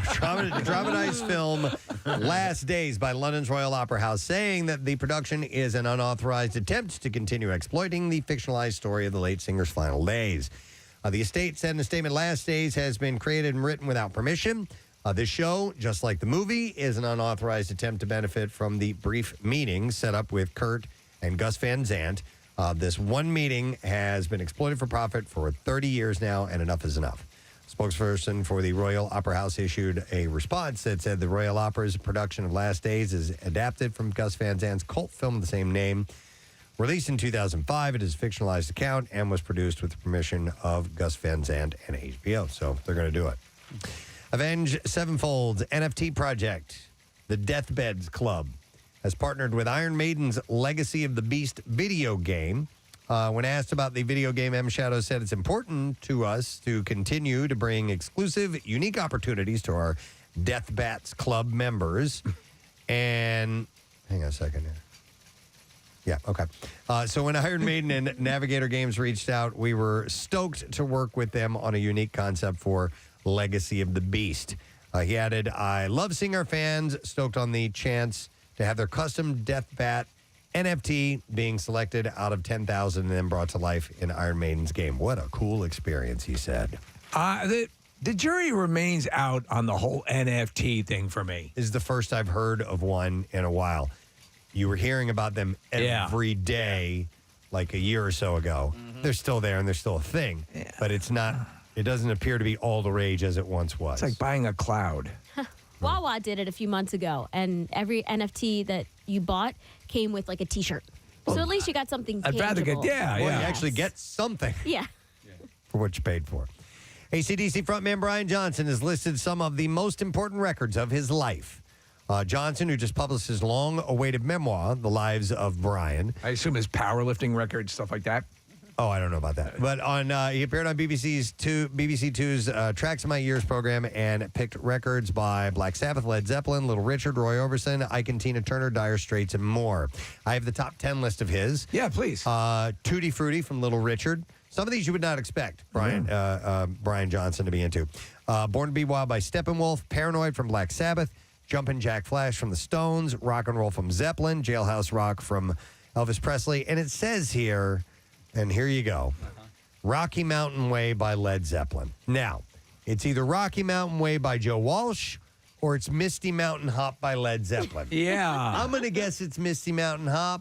That's what I'm assuming. But somebody wrote it in here, I think, incorrectly. Or maybe it's the theme to Rocky. Maybe it's that. Oh. I don't know. There's Might a be different Or- correction up on the screen, Preston, that says it's the Joe Walsh Rocky Mountain Way. Okay, it is. Yeah. Okay, then I thought it would have been Misty Mountain Hop by Zeppelin, but he already did have Rock and Roll from Zeppelin in there. Okay, so Rocky Mountain Way from Joe Walsh. There you go. You're better than that. Sultans of Swing from Dire Straits. Great song. In Dreams by Roy Orbison. And Nutbush City Limits from Ike and Tina Turner. Those are the top 10 songs of his life. Pretty interesting. New reporting states the long wait for a new Rolling Stones album is nearly over. Last week, the band was photographed entering and leaving Manhattan's famed Electric Lady Studio in the Village, presumably working on their first album of original material since 2005. An inside source Told Britain's Sun the new album is expected in the summer of 2023, after which the band will hit North and South America, along with a swing through Europe. Did the last album yield anything? I know we played some stuff. Was there anything that got any sort of big traction? hits. Yeah. Nothing that I know. I mean, you're gonna get some traction because it's the Stones, but I don't think there's anything that's gonna stick around. It'd be wild if they could pull that off. They got a hit. It's hard though. Yeah. It's really hard. The unnamed insider added they've had a knock in recent years, but the show goes on, and the Stones always do. A teaser to the upcoming Tom Petty and the Heartbreakers box set, live at the Fillmore, 1997. A new, nearly 9-minute teaser has popped up online. The new short film, dubbed the Fillmore House Band, features clips of Petty and the band tearing through such classics as Listen to Her Heart, Running Down a Dream, Heartbreakers Beach Party, American Girl, Jammin' Me, and I Won't Back Down. Also included are covers of the Everly Brothers arrangement of Little Richard's Lucille, Chuck Berry's Around and Around, J.J. Cale's Call Me the Breeze, and them's Gloria. So it should be a pretty interesting one to check out if you are a Petty fan. And that's the last item I have in music news. As we take a break, we need a secret text word winner. So, Marissa, can you pick a number caller, please? Number 7. All right, we will take the 7th caller. Dear God. Why? 7 corresponds to butthole. Do you remember that? No. Okay, it was a diagram. Yeah, dear God. Oh, God. I'd forgotten about that. So did I. And all these parts of the human body were listed, and there was a 7 over the butthole. And that was in Wikipedia, right? I Yes, think they had yeah. a 7 pointing to the... Scared me. Me too. It's Halloween. That butthole scared me. Right. Good memory, Steve. All right, let's see if you know the answer or if you know the secret text word. We'll take a break. We'll come back and we'll wrap it up and get the winner as well. Stay with us. Preston and Steve. On 93.3 WMMR. I still want to open a franchise, and it's not that expensive to open a franchise. My wife said, no, I'm not allowed to open a Wetzel's Pretzels franchise. And I was trying to think of, where could I open a Wetzel's Pretzels franchise? Where could I? I thought this would have been you going, I need to go back and apologize right now. And then go back in there and then they're with this guy again. Okay, we can't get rid of him here. What was the converse? What was the? There was no conversation, right? Was it just you talking and not ending? Right. All right. So, no, I try to get people involved in said conversation. So the questions were asked, I think, Right. I'm pretty sure. Do you recall a real Waiting for an exchange, like a answer. conversation, or did you ask them to write down their questions and submit them to you? I don't know. So was there any point at which... I don't know. I'll tell you what, there were questions asked, and you didn't breathe to let them answer. I had another moment over the weekend, too, where... Well, wait. Before you go to that, to this point, did you encounter them again? Did you get a chance to apologize to him, our buddy from Stranger? I talked to the guy. Yeah. All right, so I never talked to the girl again from Disney. I talked to the guy. So I had gone into the theater after I had walked away and hung my head in shame for 10 to 15 minutes and texted you guys to try and make myself feel a little bit better. I was then asked to go into the theater to let people, because they collect your phones a lot of times before. So they had just gotten approval to let everybody have their phones back, and then I announced a surprise to hey, by the way, we have one of the stars here, so if you want to take a picture while he's in the theater, you can go get your cameras now. So I did that, and then I brought Joe on to the stage, and while Joe was addressing the crowd, I talked to the gentleman. I go, yo, man, I'm so sorry. I go, listen, sometimes I have no chill. And he was so cool. He goes, dude, he's like, you were fine. He's like, he's like, I want to hear the rest of the story. Oh my God. Oh my God. I'm like, this guy, you're Was he lying. but texting thank while he you. said that? No. I'm like, you're lying, but thank you so much. I appreciate it. And then how sometimes we have these events and there's the person who's in charge of making sure that the other person's okay. Yeah. I wonder if the publicist did that on Joe's behalf and he didn't care at all. There's a good chance that was the case. And Like I said, I she's wasn't just trying to put up a barrier and get out in front of a situation, because I've been at these things before, and I've been at them with you, and you're just friendly and you're you. You know, you're totally fine. But every now and then, somebody gets weirded out. You're speaking the truth. 9 times out of 10, it is not the celebrity who has put these restrictions on. It is the handler. Or it could be like that scene in The Running Man where Richard Dawson, the guy who mops over his feet, and he goes, "Hey, you're doing a great job." And he walks in the other room. If that a-hole is working here, later on today, you're going to be mopping the floor. But is there a chance maybe we could see about getting Joe on to talk to him and just say, "Hey, are we okay?" I'm really sorry. I'd love to talk to him. I'd love to interview him anyway, I would too. but, I really would love to, have an opportunity to press. Well, go to the Disney rep. She was impressed. Yeah, I know. No, here's the deal. If we were to get Joe on, he's not gonna be like, he's going to be very diplomatic in that. But Casey, I've had more moments in my life like that where I've walked out of a room and just felt horrible about myself for whatever way I reacted or have just presented myself, and it's a common thing, you know. I mean, I told you guys about this. It lives in you. Yeah, it does. I told you guys about this, and I'll just call it an argument that I had in a Wawa parking lot too long ago. And I felt worse about this encounter than I did about that encounter. Like, I really did. I felt worse about myself. And that one almost came to blows. No, it did. Yeah. It did. And I won't go into details, but I will let everybody know that I was in the wrong to begin with. But I had a very similar experience on Saturday night at the Fish concert. I was talking to a gentleman named Dave, who he was telling me about these guys that were standing behind me, and one of the guys just so happens to be a guitarist of a band that I actually just started listening to, and I was like, "What?" Pretzels! I'm like, "Oh my God, Corey Wong!" Pretzels! I like pretzels. Do you like pretzels? You ever had a Wetzel's pretzel? No. So a guy's name's Corey Wong, and he's a guitarist for a band, Wolfpack. And I love Wolfpack. Thank you. Yeah. So do I. And I started going a little bit off the rails. And then Dave, who introduced us, he sort of had to qualify it. "Hey, this guy is the producer for the number one morning show in Philadelphia." Yeah. And that's what he says. And I'm like, "Oh, man. I did it again. I'm doing it again." I'm like, he's totally he's saying to this guy, this dude's not just although I am. Yeah. I was like, okay, all right, let's reel it back a little bit. But this one time when you did this thing, no. So I tried to reel it back. Pretzel bread. I like bread. So listen, I didn't feel as you bad about probably that felt encounter. it was worse than it was because now you were hyper aware of it. Yeah. I'm sure it wasn't that bad.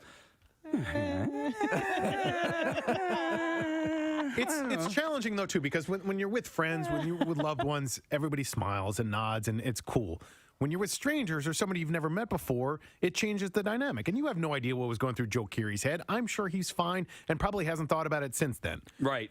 Well, and or that's the subject of his new movie. Now, I've also been on the receiving end of a few of these experiences, right? People listen to the show and they're huge fans. Or, somebody will introduce me to somebody who clearly doesn't listen to the show, and that's fine, too. And now these people have to act like, "Oh, yeah." And I'm like, you don't have to. Okay. Right. It's okay. It's okay. Yeah. You don't have to listen. I know you don't, and it's fun. But because of that, because of my experience that I had with Joe Keery, and to anybody, if you want to come up and say hi to me at a restaurant or a Wawa or where, please do it. Absolutely. Because the deal is, I don't have a job if it's not for you that's listening right now. It's just, it's as simple as that. All these great luxuries that I'm able to provide for my family are a direct result of you in your car or your home or your office or whatever listening to me right now. And so, same thing for you, Joe Keery. No. Pretzels! Pretzels! Wouldn't it be great if you guys open up a pretzel franchise, you and Joe Keery? You know? I just want to own it by myself. Local broadcasters open up a Wetzel's Pretzels with one of the stars of Stranger Things. This is my thing. This is not Joe Keery's thing. This is my thing. And I was trying to find a bridge. No, there is no bridge. And you know what? And so at the very end of the night, an asteroid hit and we all died. Right. There you go. So the worst part of this whole story, guys, is once I got done introducing the film and I walked out of the movie theater, I went to go to Wetzel's Pretzels because I wanted to buy some more to bring home to my family. They were closed. It was closed! Well, I was like, what did you do with all those extra pretzels that were in the display case? When was the last time? When was the last time you remember an all-night pretzel place? It wasn't that late. It wasn't even 8 o'clock. Was it as quickly when they introduced you to Joe? Was it as quickly? Hey man, how you doing? Hey, have you ever had Wetzel's pretzels before? Was it that quick? It was pretty close. Yeah, it was pretty damn close. That I've seen you do that before. Yeah. I've seen you do that type of thing where it's like, and I know what you're doing. You're just looking to have a normal conversation. It's an with someone, icebreaker. so. You're gonna charm them. All right. Well, anyhow, we have to take a break, I think, right? No, we do. As a matter of fact, because otherwise I would go to these calls, but we have to. No, we got to take a break. The regional manager of Wetzel's Pretzels is on. Santa's got to go.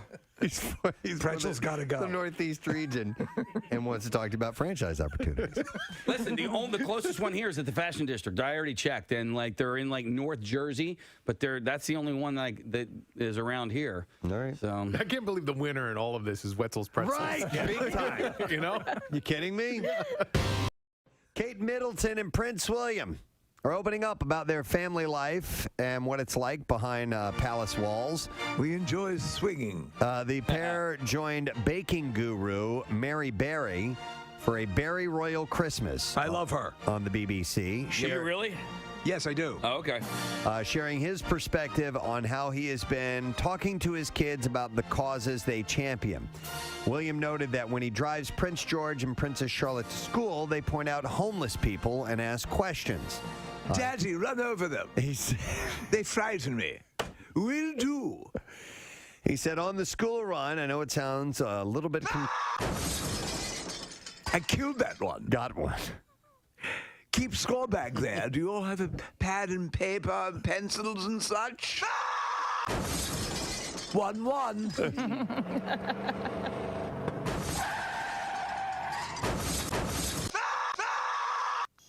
He had two that time. William also highlighted his late mother, Princess Diana's work, and credited her with opening his and brother Harry's eyes.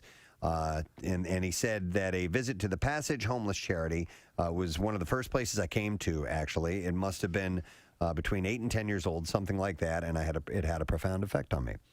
He said, my mother knew what she was doing with it. She realized that it was very important when you grow up, especially in the life that we grew up in, that you realize that life happens beyond palace walls and that you see the real people struggling with real issues. And this is the cake woman they're talking to? This is the cake woman. I'm sorry, were you talking to me all this time? Yeah. Mary Berry. And I simply asked, how are you doing?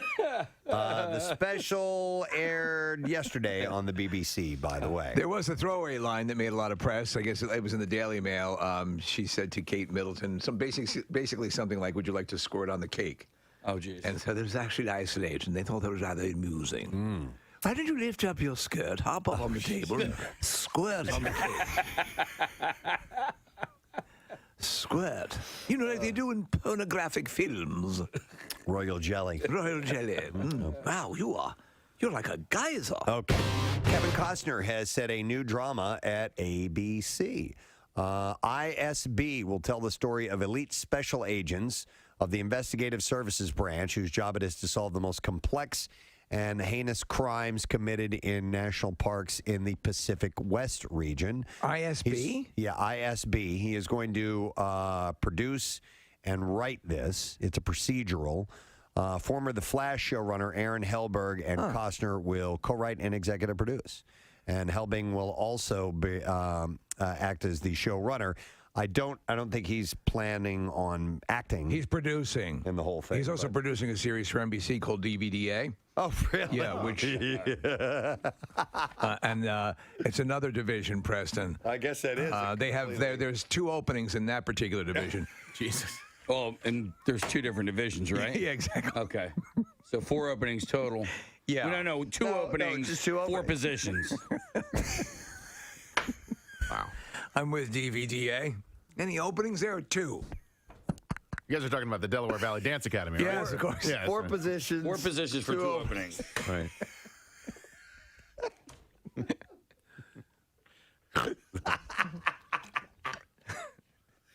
I needed Look up that. DVDA. I needed that. Space Hog in the meantime, 93.3 WMMR. It's 10:40 a.m. And what a Wednesday it's been. Very enjoyable Wednesday. It has been. Wednesdays can be a tough day to get through for a number of reasons, but we've given away money. We've given away gift cards. We've talked to really cool people today. Sure have. And just had a damn good time overall. So I hope you were here for the full experience. I will do the rundown of thank yous in a little bit, but we still have more things to give away, including the secret text word prize. So I'm going to go to caller number 7, and it's Jim. Hey, Jim, good morning. Hey, Presbo, DVH. Yo, DVH, my man. Yes. You know what to say. All right, Jim, one more thing you got to say in that secret text word. What is it? The word is fun. Yes. Fun. That's correct, buddy. Hang on the line. You're going to have fun because we're going to give you tickets to see comedian Steve Trevino Friday, February 10th at the Keswick Theater in Glenside. Tickets are on sale this Friday at 10 a.m. via AXS.com. We had a random texter that we are giving a prize to as well, the same thing. And it's Richard Ridgway, who is from Mullica Hill, New Jersey. So he also got tickets to see Steve Trevino Friday, February 10th at the Keswick Theater. So congrats to you. Now, I'll save this for on the way out. Okay, cool. We have to run through a list of thank yous, and I would like to thank, in order, the guests we had on. We had Q, Brian Quinn from Impractical Jokers. Super nice guy, a lot of fun, and their tour is coming back to Philly. They're going to be playing February 3rd at the FM Pavilion. That's in Camden. Tickets are on sale this Friday at 10 a.m. We also want to thank Phil Rosenthal. Hey. What a nice guy. Somebody Feed Phil the book is out, and he's going to be in town on the 10th at the Keswick Theater for his live show. And you can get his book, through Amazon.com and, of course, through the regular ticket brokers to get a chance to go see him live. And then we had Tom Felton on. Draco Malfoy. He is promoting his book called Beyond the Wand, the Magic and Mayhem of Growing Up a Wizard. That's on sale now. He's a super nice guy. I wish we had more time with him because he was a talker. So did I, yeah. Lots absolutely. of stories. And he's going to be at the Philadelphia Free Library tonight. That is sold out. So hopefully you already got your tickets to go and meet Tom. But super, super nice guy. Pierre Robert is here. And good day. Nice to see you, man. Possible golfing friend of yours. It'd be nice. It's not going to happen, but you got to throw it out there. You never know. Say a spell. Every now and then, somebody might take you up on it. Yeah, I could do. Yeah. And Kento 4. I don't know. That's how I got to go to Pearl Jam with Will Forte. I had an extra ticket, and I just asked him if he wanted to go, and it ended up happening. And every now and then, these little things happen that are cool. I just wish you would ask me. I know. Wanted to go that night. I'm sorry. I didn't have a ticket. To the Pearl Jam show? Yeah. 9 years later, I still have regrets. I'm sure. Regrets? I have none. Yes, if anybody would like to take me to the playoff game on Saturday, I am just saying it out into the ether right Put now. it out there.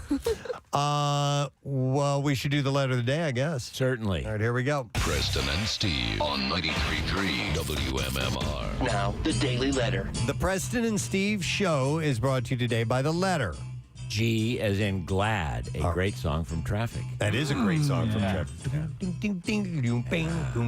Love it. We have a Paizik round barbecue and fire pit kit from Landis Block. And Landis Block, you can start imagining your own backyard of paradise by looking at the photo gallery online at landisbc.com. So we'll give that away on Friday. Just a couple more days to go till we unload that. What do you have in store for today? Well, I got Yoo-Hoo Loot coming at noon and 3 p.m. possibilities of $1,000. We have workforce blocks of Pearl Jam, Incubus, and a special block of The Who. Quadrophenia was released 49 years ago today, God. believe it or not. My God. A masterpiece double album. It's great. I saw the opening night in San Francisco at the Cow Palace, and what an amazing piece of music that was. Weren't you at the show where Keith Moon was too drunk to play?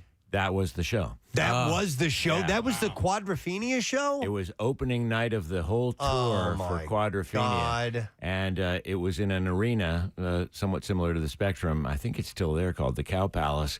And they had actually set up quadraphonic. Everything was quadraphonic in 74, I think this was. And they had quadraphonic speakers, and they kept failing. and nothing was working right for the whole evening. But I mean, it was my first time seeing The Who, and I was just like, oh my God. Look at Townsend do the windmills. Look at Daltrey throw the microphone. Look at Keith pounding. And John Entwistle would stand just rock still, but his fingers move 5,000 miles an hour on the bass. And I was just overwhelmed as a kid watching the show. And then my buddy that I went with said, what happened to Keith? And all of a sudden I looked and there's no drummer. There was so much other stuff to look at. You wouldn't always see Keith. And he disappeared. They finished the song without him. They said, we'll be right back. And they left. And then somebody from Bill Graham Concerts came out and said, The Who will be back in 10 minutes. Keith just needed to take a little break. And then I go, well, I've never seen that. And I'd been to maybe 50 concerts at that point in my life. And then 10 minutes later, the lights went down, and out they come running again. They ran on stage like the British bands used to do. Yes. They ran on stage when they came on. They ran on stage when they returned. And this time I said, I'm not taking my eyes off of Keith. And they played 3 or 4 or 5 songs, and Keith is, acting all victorious. And then he did a roll from the left side to the right side and just kept going. Just flew off the chair. And they had a guy waiting to catch him. And a roadie caught him and pulled him off of the drum kit. And again, they finished the song. Think of it, 2 musicians, only a bass player and a guitar player. They didn't have the traveling band that they have now. So Pete and John and Roger on vocals finished whatever song it was. And then Townsend walks up to the microphone and he goes, I don't think he's coming back this time. And he goes, does anyone out there know how to play drums? And there were no barriers in those days between the audience and the stage. And I don't know where this kid came from. Out of the audience flew this kid. And they go, have at it. And this kid assembles Keith Moon's humongous drum kit with the gong and everything. Yeah. And they play 4 or 5 more songs with this kid and walk off arm in arm with him. And I go, that lucky bastard. And I believe that gentleman has passed away, but Pete kept in touch with him all those years. No kidding. Crazy. You know the promoters backstage going, you guys finish this set or you're not getting paid. It was like, well, we got 5 more songs to do. Let's just get somebody to get up here and do it. Well, they thought Keith was going to make it. Then it turns out, I asked Pete about it later, and he had taken elephant tranquilizer. Oh, my God. Keith would take anything that anyone gave him. That's crazy. And to play the way he played, and you know as a drummer how intense that is. Very kinetic. It just, and then just an amazing evening. Wow. And then, That's something else, man. That's stuff a legend. And that would have been 49 years ago, well, roughly? The album came out 49 years ago today in 73. The tour started in early 74. Okay. Wow, that's crazy. All right. It exists on YouTube. Sorry? It exists on YouTube. Video footage of that? A whole video, including the kid. It was a 19-year-old kid named Scott Halpin. Scott Halpin. Oh, we're looking at... yeah. Keith is just hammered out of his mind. Look at this. Wow. Okay. Jesus. Okie dokie. I'm going to have to watch that. Yeah. That's crazy. But we got to wrap up, gang. So I'm going to thank, I'm going to thank our sponsors. More memories. Preston and Steve Show brought to you today. Our first Neil Young concert. By Duncan. Preston and Steve we run Show on Duncan. Runs on Duncan. Also brought to you by Acme Markets, fresh foods, local flavors, and by Squeezed.com. Feel great and lose weight with Squeezed. Tomorrow on our program, Ari Shafir is going to be in the studio. Nice. Trini Lopez. He's great to talk to. And before we go, I'm going to give away our last $25 gift card for an event that you can join Marissa for, or a place you can join Marissa at, Jack Cassidy's in Pottstown. We'll take caller number 12, and we will give you a $25 gift card. Marissa will be there tomorrow night from 7 to 9. It is for the Bud Light Thursday night kickoff. And we'll take that caller and set you up. They've got great food, great wings, and a damn good time. So that's it. We're done. Rage on. Have yourself a great day, and we'll see you tomorrow, gang. Bye-bye.